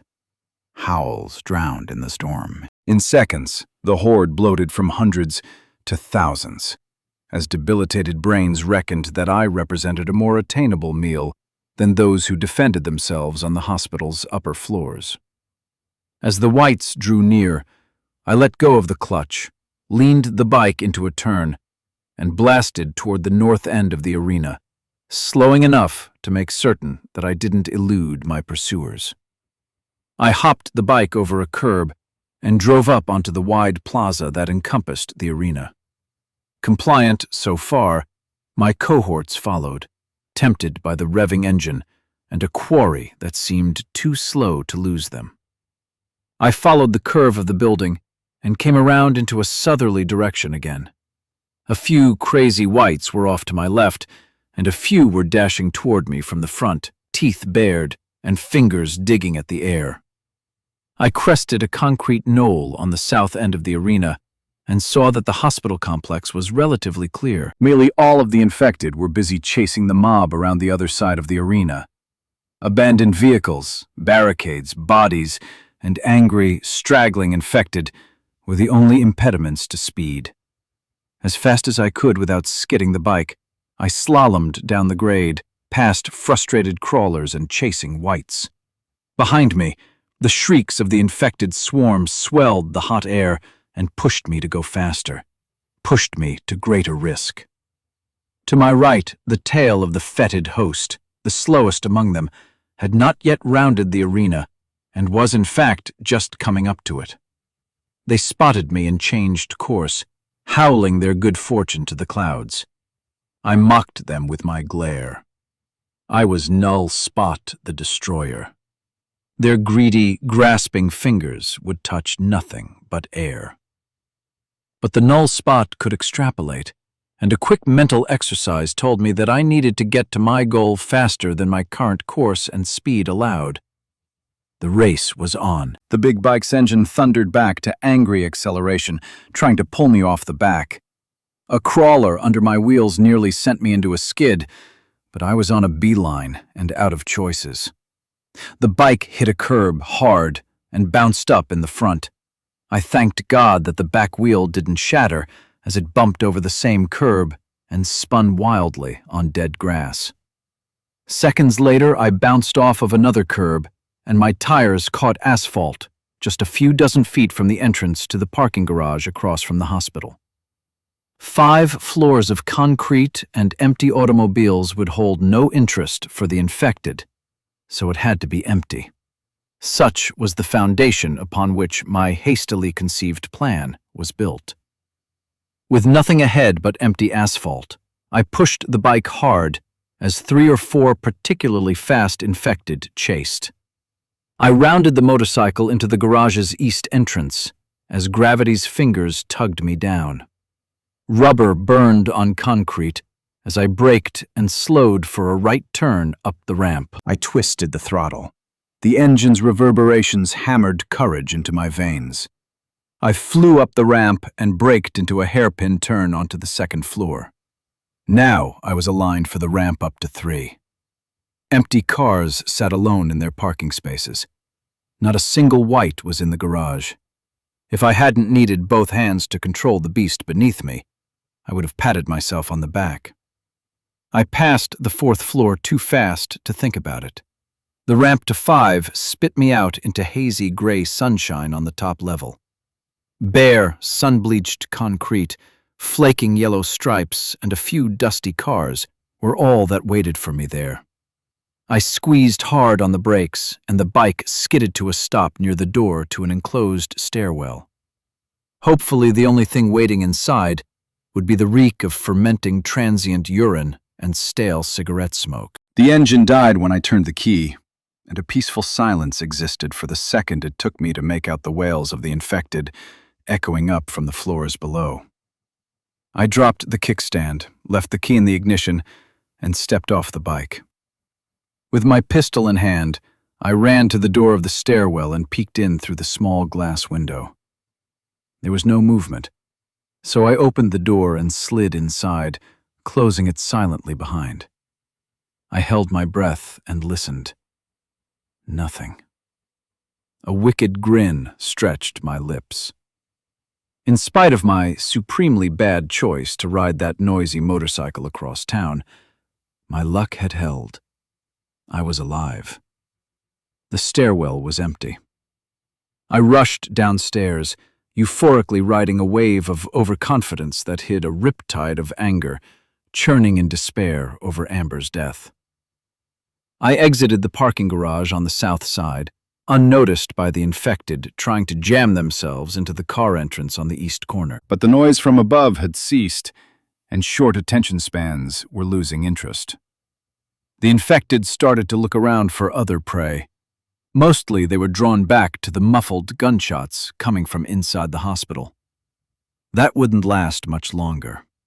Null Spot the Destroyer still had an imagination full of bad ideas and a pocket full of stupid to spend. Far up the street, closer to the arena than the hospital, I spied a Humvee sitting on the grass. Its doors were swung open, and a big machine gun was mounted on the top. With that, I could sweep my soul clean of the painful clutter and put it back into stark order. Chapter 4. A crust of blood covered the seats and floors of the Humvee, gluing down shreds of uniforms and bits of bone. Pieces of equipment and empty boots littered the ground around the vehicle. Keeping a wary eye on the infected still frittering near the parking garage entrance, I spent a few minutes looking for full magazines to top off the ammo for my M4. Nothing for the Glock, but I even found a grenade. Those were rare but very handy to have around.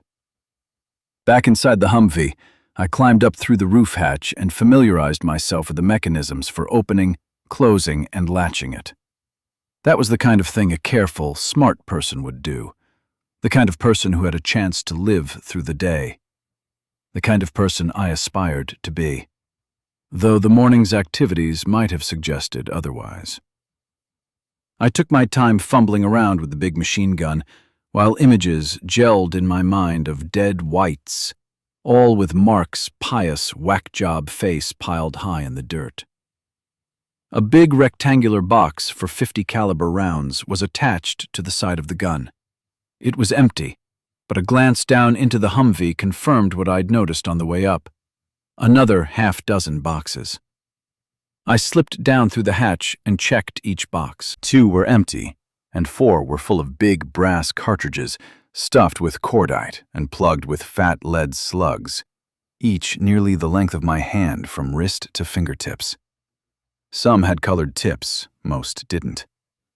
I hefted a canister up to the roof as quietly as I could manage and replaced the empty one mounted on the side of the gun.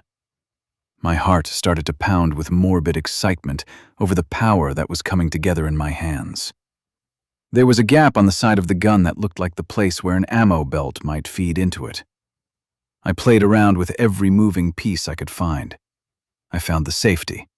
I figured out how to load it and guessed that the curved lever on the back of the gun, perfectly positioned for a thumb to press while holding the 2 handles, had to be the trigger. Satisfied that I had it right, I scanned the hospital grounds. Perhaps 20 infected were close enough to make a dash for me when the shooting started. 8 or 9 were grouped in a dense shadow under an oak. They presented a nice, big target. They would die first. A staircase attached to the side of the hospital caught my attention. It was encased in walls of glass filled to bursting with squirming white bodies. I had no idea what the effective range of the machine gun might be, but I was going to fire on the stairwell a block to the south and find out. I crawled back down and took a moment to pull up the handles on the Humvee's combat locks. I thought about putting a second ammunition canister on the roof beside the machine gun so that I could reload faster, but I looked back at the infected spreading out as they exited the parking garage, convinced me that wasn't a good idea. I'd be lucky to empty the gun's first belt before those infected were on me. Back up through the top hatch, I pulled back on a big crank handle on the right side of the gun, guessing that was the first step to firing the weapon. I pointed the gun at the pod of infected under the tree, the ogre and the harpy. I pressed the trigger. The gun bucked more than expected, and half of the rounds went wild, but enough of them didn't. A head exploded. Gouts of blood burst from bodies. Limbs were severed. Bodies crumpled to the ground. Red mist hung in the air. Holy shit. It was loud, though nothing like I expected. It did command the attention of every infected in sight, and that was expected, as was what followed. They were all running directly at me.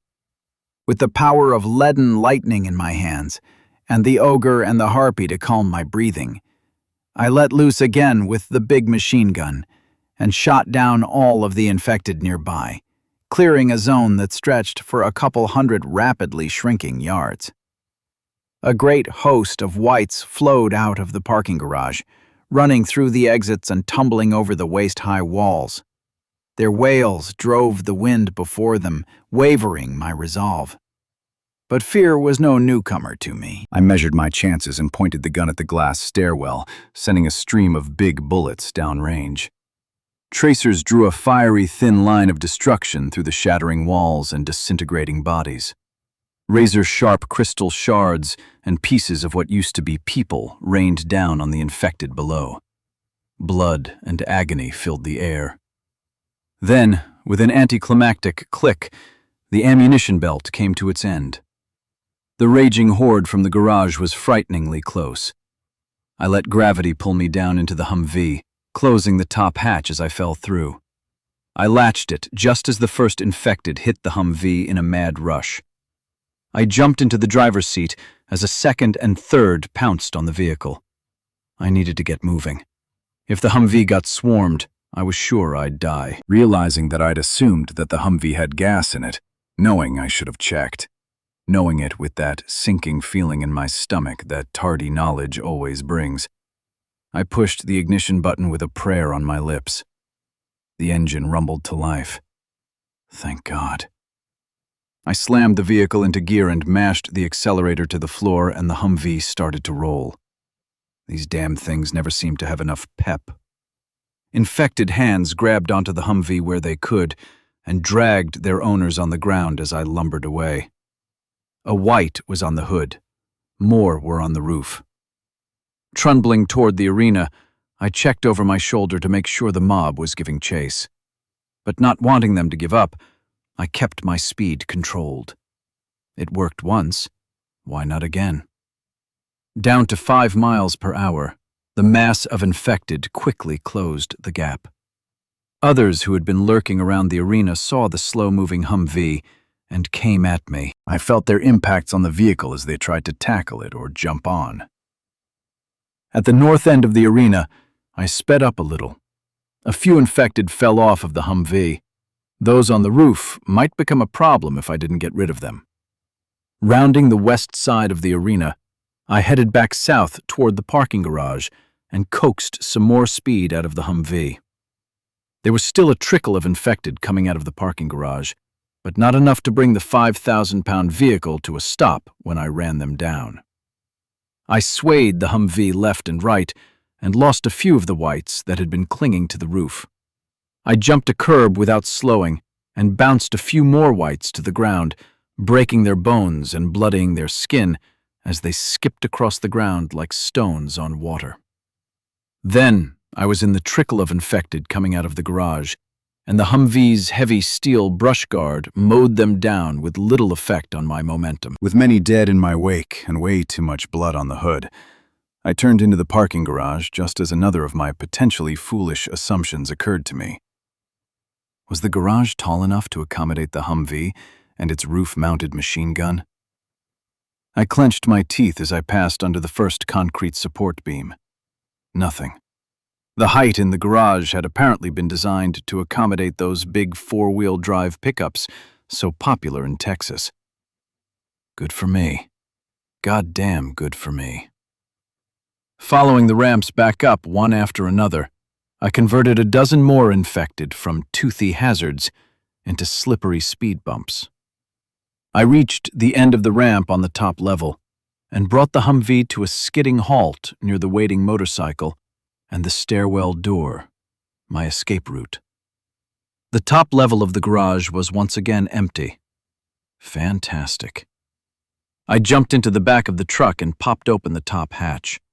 As quickly as I could, I shoved 3 canisters of .50 caliber ammunition up on the roof. Enraged screeching welled up from the lower levels, confirming that my plan was working. The infected were pouring back into the garage. I fumbled, trying to load a belt into the machine gun as fast as my one practice session allowed. But my luck held. Everything clicked into place, and I pointed the utilitarian weapon down the ramp. The infected would arrive any moment. And on cue, they did. First a few, then a few dozen, then a solid, riotous mass of white flowed around the corner and onto the ramp 50 yards down.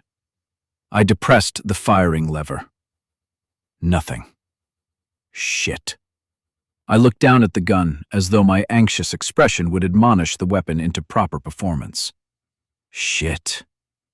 Aside from wishing I were elsewhere, the thing I wanted in that moment more than anything else was to kick Arnold Schwarzenegger in the balls.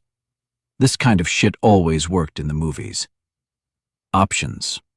The horde was too thick to drive through. The door to the stairwell was just a dozen feet behind me. It was time to bail. Then I remembered. With seconds that could have been used for escape dwindling away, I instead bet my life on the big handle on the right side of the gun. I yanked it back with all the strength that panic could bring to bear and pointed the weapon at the closest of the infected. I pushed down on the firing lever with both thumbs, and Nullspot was instantly transformed from frightened pants pisser into fiery god of thunder. Slaughter. A heavy lead torrent ripped through packed bodies. Each bullet shredded 2, 3, and 4 deep among them. Instantly, 100 surrogate marks died most satisfyingly, with agonized grimaces on their pinched faces. The vanguard became a slippery, bleeding red and white wall. The mass behind surged and stalled, but then flowed up and over, a river of rage and tearing fingers. In a ridiculously small number of seconds, the first ammo belt ran dry, and as I looked down the throat of a million gnashing teeth, I knew my plan was fucked. In my imagination, I'd been able to kill so many whites that they'd clogged the ramp with their bodies. I'd been able to bide my time as I sprayed the glass stairwell and hospital grounds across the street, clearing an escape path for everyone trapped inside. Then I'd walk leisurely down the stairs to my hero's welcome. Oops. There was no time to load another belt and still kill the new vanguard of bloody runners sprinting to tear my lungs out. It was time for me to run. I wriggled up through the hatch and jumped off the roof of the Humvee, falling through the air with my eyes on the salvation of the stairwell door. With adrenaline pumping at full tilt and my heart banging out a fierce rhythm, I saw, but didn't register, the absence of the stairwell's light through the door's window. I hit the concrete running, closed the gap to the door in a flash, and grasped the handle. As I turned it, the crazed face of an infected woman smashed itself harshly against the glass. The door burst open, knocking me back. I tried to catch my balance as a mass of infected fell over one another, roiling through the gap. Oh, fuck. Breathe. Breathe. My hands were instantly on my M4. My fingers, now practiced and intimate with the gun, sprayed a dozen rounds into the pile and bought me a few seconds of life in which I tried to think of a way out. But there was none. I ran toward a corner of the parking structure, not with a plan, but because that was the only direction that wasn't already crawling with infected monsters bent on killing me. I made it to the corner and emptied a magazine at the running whites closest to me. Out of some primal instinct, I climbed up on the top edge of the 6-inch-wide wall, trying to get above my pursuers and completely ignoring the 5-story drop to the ground below. A large, square support pillar on the corner offered me another 2 feet of height. A few fast, precarious steps ended with a teetering jump. I landed on a square of concrete at face level with 1,000 whites in their grasping hands. But what was a kick in the face to a beast that felt no pain? They were going to tear my skin and shred my flesh. My heart would pump its last between the teeth of a virus-tainted horror. With a million simultaneous thoughts of death and desperate deliverance blazing through my synapses, my hands automatically pushed another magazine into my rifle. Before the trigger sent the bullets flying, I caught sight of movement down to my right on the side of the parking garage, where abso-fucking-lutely no movement should have been. It took a few nanoseconds of full attention to process what I saw, but with only seconds left to live, that was an immeasurable investment. It was a banner. An enormous, nylon mesh banner 15 feet wide and 40 feet long hung from the top edge of the wall and reached down to somewhere around the 2nd floor. That bottom edge was still too far off the ground to risk a jump, but that was thinking too far ahead. I'd likely be dead before that became a problem. Was that it? Was that my only minuscule chance? I glanced back up to the oncoming mob, emptied my magazine to clear the closest of them, and jumped off the concrete corner support. 2 seconds later, I had the top edge of the banner in my grasp, with my boots slipping off of the wall's gritty edge. The ogre and the harpy. The ogre and the harpy. Going off the side of the building was a terrible, shitty, awful choice, with an infinitesimally small chance of being alive at the bottom. But no matter how fast my brain spun, there was no other way. Once those clutching white fingers caught my clothes, my chances of continuing life would hit absolute zero. Infinitesimally small looked good. I squeezed my hands and tried to bunch the taut nylon into something easier to hang on to as my legs flailed out over the drop. Before I had time to hope for the best, gravity seized me and pulled me madly toward the sidewalk far below. I held on to the banner as tightly as I could, but the nylon slipped rapidly through my grasp, friction heating and tearing my skin. To put a damper on my acceleration, I pulled my feet in to squeeze the mesh between the rubber soles of my boots. I started to slow. I had half a thought that I might live.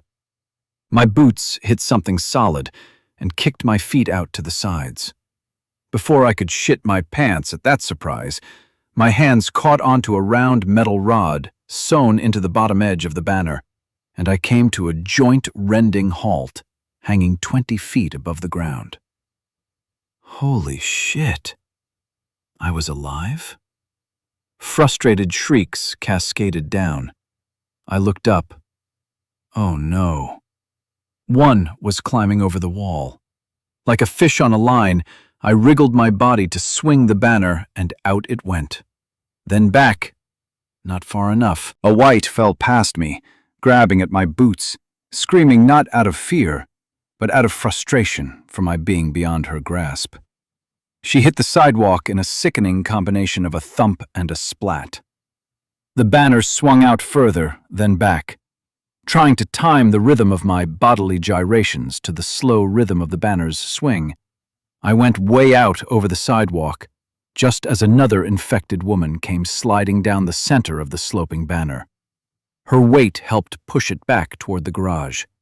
She missed me by 5 feet when she slipped past with just enough of an arc to drop her past the sidewalk and into the grass, with a sound of breaking bones wrapped in tearing flesh.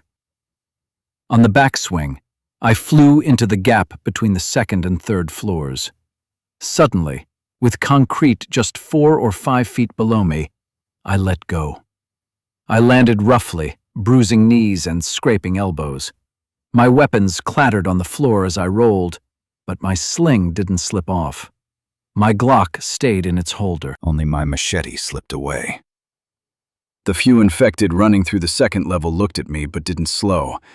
The party was upstairs.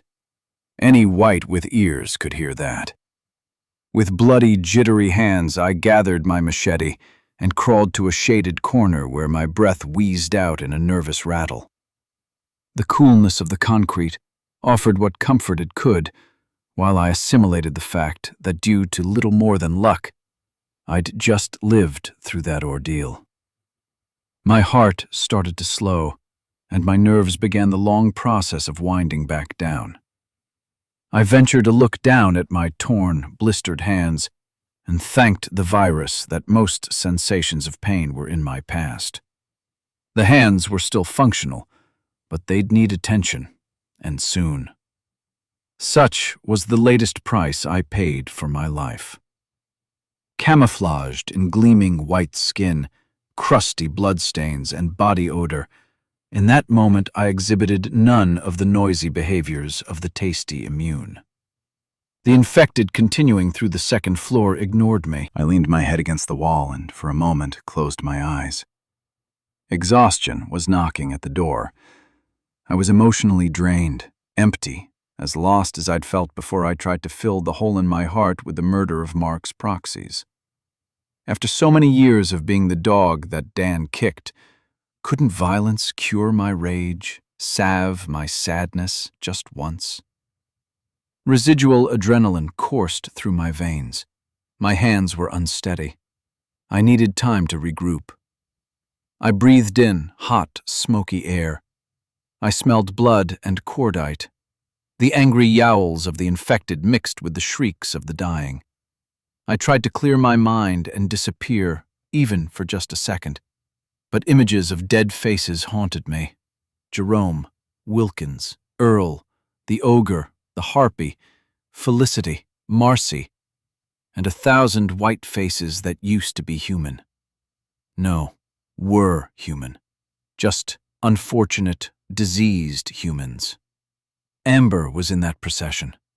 Steph's dead face would join soon. The virus was very effectively killing off every person to which I had even the tiniest connection. The virus was binging on humanity, one overflowing spoonful after another, and with each death, human civilization ticked inexorably toward its end. And what the virus didn't destroy, the natural entropy of the universe would. Long held at bay by human arrogance, it would soon crumble the fragile foundations of the world. Fires burned in East Austin. Blazing refineries in Houston disgorged untold tons of toxicity. The reactors would eventually melt down, and our failing dams would wash the reactors' Chernobyl waste into the oceans, killing everything in the marine world as well. Empty skyscrapers would be tombstones to our dead cities. Satellites would fall from the sky. When the blood of our dead was washed away by time, the rusting carcasses of 1 billion cars would again stain the earth red. How much of that would I live to see? Did I want to see any of it? Did I want to face a future alone among the mindless monsters? Alone. Lost in the blackness of my mood, my scavenged cell phone buzzed in my pocket, teasing me with evidence of another life that would soon come to a violent end. I wanted to cry, but the ogre and the harpy had beaten so many tears out of me, and nothing seemed to anger them more than a little boy's tears. I felt like I was 12 years old again, alone and imprisoned in a heartless world, with countless days of pain in my past and endless days of fear in my future. And I knelt at Amber's body while Russell's wails vocalized my pain. The cell phone buzzed again, and Jerome, cowardly, lying, useless Jerome, killed for no reason at all. What the fuck was that? Was there a path forward, a road out of the darkness? Could I once again find in myself the strength that stood me before the ogre's wrath so many years ago? Or would life's cruelty finally prevail? As I searched my heart for that answer, the cell phone vibrated for half a second, then cut short. Whether the battery in the phone, the life at the other end, or the hope of the caller, something else had just died. I thought about a buddy of mine from 7th grade, Benny Clark. We met after school one afternoon to settle with our fists some little something so trivial that memory misplaced it almost immediately once it was over. We fought that afternoon, or more accurately, we boxed. But I didn't try, not really. Benny was a smaller kid than me, and that made a real difference at that age.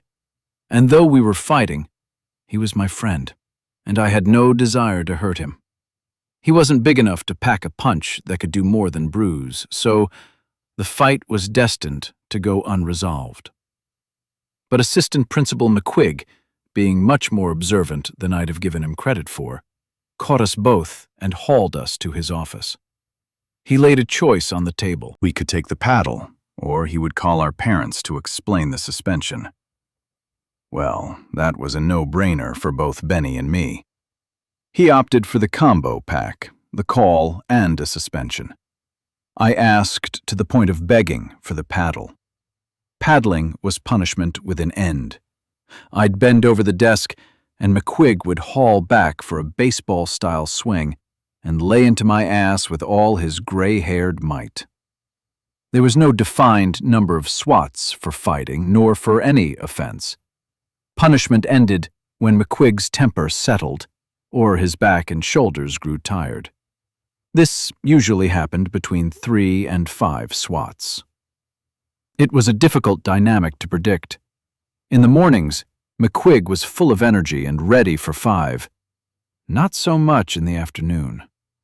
But in the afternoons, his temper was short from a long day of dealing with the likes of me, so he was more inclined to shoot for 5. I took 5 that day. Perhaps my frequent flyer status was built into the equation somehow. In spite of paying the price, however, I was too naive at that age to understand how things really worked in the world. At the time, Dan was an assistant principal at another school in the district. I guess it only made sense that he knew McQuigg. Perhaps McQuigg called to tell Dan of the favor he'd done him by tanning my hide.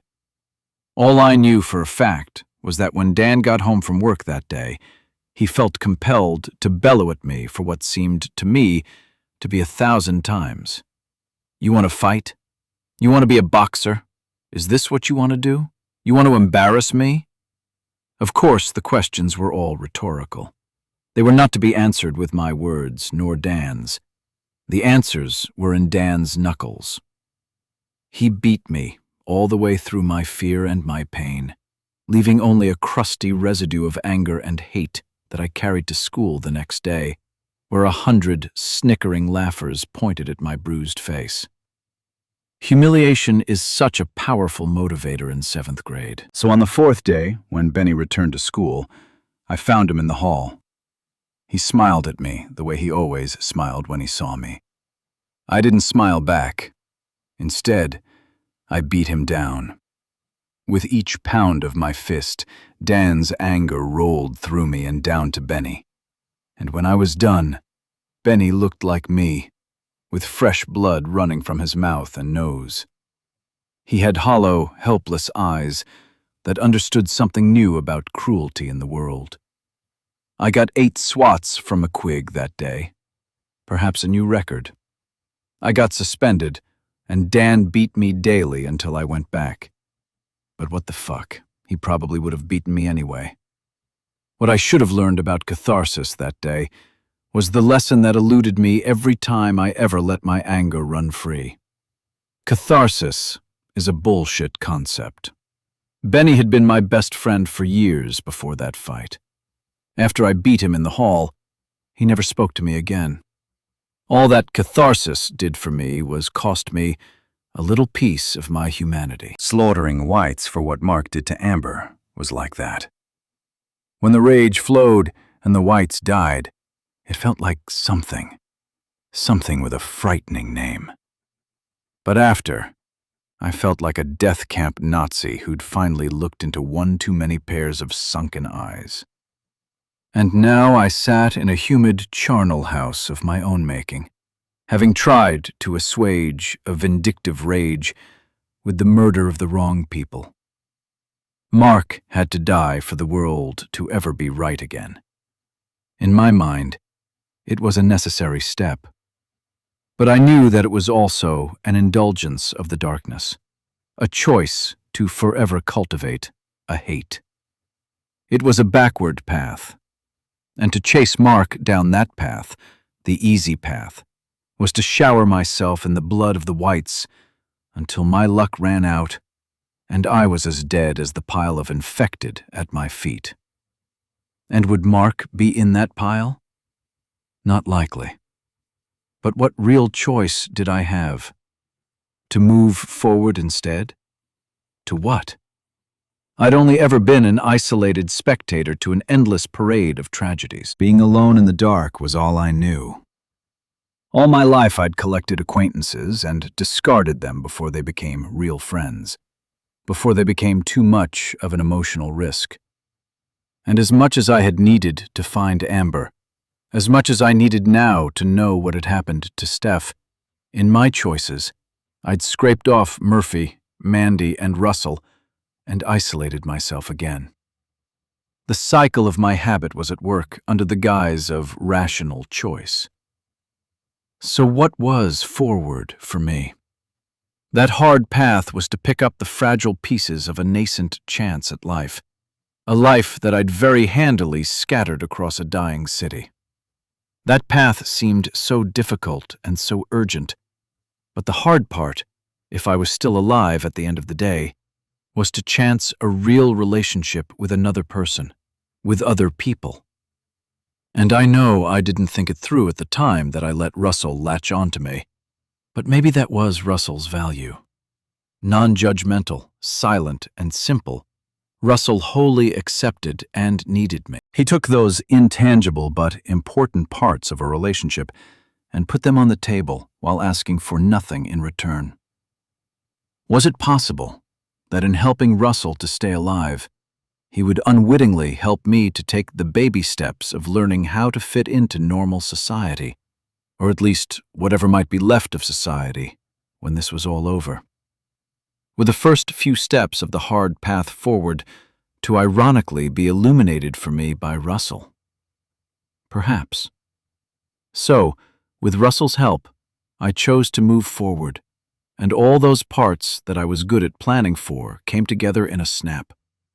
I was ready to go, alert, and back in the present. My eyes were open, and I was aware of my surroundings. 3 infected lurked near a support column at the top of a ramp, fixated on me, puffing up their courage. Their faces were gaunt, their hands very busy at invisible nothings that needed desperate attention.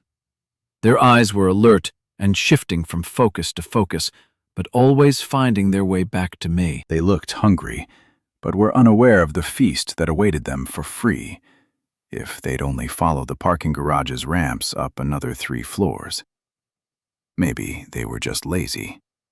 Maybe they thought I looked like I was dying, infected like them, but an easy meal. I laid my machete across my thighs, its grip slippery in my bleeding palm. I decided that I wasn't going to slaughter the 3 skinny whites, and neither was I going to be eaten by them. But their hunger was going to make them do something stupid, very soon. A step on the path forward was control, and I was going to take it by bringing the situation to a head. I closed my eyes and leaned back against the concrete wall. I calmed my breathing. It was time. The infected couldn't resist the temptation that my closed eyes presented. Just a moment after closing them, I heard the sound of a 6 feet running across the concrete floor. And by choosing the path forward, my old mantra was outmoded, but still effective. The ogre and the harpy. I drew a sharp breath, opened my eyes, and jumped to my feet just as the 3 stepped within machete range. Their eyes widened as they each struggled to halt their momentum. Even their malfunctioning brains were able to register surprise. My machete swung up as I straightened and slashed deeply across the belly of the leftmost of the trio. Pushing my blade's momentum in the same swing, I ripped it through the jaw of the one in the middle. Both went down, and the third jumped back. The first infected hit the floor immediately, unconscious and rapidly bleeding to death. The one with the jaw injury was flailing, half silly from the blow to his head, splattering blood in every direction. I roared and charged at the last one still on her feet. She turned and ran. Victory. Chapter 6. When my feet hit the street that ran between the hospital and the garage, the infected on the upper floors of the mill were still in a tizzy over their lost meal, though many had fallen silent, perhaps feasting on their dead brethren instead. At street level, they were infected loitering and resting in shadows, and others gathered around the doors into the hospital, drawn by the promise of warm flesh upstairs. But something was profoundly different. The world felt a little more dead than it had just hours before. Was it me, or was I sensing something real? I looked out across the street. All of the hospital windows were dark. The giant full-color sign in front of the basketball arena had no advertisement for upcoming concerts. It was black. Its lights were out. The traffic signal at the corner flashed red in an unflinching rhythm. Looking back into the garage, I saw that the overhead lights were out. The lights in the stairwells were off. I pulled my cell phone from my pocket. No cellular network. No data. No, wait. There was a bar. Then it was gone. I slowly waved the phone through the air, trying to catch a signal, but it would only come for a second or two at a time. It was out there, but it was weak. I concluded the only thing that made sense. The power grid had failed. Mankind had just taken another giant step backward. Soon the batteries that powered the flashing stoplights would go dead, and the rapidly weakening batteries on the cell towers would follow. If the virus itself wasn't the beginning of the end of civilization, the failure of the power grid surely was. I pocketed my cell phone. It was no good now as a communication device, but it was still a pocket-sized computer, though I'd need to find a solar charger for it. Looking back toward the hospital, I had a clear view of the glass stairwell that I'd shot to hell earlier. Nearly every pane on its glass walls was shattered. Bloody bodies of the infected lay on the stairs, hung out over the edges, or were piled on the ground below. At least 100 whites greedily fed on those bodies. Still, there was barely any movement to be seen on the stairs themselves. Perhaps an opportunity lay in that carnage. With blood still glistening on the scarred blade of my machete, I hefted it in my right hand, drew my Glock with my left, and walked across the street toward the feeding infected. They were noisy. They were sloppy. They tore at clothes with their hands, and with their teeth, they lacerated flesh that seethed with the same virus that had scorched their brains. All around, crimson painted the grass and pooled in the dirt. In the blood, bits of bone, eyeglasses, and shoes were strewn. The infected paid no attention to me. At the moment, I was one of them, a white beast from a child's nightmare, strong and deadly, not worth a second thought when the ground was covered in a bounty of bleeding human meat. At the bottom of the stairwell, I stepped through a shattered glass wall into the epicenter of the slaughter. The big .50 caliber bullets had smashed the tempered glass into thousands of razor-sharp bits of crystalline shrapnel. Every white body was broken, shredded, and bled out, dripping down the concrete steps. Agonized mouths stretched across broken faces, bones splintered through skin. And the smell of death, blood, and everything ripped from stomachs and intestines was heavy in the air. Up I walked, careful with each placement of my foot, lest I slipped. Live infected were among the bodies on the first few floors, feeding on the scraps of their brothers and sisters. By the third floor, their numbers thinned.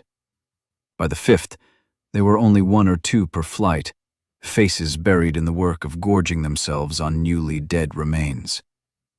That made my task easy as I went to work with my machete, hacking at the backs of necks and severing heads. I wanted no breathing white nearby when I got to the top. I passed the 6th floor and killed 3. I passed the 7th and killed 2 more. Between the 8th and 9th, there were 4. One struggled and attacked. As a result, I wore more of his blood than I did of the others.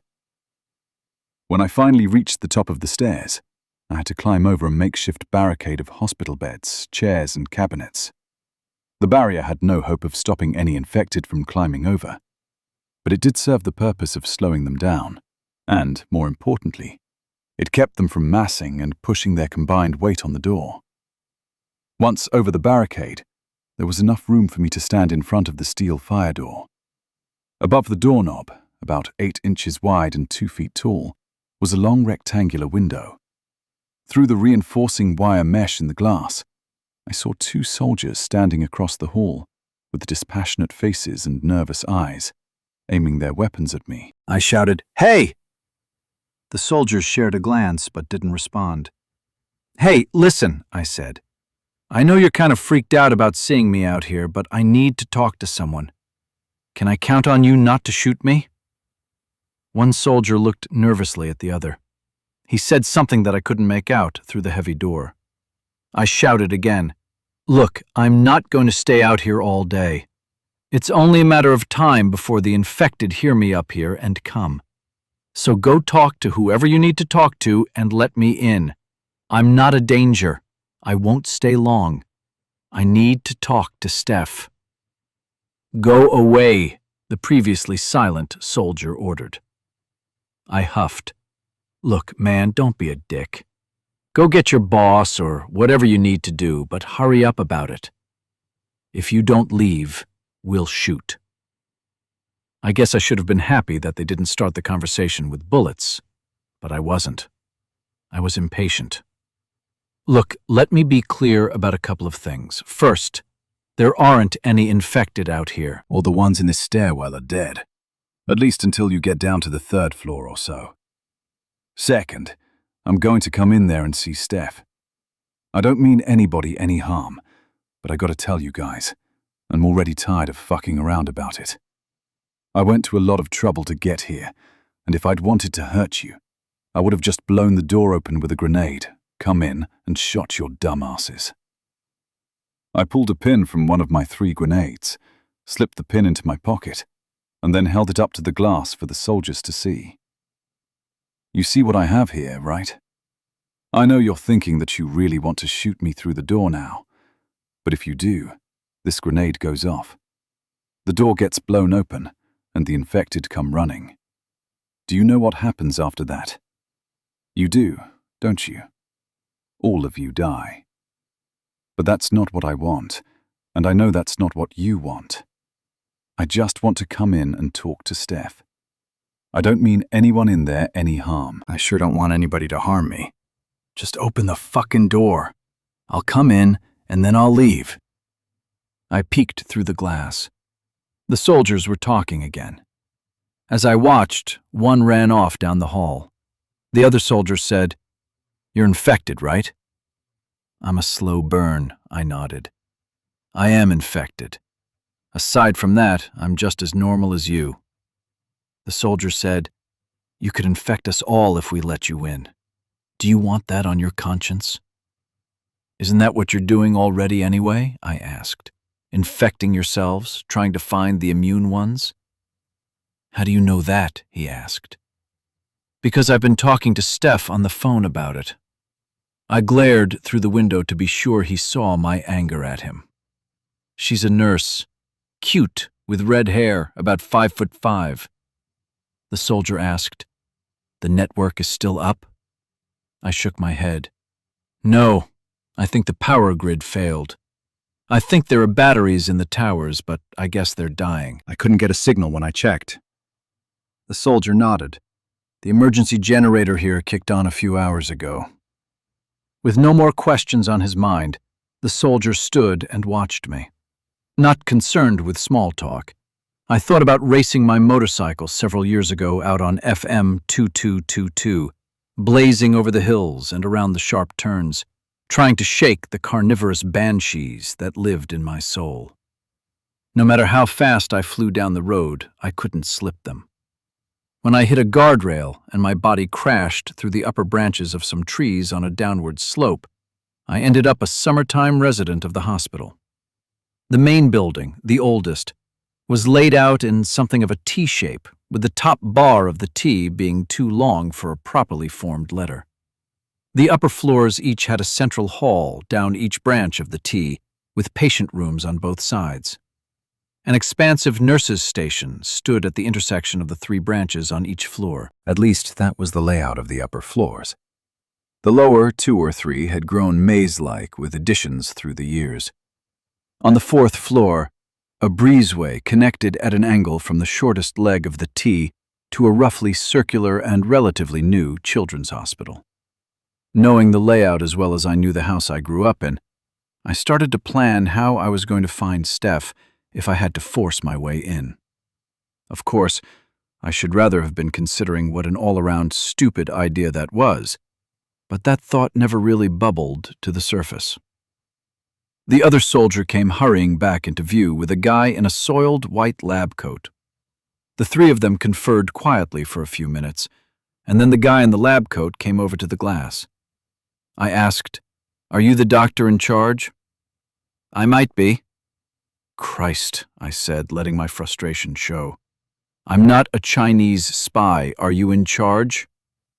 The guy in the lab coat peered through the window, trying to see as much as he could see. After he was satisfied with whatever he was looking for, he said, "Yes, I am in charge. I'm Dr. Paul Evans." "Zed Zane, will you please open the door and let me in?" Dr. Evans looked blankly at me, but said nothing. Quietly, but sternly, I said, "Look, the infected downstairs are going to—" Dr. Evans held up a hand to silence me and said, I know. He stepped back over near the others. More whispered conversations among the three and a few too many suspicious glances at my white face through the glass left me uneasy. But they came to a decision. Dr. Evans raised a hand to the door, and the lock clicked. He pushed the door open. I had one fist gripped around my fragmentation grenade, and the other held my Glock with my finger on the trigger. I walked through. The soldiers held their weapons pointed at the floor, but enhanced my distrust by surrounding me, one behind and one beside me. Dr. Evans stood in front. "You're in." "Doctor." Evans's tone was condescending and angry when he pointed to my hand grenade. "Do you intend to kill us with that?" "No." I glanced over my shoulder at the guy behind me. "I just don't trust any of you." "Then why come here?" he asked. "Like I told the guys," I nodded at each of the soldiers. "I'm here for Steph." "Steph?" he asked. The soldier to my left, the one I'd been talking to, said, "Nurse Leonard." So that was Steph's last name. It had never occurred to me to ask. Dr. Evans asked, "Are you a relative?" Without an ounce of respect for authority left anywhere in me, I spouted, "Really? After all that's happened, you're going to stonewall me with a protocol that nobody gives a shit about anymore?" That pissed him off.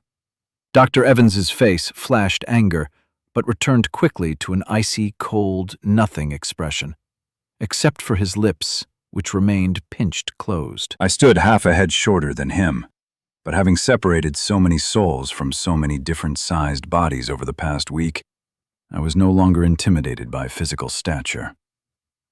Dr. Evans forced his voice to sound calm. "I was curious, Mr. Zane, that's all."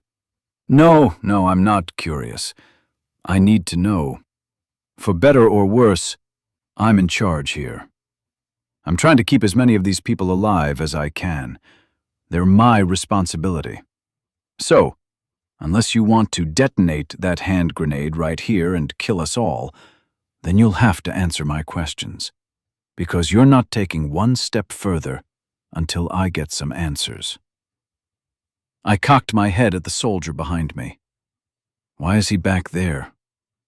Dr. Evans looked at the soldier behind me and motioned to his right. Corporal. The guy behind me walked around me to stand a few paces behind the doctor. Let me ask you something, Dr. Evans. How long have you been in charge here? Since the beginning? Why do you want to know? He was cautious. Who set up all the triage tents outside? I asked. Not sure why I chose to go down that rat hole. Who decided on the protocols that put all of the infected in that gym and then left them there to die? Was that you? Is that what this is, then? Dr. Evans motioned at the two soldiers. You men go up the hall to a safe distance. He looked down his long, narrow nose and said, I did that. I was in charge here when those decisions were made. If you're here to kill me over some grudge about that, then shoot me. Don't detonate that grenade in here and compromise the safety of the others. No, I shook my head emphatically. That's not why I'm here. I'm not here to kill you, though now that you mention it, it sounds like an appealing idea. I was in that gym. I almost died there. I'm a person, you fucker. I'm not a piece of medical waste. But that's how you saw me, right? Dr. Evans shook his head. His face softened. He was troubled. Mr. Zane, don't pretend to be naive. You wouldn't be alive if you were. I made hard decisions to try to contain the infection and save as many people as I could. I'm not going to ask you to understand. I'm not going to ask you to care how difficult it was. I'm a doctor, Mr. Zane. I've dedicated my life to saving other people's lives. Maybe my decisions that night were wrong. Maybe they were the worst decisions. But maybe there weren't any good choices. Mr. Zane, I did what I thought was the best, given what I knew at the time. If that caused you harm, then I apologize for that harm. But I can't change what's past. Look, I said, I'll be honest. I'm kind of pissed about all of that, but I'm not an idiot. I understand that choices were made for the greater good. I'm pissed because in any kind of greater good choice, somebody always gets fucked. I was the guy who got fucked this time. But to get back to the point, I'm not here to kill you or anybody else. Then, as sincerely as I could, given the tension, I added, but I do respect you for taking responsibility, even though you thought I might be here to kill you for it. Dr. Evans exhaled a long breath and said, That's a relief. Can I ask you to put the pin back in that grenade? Perhaps in a minute, I said. Right now, let's just say that I have trust issues. Why are you here? He asked. At the root of it, that was a question I didn't really have an answer to. Mr. Zane? Like I said, I nearly blurted, I need to see Steph. She told me last night she was going to volunteer for the infection. I took a deep breath. She's my friend. I need to know if she's dead. Is she? Dr. Evans slowly shook his head, sloughing off his anger and exposing his sadness. I don't know. I relaxed a little. Where is she? She's 2 floors down. What do you intend to do when you see her? I don't know. I softened. I've seen so many people, too many friends die. I guess I just have to know, one way or the other. Dr. Evans's eyes examined my face for an uncomfortably long time after that. I'm sorry I had you put in that infected ward. I really am. With some reluctance, I gave Dr. Evans a nod of acceptance. One thing you might want to know is that if I'd let you into the hospital that night, you'd probably be dead now. Dr. Evans looked around as though trying to see something that wasn't there. I'm not trying to find some ex post justification for my decisions that night. But if you've been talking to Nurse Leonard, you know how bad things have been here. I nodded. Yeah, I know.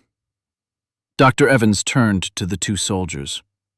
You men keep this door secure. To me, he said, Come on, Mr. Zane. I'll take you down to see Steph. Thank you. Before following, I took a gamble.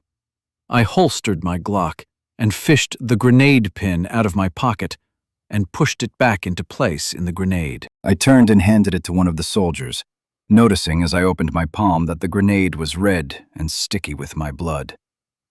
I've got 2 more clean ones, if you don't want that one. The soldier accepted the bloody grenade with a nod of thanks. Then I doubled down and gave a grenade to the other guard. I said, I can probably find some more outside eventually. The second guard thanked me, as did Dr. Evans. Chapter 7. We walked together up the hall. Was that you outside on the parking garage? Dr. Evans asked.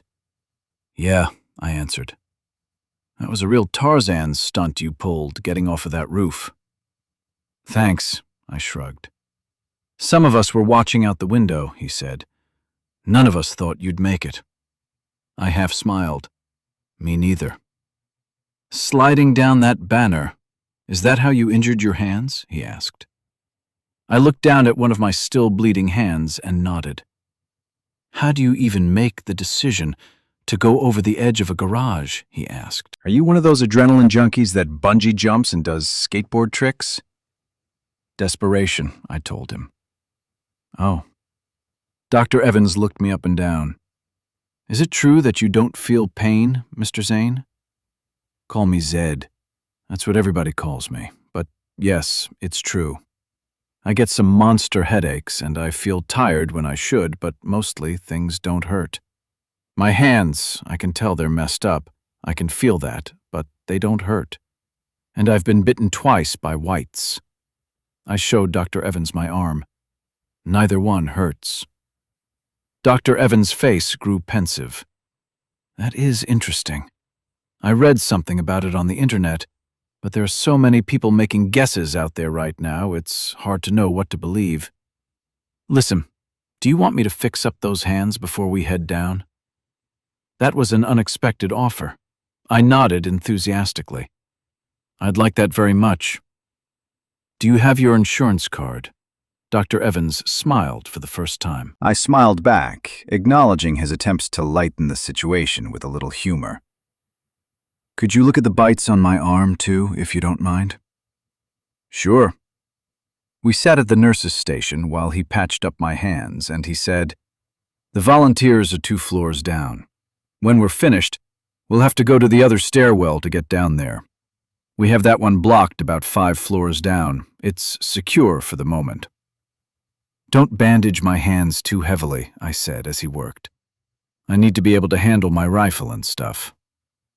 Dr. Evans nodded as he gingerly cleaned one of my hands with a gauze pad and disinfectant. They look worse than they are. Your injuries are all superficial. If you could feel the pain, I'm sure they'd hurt a lot. I'd probably prescribe a painkiller and tell you not to use your hands for a week or so. Superficial is good, I said. But they can get infected, he said. You need to keep them clean. I will, I said, knowing that keeping a wound clean was an easy task in yesterday's world. Now, with no running water, no corner drugstore, and not even a certain roof over my head every night, that was a much more difficult thing to do. I heard that things went bad at the gym. Dr. Evans' voice took on a distant air. At first I didn't believe it, but now, well, we've all learned something about how violent the infected can be. How did you get out? As Dr. Evans treated my wounds, I told him the story of my escape from the gym and everything since. Afterwards, he worked, and I stared at the sparklingly waxed vinyl floor tiles, the faux cloth texture of the wallpaper wainscot, the black rubber-wheeled stainless steel medical devices, and I thought a lot about my yesterdays. All such things were commonplace in those days. Do you have any idea what's going on in the rest of the world? I asked absently. Academically, it's interesting to see the whole world in a panic. Dr. Evans replied, without looking up from what he was doing. If our species makes it through this, I wonder what kind of history from this period will survive. What do you mean? I asked. Dr. Evans said, in the beginning, there will be news footage and a trove of personal accounts on the web servers if any of those survive. I wonder if anybody will record any of this on their cell phones, or if it'll all be handwritten diaries and archaeological records eventually. At first, I agreed, I'm sure it'll be cell phones, pictures and video. The virus was probably documented on Facebook better than anywhere before things started to get really bad. You know how people are about posting anything unusual, anything special. I don't use it, Dr. Evans said. But my kids do, so I know what you mean. Your kids? I asked. Dr. Evans ignored the question and kept working. We've heard of islands that quarantined early and are infection-free. Little places in the Pacific, Grand Cayman in the Caribbean. I've always wanted to dive there, I mused. The water is so blue and clear. Dr. Evans looked up and stared, but not at anything in particular. We were there a few years back, diving near a wreck. You could see for 100 feet, maybe 200. The water was spectacular that day. A school of tarpon swam by us, 5 or 6 feet long at least, close enough to reach out and touch. Their scales were glittering in the sunlight. It was one of the most beautiful things I've ever seen. I wish I could have gone diving, I said. Who knows? Dr. Evans finished with my hands and went to work cleaning the wounds on my arm. Most of Europe isn't any better than here. There's sporadic internet traffic, but it's dying away. I heard it started in Africa, I added. As far as anybody knows, there's not a single functioning human brain on that continent. Yes, that's where it started. And the Middle East? I asked, the next region that came to mind. Dr. Evans said, Israel nuked Iran. That was a surprising change. What? Who knows why, said Dr. Evans. I don't imagine it makes any difference anyway. I guess not. What about South America, Australia, New Zealand, places like that? He said, high population densities present favorable conditions for the virus to spread.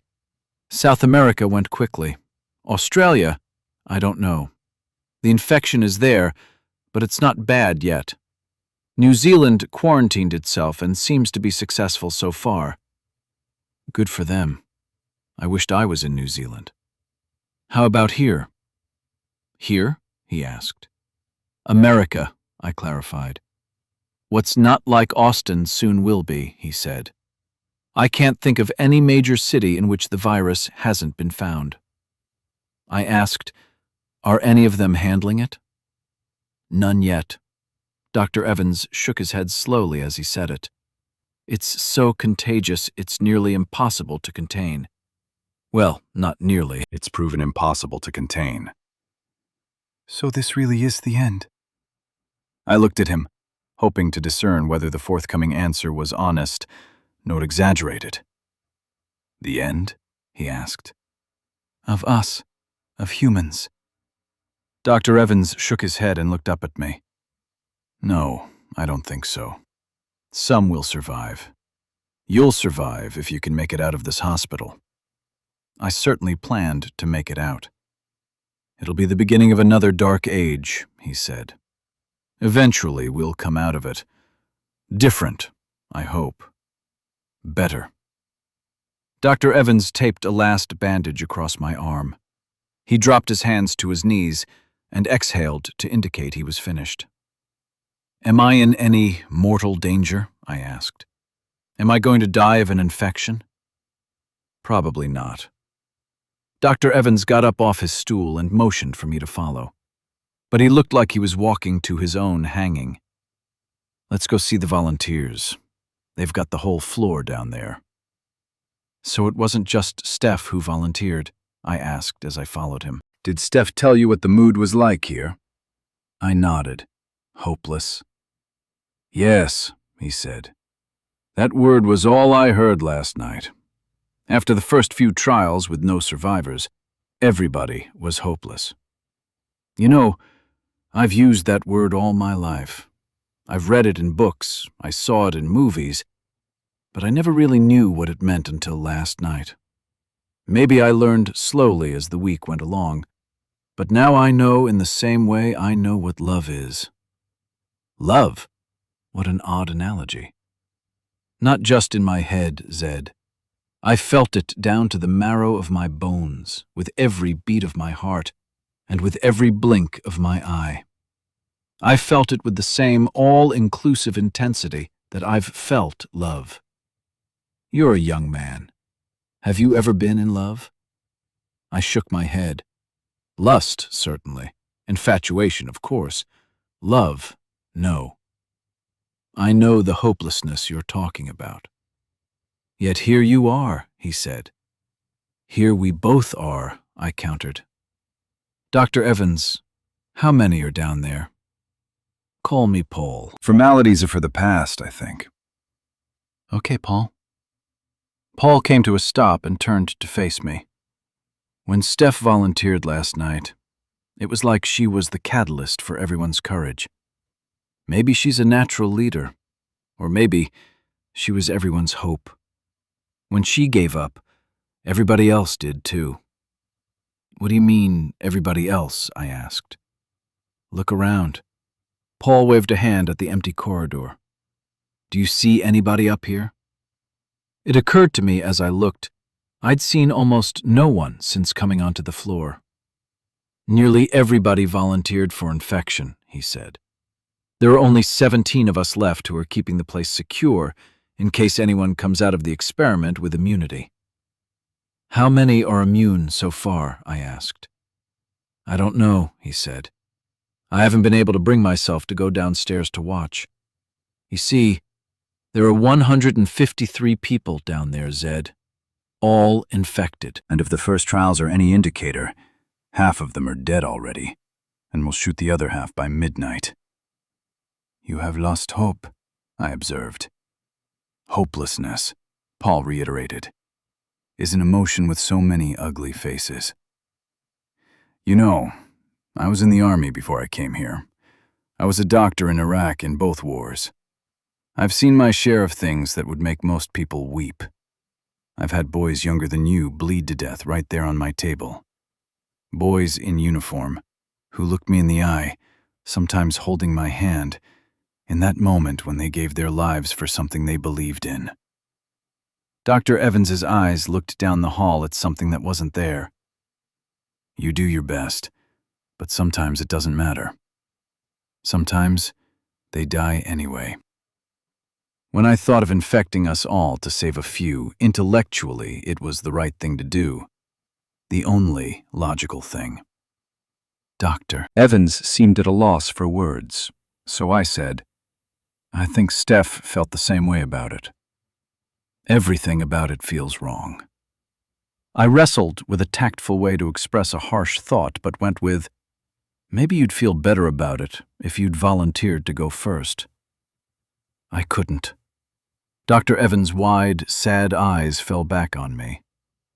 Why? I asked, expecting to hear some bullshit about how the whole place would fall apart without him at the helm. Because I'm immune. What? That was a surprise. I was exposed the Saturday before everything got bad. Dr. Evans pulled up the sleeve on his left arm. How? I asked. I was bitten by a violent patient. Dr. Evans showed me a bandaged wound on his forearm. He was infected with the virus. His skin was pale. His temperature was elevated. His pupils were dilated. His behavior was deranged. I said, I got it on that Sunday. Obviously, I wasn't as lucky with you. Or perhaps I wasn't as lucky as you, Dr. Evans suggested. You can walk among them. You'll survive if you're careful. I'm a prey animal now. Is anyone else here immune? I asked. There's Sergeant Dahlhover downstairs. He got bitten early on, Tuesday or Wednesday, I think. He never turned. Like me, he never showed any symptoms. He and I are the only two here who are immune that we know of. So, naturally, you assumed there had to be more, I asked. Dr. Evans nodded. It was the logical conclusion.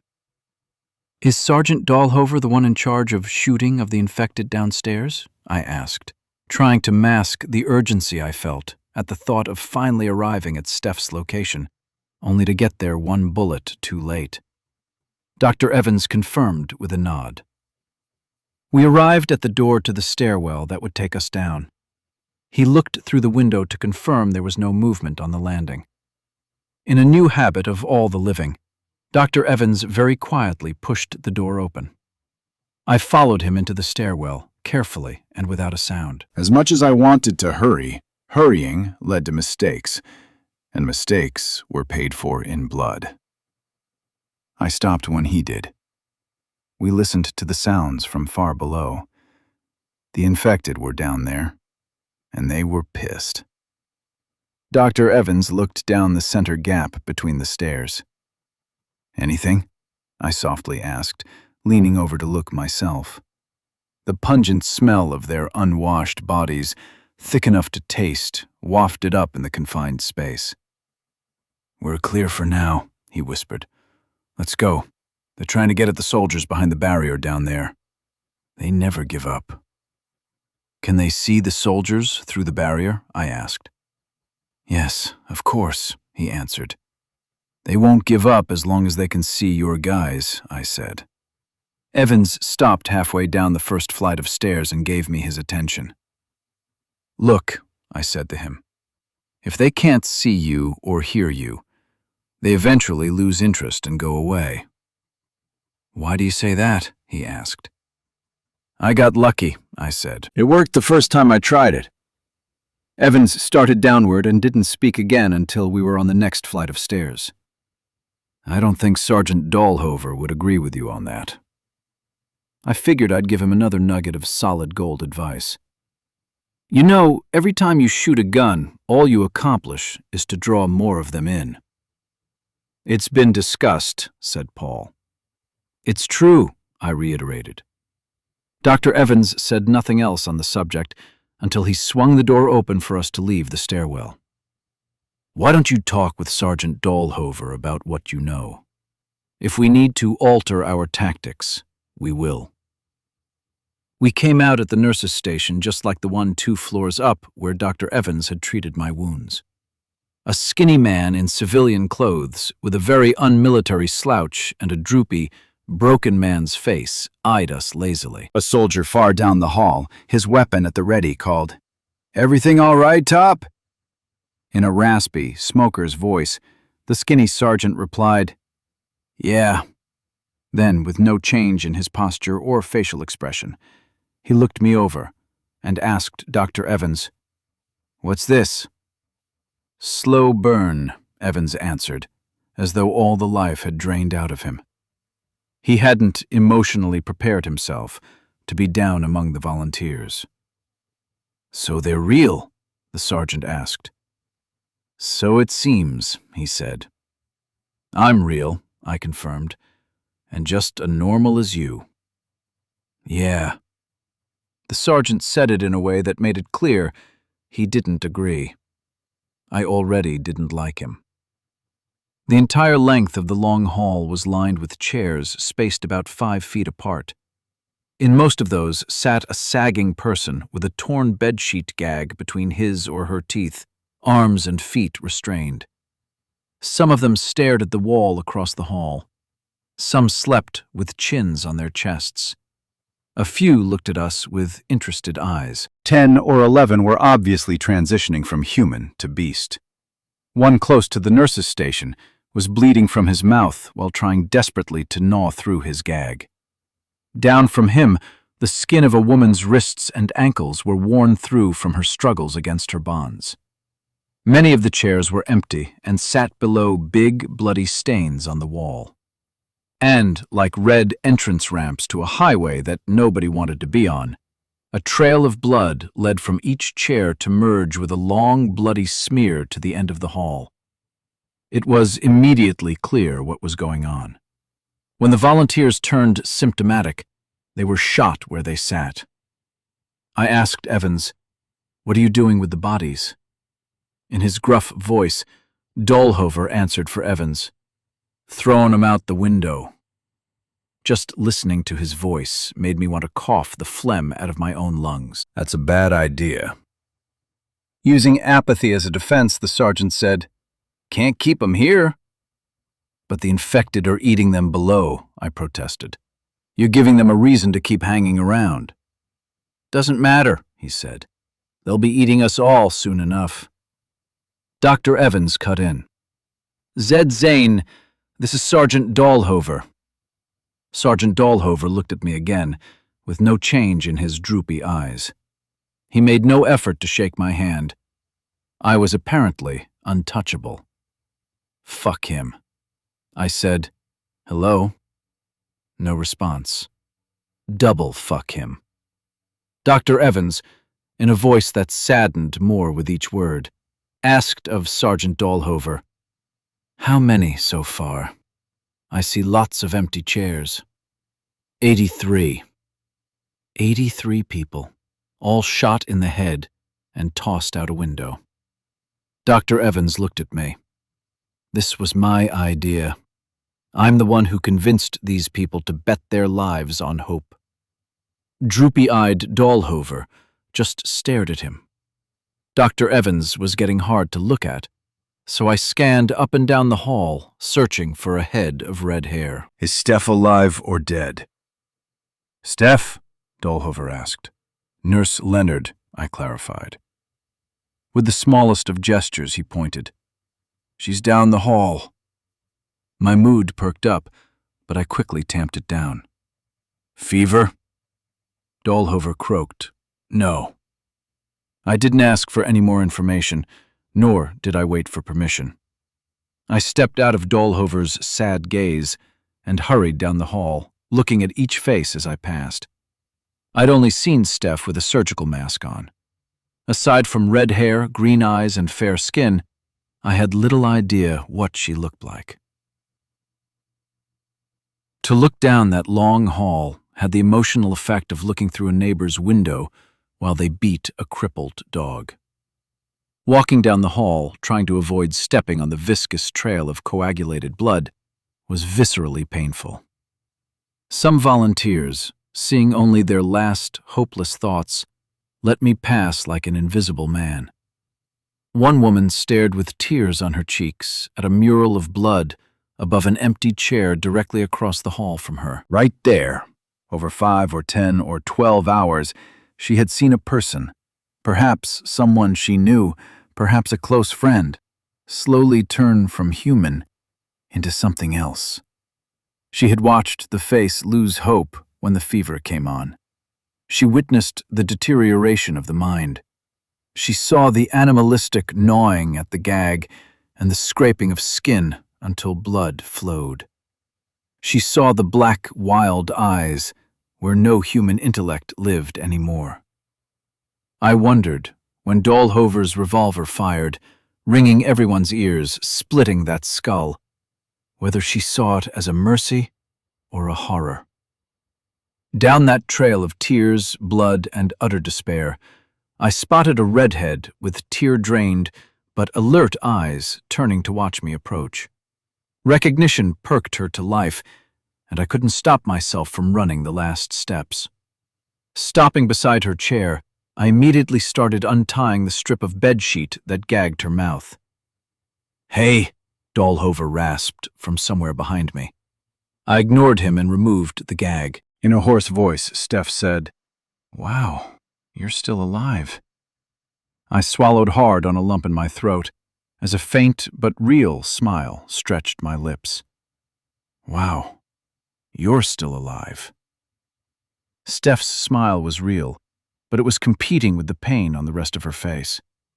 The guy in the next chair over started to squirm and grunt through his gag.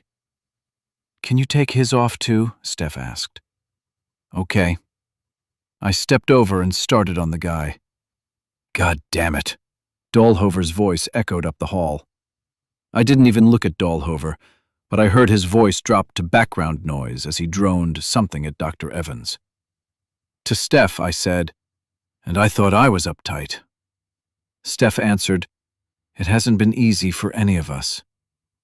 I shrugged as I removed the gag from the guy. He thanked both Steph and me, then opened and closed his mouth several times to stretch his jaw muscles. I squatted down beside Steph and started to untie her hands. "Don't," she told me. "Why?" I asked. She said, "I might turn." I stopped and looked up at her. "But leave them." She was firm. I stood up and stepped in front of her chair, but suddenly had no words. The guy in the next chair over had no such problem and spoke very fast. "We were infected last night around 7. It's like 1 o'clock now. We've got to wait until 7 before we know if we're immune. But we won't be, though the theory is sound. Some of us, maybe a lot of us, should be immune. But so far, no winners. You know what I mean?" "You'll have to excuse him," Steph said to me. "He gets excited and can't shut up." The guy said, "I think fast. That's just how I am. But not for long." Then very softly he whispered to us, "I'm pretty sure I've got the fever." Steph tried to repress a sob. The guy looked at Steph, pain in his eyes. Then, at a normal talking speed, he said, "I'm sorry, babe." Babe. Steph looked at me. "Put your hand on his forehead, see if he feels hot." I stepped over and laid my hand across the guy's forehead, feeling his temperature on the skin between my bandages. "I'm Jeff Aubrey," he smiled weakly. "Zed Zane," I answered, looking down at him and shaking my head slightly. He was hot. "I saw that," Steph said. "He has the fever, doesn't he?" Jeff said, "If I hit 104 before Dahlhover checks us again." "Jeff, don't say that," Steph implored. I checked Steph's forehead for a fever. She was cooler than me. "Babe," said Jeff, "the odds of both of us being immune are astronomical. With me infected, that makes your odds better. I'm okay with that." Jeff looked up at me. "Well?" I told him, "She feels normal." Steph sniffled up another sob. "Why the gags?" I asked. "They're to keep us from biting anyone when we turn," Jeff answered. Steph asked, "How did you get in here, Zed?" I took a few minutes to convey an abbreviated version of my story. "So, all that shooting outside a little while ago," Jeff asked. "That was you?" "Yeah," I nodded. "Tell me again, why did you come here?" he asked. I looked at Steph, again wondering the same thing. I looked up and down the hall as I tried to cull my thoughts on the matter. I looked back at Steph before I spoke. "Hope. I think I was looking for hope." Jeff laughed bitterly. "If this is where you came to find hope, I'm glad I'm not out there."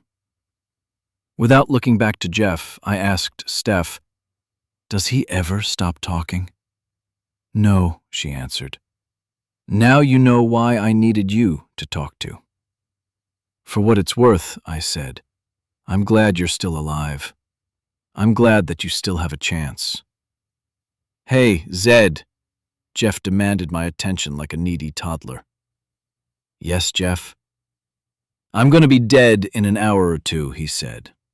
"I don't know you, but you look like you like Steph." "It's not like that," I interrupted. He asked, "Will you look out for her?" "Jeff," Steph implored. "I'm already doing that," I told him. "Besides, you might not turn. You might be a slow burn like me." "That's like hoping I win the lottery." Jeff's face showed how little he thought of that. "Besides, that's not what we're doing here. Dahlhover is going to shoot me at 104. "I can stop him," I said, feeling the confidence of my dust up with the whites. "I don't want to be one of them," he said. "You guys don't need to shoot everybody as soon as they get the fever." I looked up and down the hall at the men with guns and the evidence of what they'd been doing.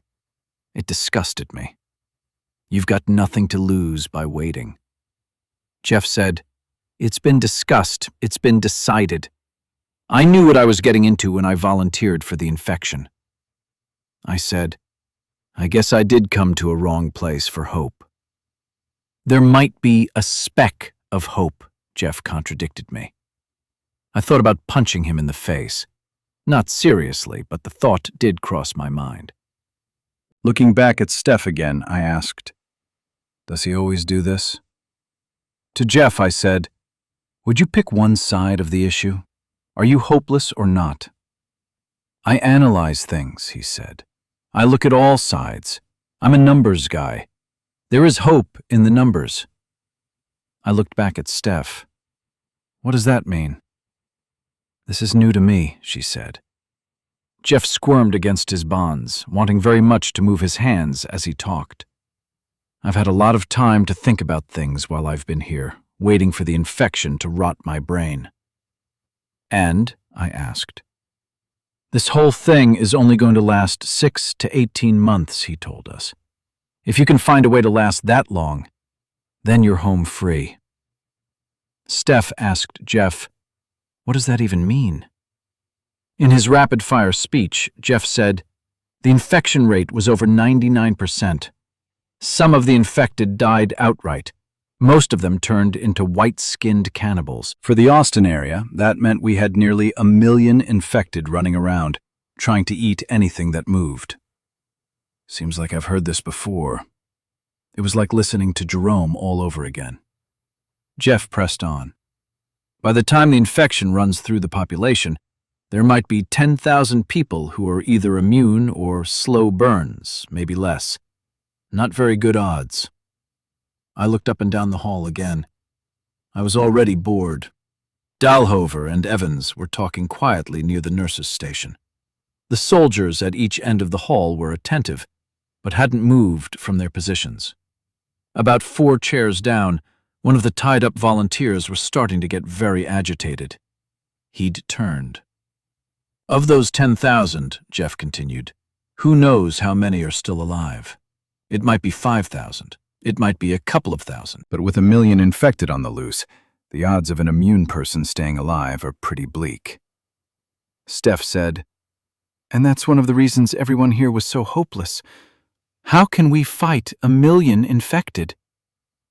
"That's just it," said Jeff, his voice notching up a level. "We don't have to. We just have to figure out a way to feed ourselves and stay hidden until the problem solves itself." Okay, I was interested.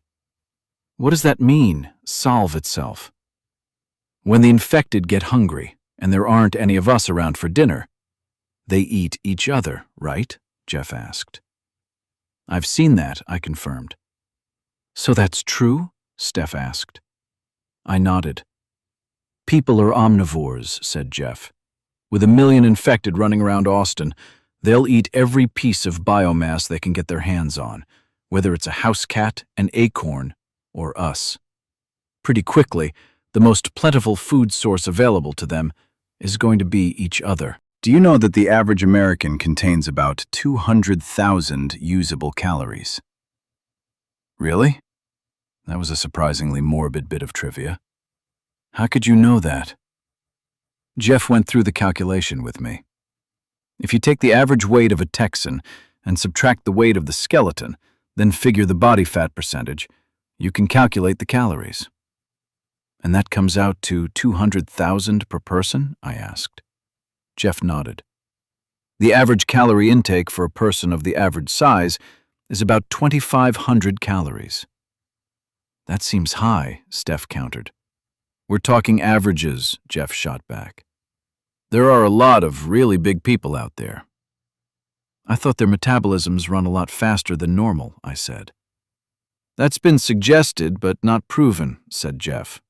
"If it's true, then that works in our favor." "How's that?" Steph asked, surprised. "It works in our favor," Jeff continued, "because if we can stay hidden, then the infected will eat each other up that much faster." "How fast?" she asked.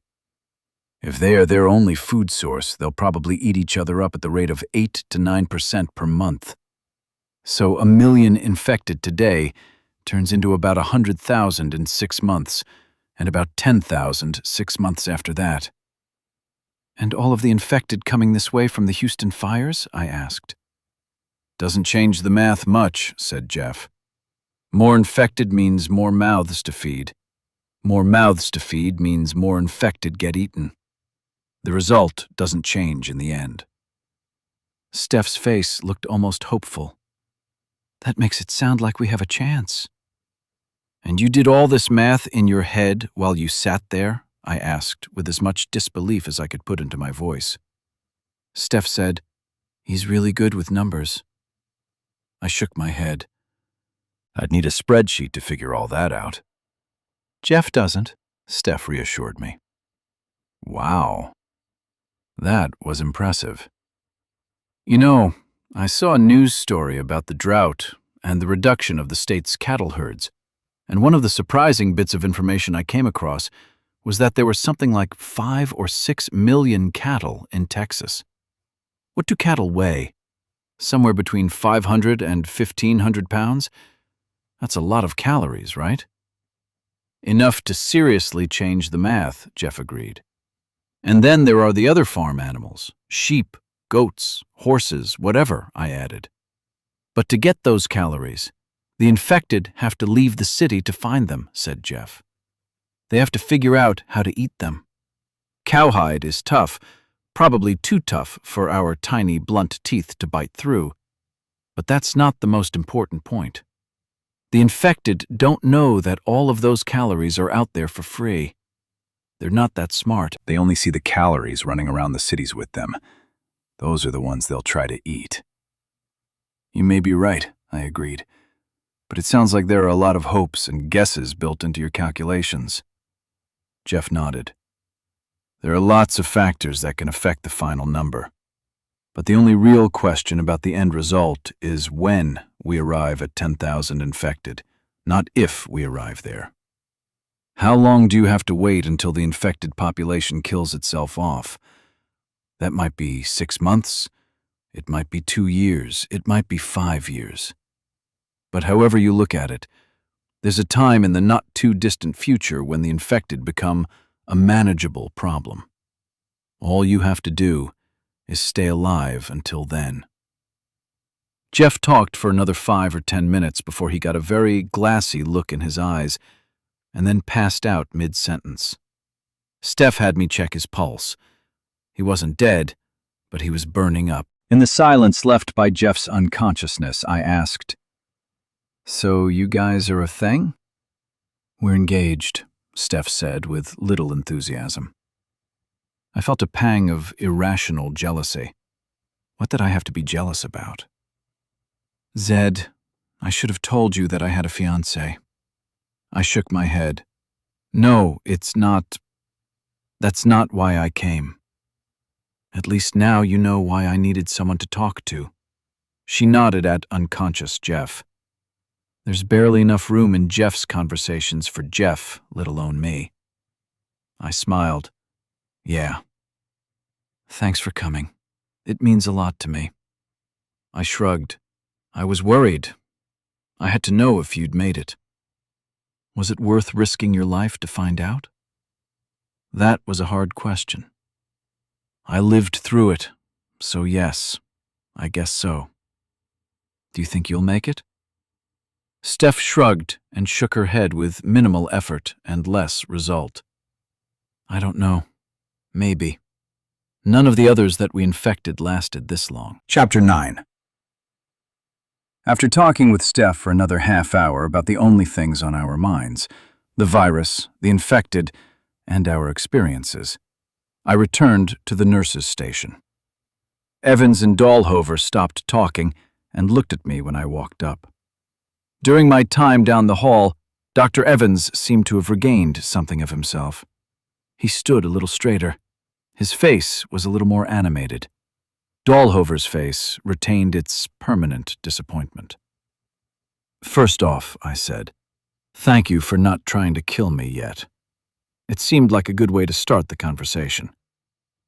"There are no evil people here, Mr. Zane," Dr. Evans told me. instantly back into the harsh, stonewalling man I'd first met upstairs. That wasn't sarcasm. I meant that sincerely, I told him. Things out there are pretty dangerous for people like me right now. I'm learning to expect the worst, so thanks for being good people. Doctor. Evans said, "Sorry I got defensive. Discourtesies are the least of my problems these days." I shrugged, then charged bluntly into my request. "I know all of you debated and decided to shoot the volunteers when they hit 104, but I think that's a bad idea. There may be slow burns like me among them." Dahlhover snorted and started walking away. "Oh, you're one of those."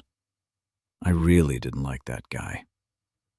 Dr. Evans leaned close and in a soft voice said, "Sergeant Dahlhover doesn't actually shoot them as soon as they reach that temperature.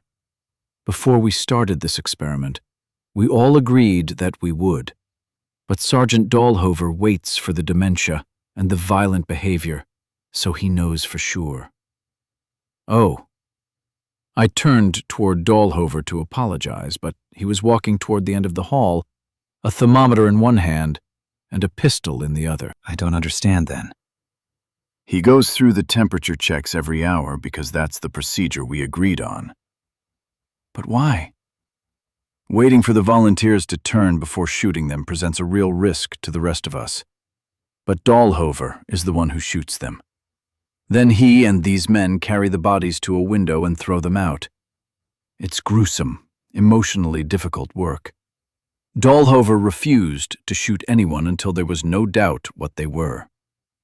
And no one else would step up to do the dirty work, I deduced.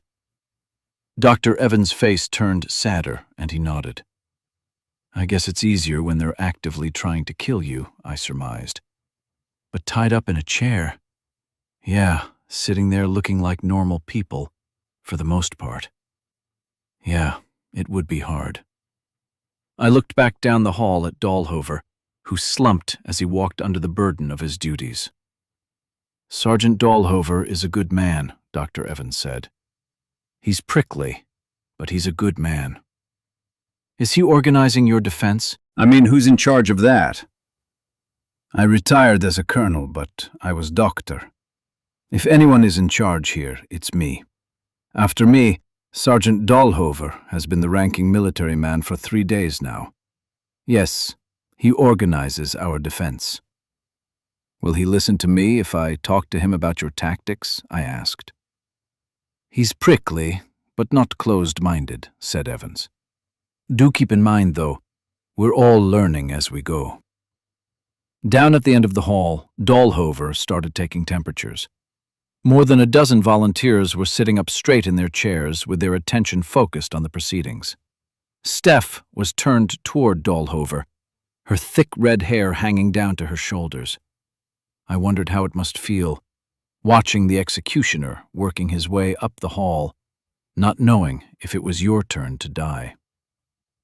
I said, "That guy down there, Jeff Aubrey, he has some interesting thoughts on how the infected might kill each other off." "Really?"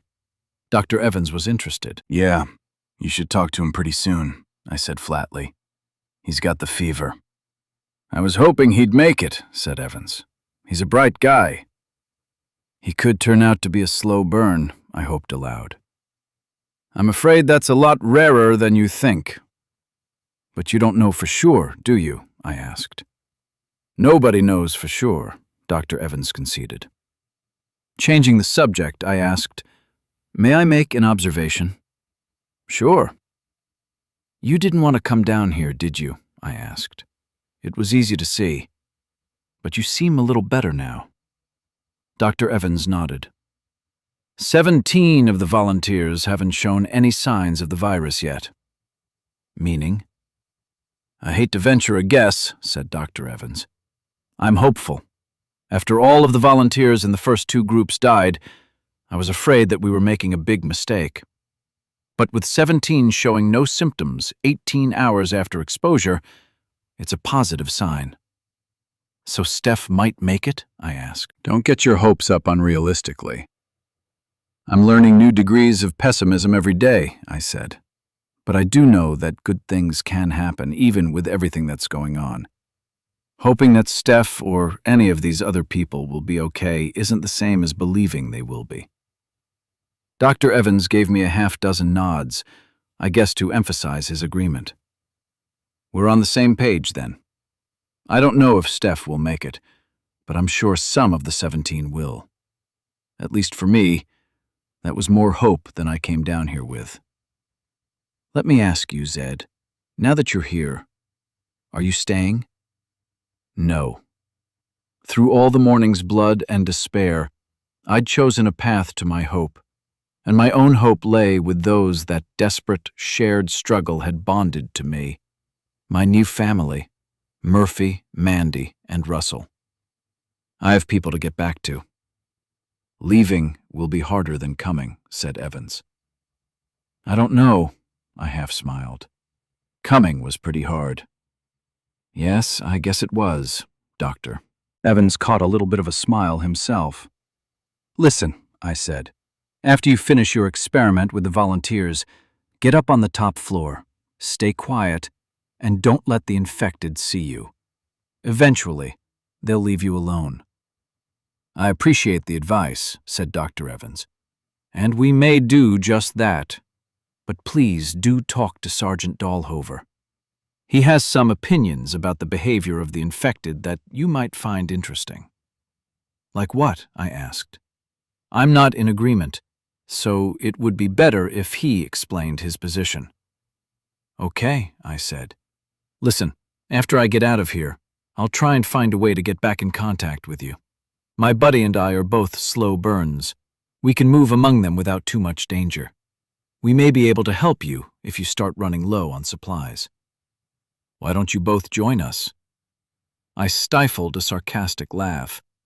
We haven't had much luck with the uninfected so far. Dr. Evans put a fatherly, trusting hand on my shoulder. You won't have any problems here. I know you're not a danger. You're the first. With a small styrofoam pitcher full of water, the kind put on the bed trays of patients, along with a few single-serving containers of applesauce, I sat on a chair by Steph while I waited for Dahlhover to finish his rounds. You should eat some of this applesauce, I said, holding a plastic spoonful up to her mouth. She shook her head. I may still turn. The food shouldn't be wasted on me. Drink some water at least, I prodded. After enough convincing, she finally did. Dahlhover hasn't shot anybody, and he's almost done, I said. Is that a positive sign? Steph shook her head. I count 7 or 8 that are acting out. I'm surprised he didn't shoot them. Maybe he doesn't feel comfortable doing it while you're here. Why? I asked. Who knows? Maybe it's guilt. He probably feels bad enough doing it already, and having a stranger watch him do it makes it too hard, too monstrous. How long have you been a nurse? I asked. That's a change of subject, Steph smiled. Just curious, I said. 7 years.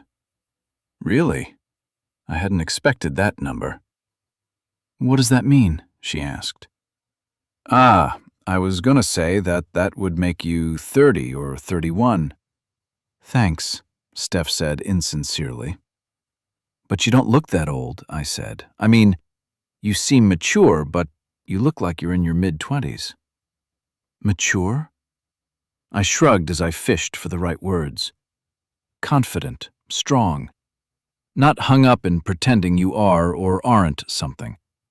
Like back in the triage tent, you seemed in control. That was a crazy night, and everything could have fallen apart so much faster than I guess it eventually did.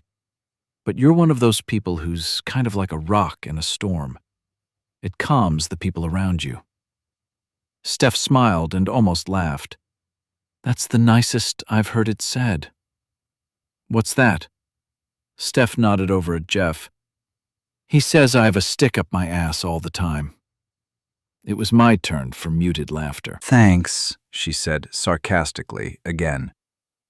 No, it's not that, I said. It's just that I've been told the same thing. Apparently, I'm a bit uptight. Steph looked off to my right, and I followed her gaze to see Dahlhover's sour face looking down on me. "Oh, I didn't hear you come up." Dahlhover, of course, said nothing, but simply waited for me to proceed. I said, "Dr. Evans asked me to talk to you about your tactics with the infected." "Okay," Dahlhover responded, as though the word took more effort than he had energy for. "Okay," I parroted, for no other reason than to be a dick. My experience with the infected is different than yours, but when I've been trapped with people, kind of like you guys are here, I found that if I remained hidden and stayed quiet, they forget about me. They're not smart. They don't have long attention spans. They eventually go away. I didn't want to tell Dahlhover outright that they were dealing with the infected altogether incorrectly, but it needed to be said. Whenever people out there fire a gun, start up a car, or even start talking too loud, the infected hear, and they swarm to the source every time. They know what sounds to associate with normal people. Whenever you fire a gun, it's like ringing a bell for Pavlov's dog. Dahlhover's flat expression didn't change. He just looked at me. I looked back and unsuccessfully tried to gesture a response out of him. Nothing. I got a little irritated. "Do you understand what I'm saying?" Dahlhover paused just long enough to hint at rudeness and said, "Yes." I decided to be blunt. "Do you think maybe you should change your tactics then? Maybe hide out here? Maybe give yourselves a chance?" "No." "What?" The volume of my voice shot up a few notches. "Zed," Steph said, trying to diffuse my rising temper. "Why?" I asked Dahlhover. "Why stick with what you're doing when you know it's not working?" Over Dahlhover's shoulder, one of the soldiers was starting to fidget with his gun and look around. He was clearly uncomfortable with the tone of the conversation. Dahlhover decided to speak. "When Evans asked you to talk with me, did you think that you'd just tell me how it was because you're the only one who knows anything about killing the infected? Or did he want us to share what we both know?" "Well," I started, immediately on the defensive. Steph cut in. "Zed, listen to Sergeant Dahlhover. Maybe with what he knows and what you know, you might figure out some more things about the infected." I wanted to protest and tell them I knew all the important things there were to know, but I didn't. As much as I thought it was true, it also felt a lot like arrogance, which meant that's probably what it was. So I nodded and tried my best to sound sincere. "I'm sorry, Sergeant Dahlhover." "I'd like to hear what you know about fighting them." Dahlhover stared at me for another length of time that bordered on rudeness before his rusty voice said, "Everything you said is right, but you've missed the most important point." I jumped in with, "The emergent behavior." "What?" Dahlhover asked, either surprised or not understanding a word outside of his vocabulary. "Ah, how they follow each other around and stuff," I explained. "That's part of it," Dahlhover told me. "Call that whatever you want. For some reason, they like to mimic. The part that'll get you killed, though, and I mean you, because you think you already seem to know everything, except this one thing, are the smart ones." "The smart ones?" I asked, my tone dripping with disbelief. "Zed," Steph cut in again. "The virus doesn't have the same effect on everybody. Mostly it turns people into them." "The whites," I said. "Yes," she confirmed. "But there are others, well, like you. You're fine, normal." But there are lots in between with different levels of brain function. Like Russell, I thought. Then I recalled that Jerome had said something about it on that first night, but I'd taken to assuming that so much of what he'd said was just bullshit to sell his CDC lie. "Between attacks," said Dahlhover, "I watch them out the windows. I see what they do down there in the grass. The smart ones go down there and walk around until they get a bunch of infected following them. Then they lead them up here to attack us. So we shoot as many as we can, but the smart ones are goddamned good at getting away. I keep seeing the same damn smart ones down there in the grass, rounding up herds of the dumb ones to do the dirty work. I shook my head. But why? Why would they do that? I think that some of them are like the criminally insane, said Steph. I don't think there's any way to explain their actions in a rational way. For some reason, some of the smart ones have decided that they need to attack us up here, and that's what they do. That's why hiding and staying quiet won't work, Dahlhofer told me. They'll come anyway. We have to fight them off. I didn't want to believe it, because it added a whole new dimension to the problem of dealing with the infected, a much more dangerous dimension. You guys need to get out of here. We need to get you to a safer place. Where would we go? Asked Steph. Dahlhofer asked, Where is this safer place? I was at a complete loss on that answer, and my silence let that be known. Finally, I admitted, I don't know. But listen, my buddy Murphy, he's a slow burn, like me. Maybe there's something we can figure out together to help you guys out a little. Hell, maybe he and I together can get one of those Humvees with a 50 cal on the top and drive by and do strafing runs and kill a bunch of them off for you. Fewer you'll have to deal with up here that way. Dahlhofer's face grew darker and more disappointed. Like you said, Zane, every shot draws more of them in. For every one you shoot, the noise will bring two. Hell, all that noise you made shooting the place up will probably bring in every infected within a mile. Shit, he was right. I'd very likely done more harm than good with my stupid Rambo stunt. My eyes fell to the floor, and my heart sank. Guilt. The glass-walled stairwell that I'd shot up had refilled with infected from the streets below, effectively ruining my chance to exit the hospital by the way I'd come in. That's why Dahlhofer and I were in a short stub of a hall, just long enough for the bank of 4 elevators, with 2 doors on one wall behind us and 2 in front. Dahlhofer said, "This is where I was going to get out after everybody died." Was? I asked. "They won't all die," he said. "Some of them will be immune like me and the Colonel." "So you'll stay with the group then?" I asked. Dahlhofer nodded and grunted in affirmation. I told him, "I'll try and round up some radios or something and get you one so we can keep in contact." "Yeah." Dahlhofer's listless tone of voice verged on pissing me off, until it occurred to me that his complete lack of nonverbal communication made his words something of a Rorschach test, and I might be reading too many of my own emotions into it. Which begged the question, why was I pissed off? Steph was alive and probably immune. I was happy about that.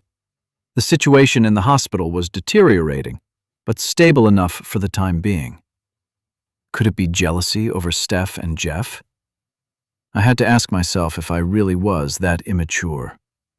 I didn't bother to answer. I put a hand on the seam between the sliding elevator doors for no reason other than to turn my attention away from Dahlhofer. He hefted a long crowbar that he'd gotten from who knew where and said, "The last time I had the doors open, the elevators were all down around the 1st or 2nd floor. The shafts were clear. There's a maintenance ladder over here on the right-hand wall of the shaft. You'll have to hold on to the conduit and metal supports on the wall and climb around to it." "Too far to reach, huh?" I asked. "It's a 6 or 7 foot gap over a 120-foot drop. You could jump it if you wanted to." The barest smidgen of a smile crossed Dahlhofer's face. "My balls aren't that big," I told him. "I was always good on the monkey bars as a kid. I'll climb it." Dahlhofer slipped the business end of the crowbar in the seam between the elevator doors and pried back and forth to create a gap. I stepped back to give him room to work. He got his fingers in the gap, handed me the crowbar, and then used both hands to pull the doors open. As the narrow gap expanded from 1 inch to 2, then suddenly a dozen, several sets of white fingers wrapped around the door's edges from the inside out. That took us both by surprise. Dahlhover lost his balance and fell back. Infected howls poured through the gap as hands pushed the doors all the way open. The dark interior walls of the shaft were crawling with whites. Shit.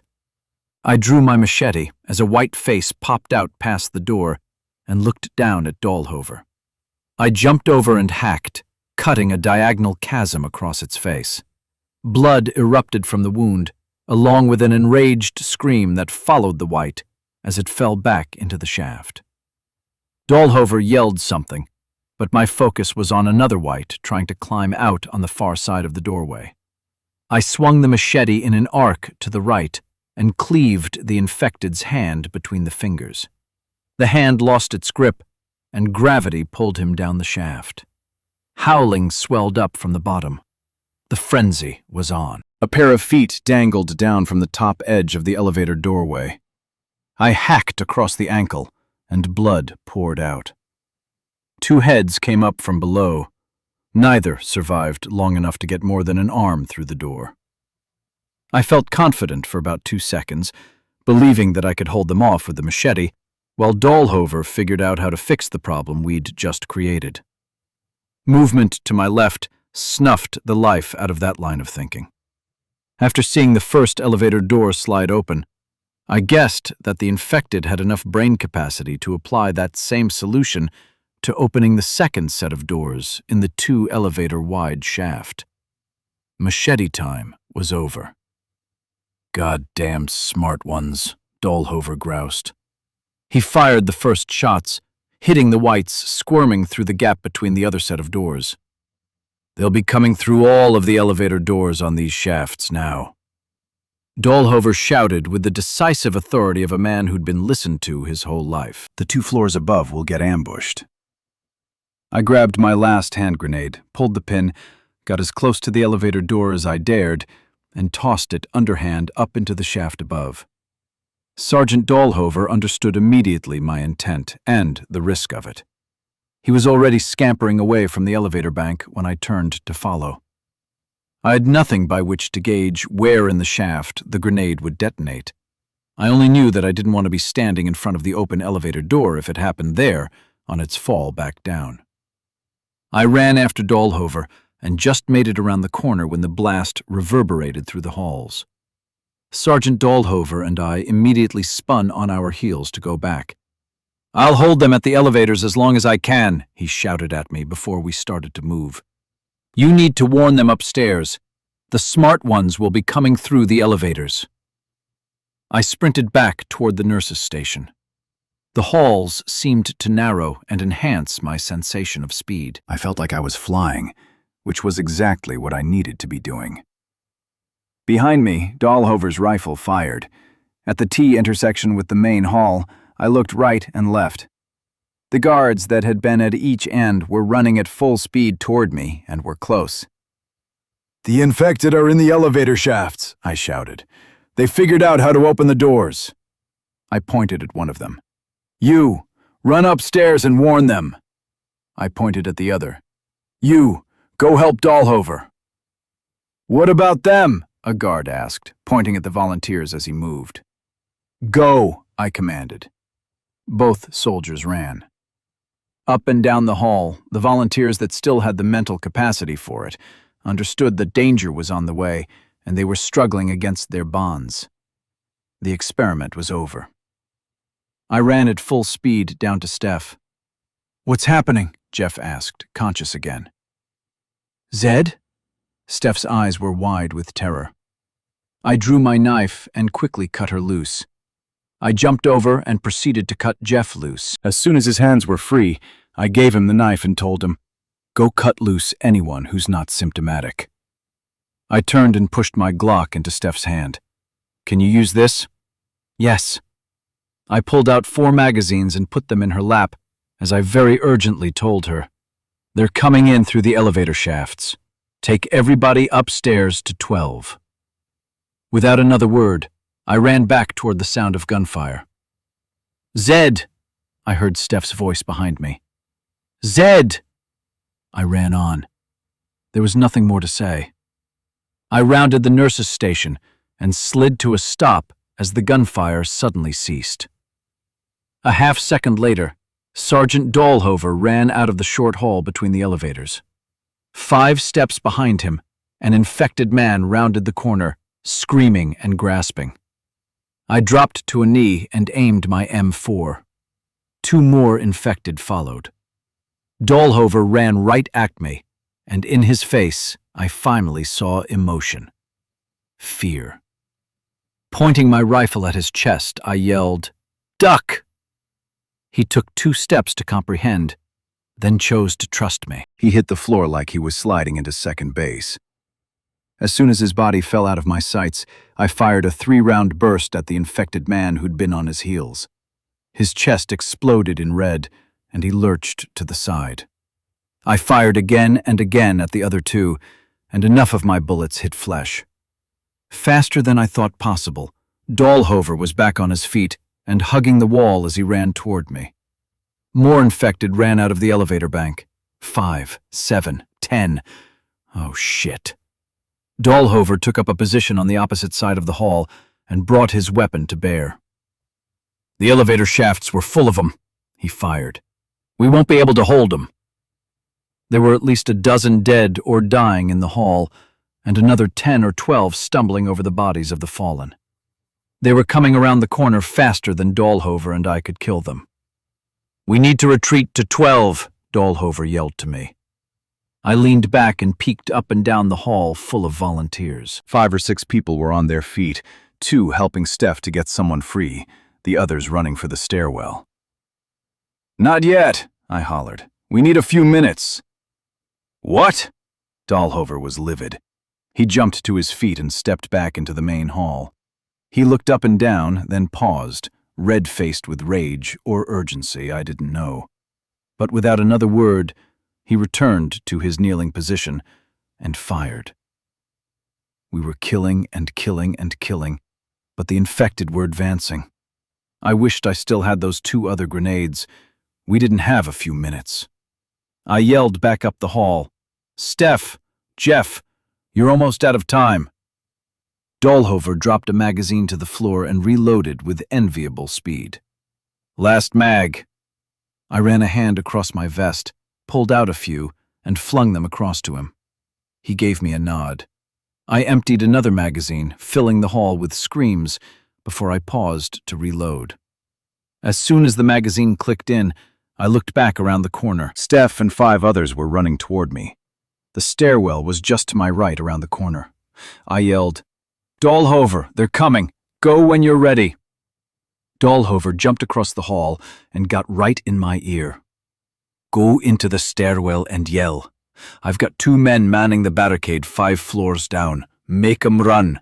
We have to hold the stairwell door until they get upstairs or they're dead." I was around the corner in half a second and through the door. I screamed down the stairwell. "Hey! Hey!" "Almost there," an out-of-breath voice called from a floor below. Steph and the other volunteers poured through the door, and I directed them upstairs before stepping back out into the hall to support Sergeant Dahlhover. The infected were less than 20 feet away. I fired rounds as fast as they would pour out of the rifle, then dropped my magazine and started on another as soon as I loaded it. I only had 3 full magazines left in my vest, 120 rounds, less those flying from my barrel. I was on the verge of panic. The ogre and the harpy. The mantra calmed me. I thought clearly. The situation appeared to have only one end, but that wasn't true. I was not going to die in this fucking hospital. With 70 people still tied to chairs in some state of fever or infection, the mass of our pursuers was likely to take pause on the 10th floor to gorge themselves on the unlucky before refocusing on us. I felt no emotional attachment to the 70 lives I'd just clicked off. The infected volunteers were going to die anyway. At least their lives could be traded for time. "Give me 20 seconds and get your ass in the stairwell," I shouted. Not out of fear now, but out of necessity. In the blink of an eye, I was out of my firing position and bounding to the other end to the nurses' station. I grasped the cold steel end of a gurney and wheeled it toward the stairway door. The gurney smashed into the door, and Dahlhover gave me a glance. I ran around, turned the handle, and wrestled the wide gurney through the door. 20 seconds had passed. Dahlhover was still firing. The gurney was heavier and more unwieldy than I'd hoped, but having pushed it through the door, I shouted to Dahlhover to come as I manhandled it up the stairs to clear the swing of the door. A second later, Dahlhover squeezed past the door into the stairwell, and I slammed the gurney back into it, turning it over, jamming it between the door and second step up. A second later, the infected hit the door from the other side. The door rattled, the gurney jiggled, but only slid far enough for the door to open an inch or two. Dahlhover climbed up over the gurney to the stairs beside me. Good thinking. A different kind of whooping and yelling came through the door as the whites noticed the bounty of living flesh tied to the chairs in the hall. 70 lives traded for time. Time would save lives that still had a chance. I felt shame, but shoved it into a dark place for later, guilty rumination. The ogre and the harpy. Dahlhover peeked down the stairwell between the rails. "Anybody else down there?" No human answer came, but the infected below were screaming and tearing at the barricade 5 floors down. "Let's go." Dahlhover ran up the steps and I followed. If things are this bad on 12, we're done. At the last flight of stairs, we passed 2 soldiers with grim looks on their faces and their weapons pointed down.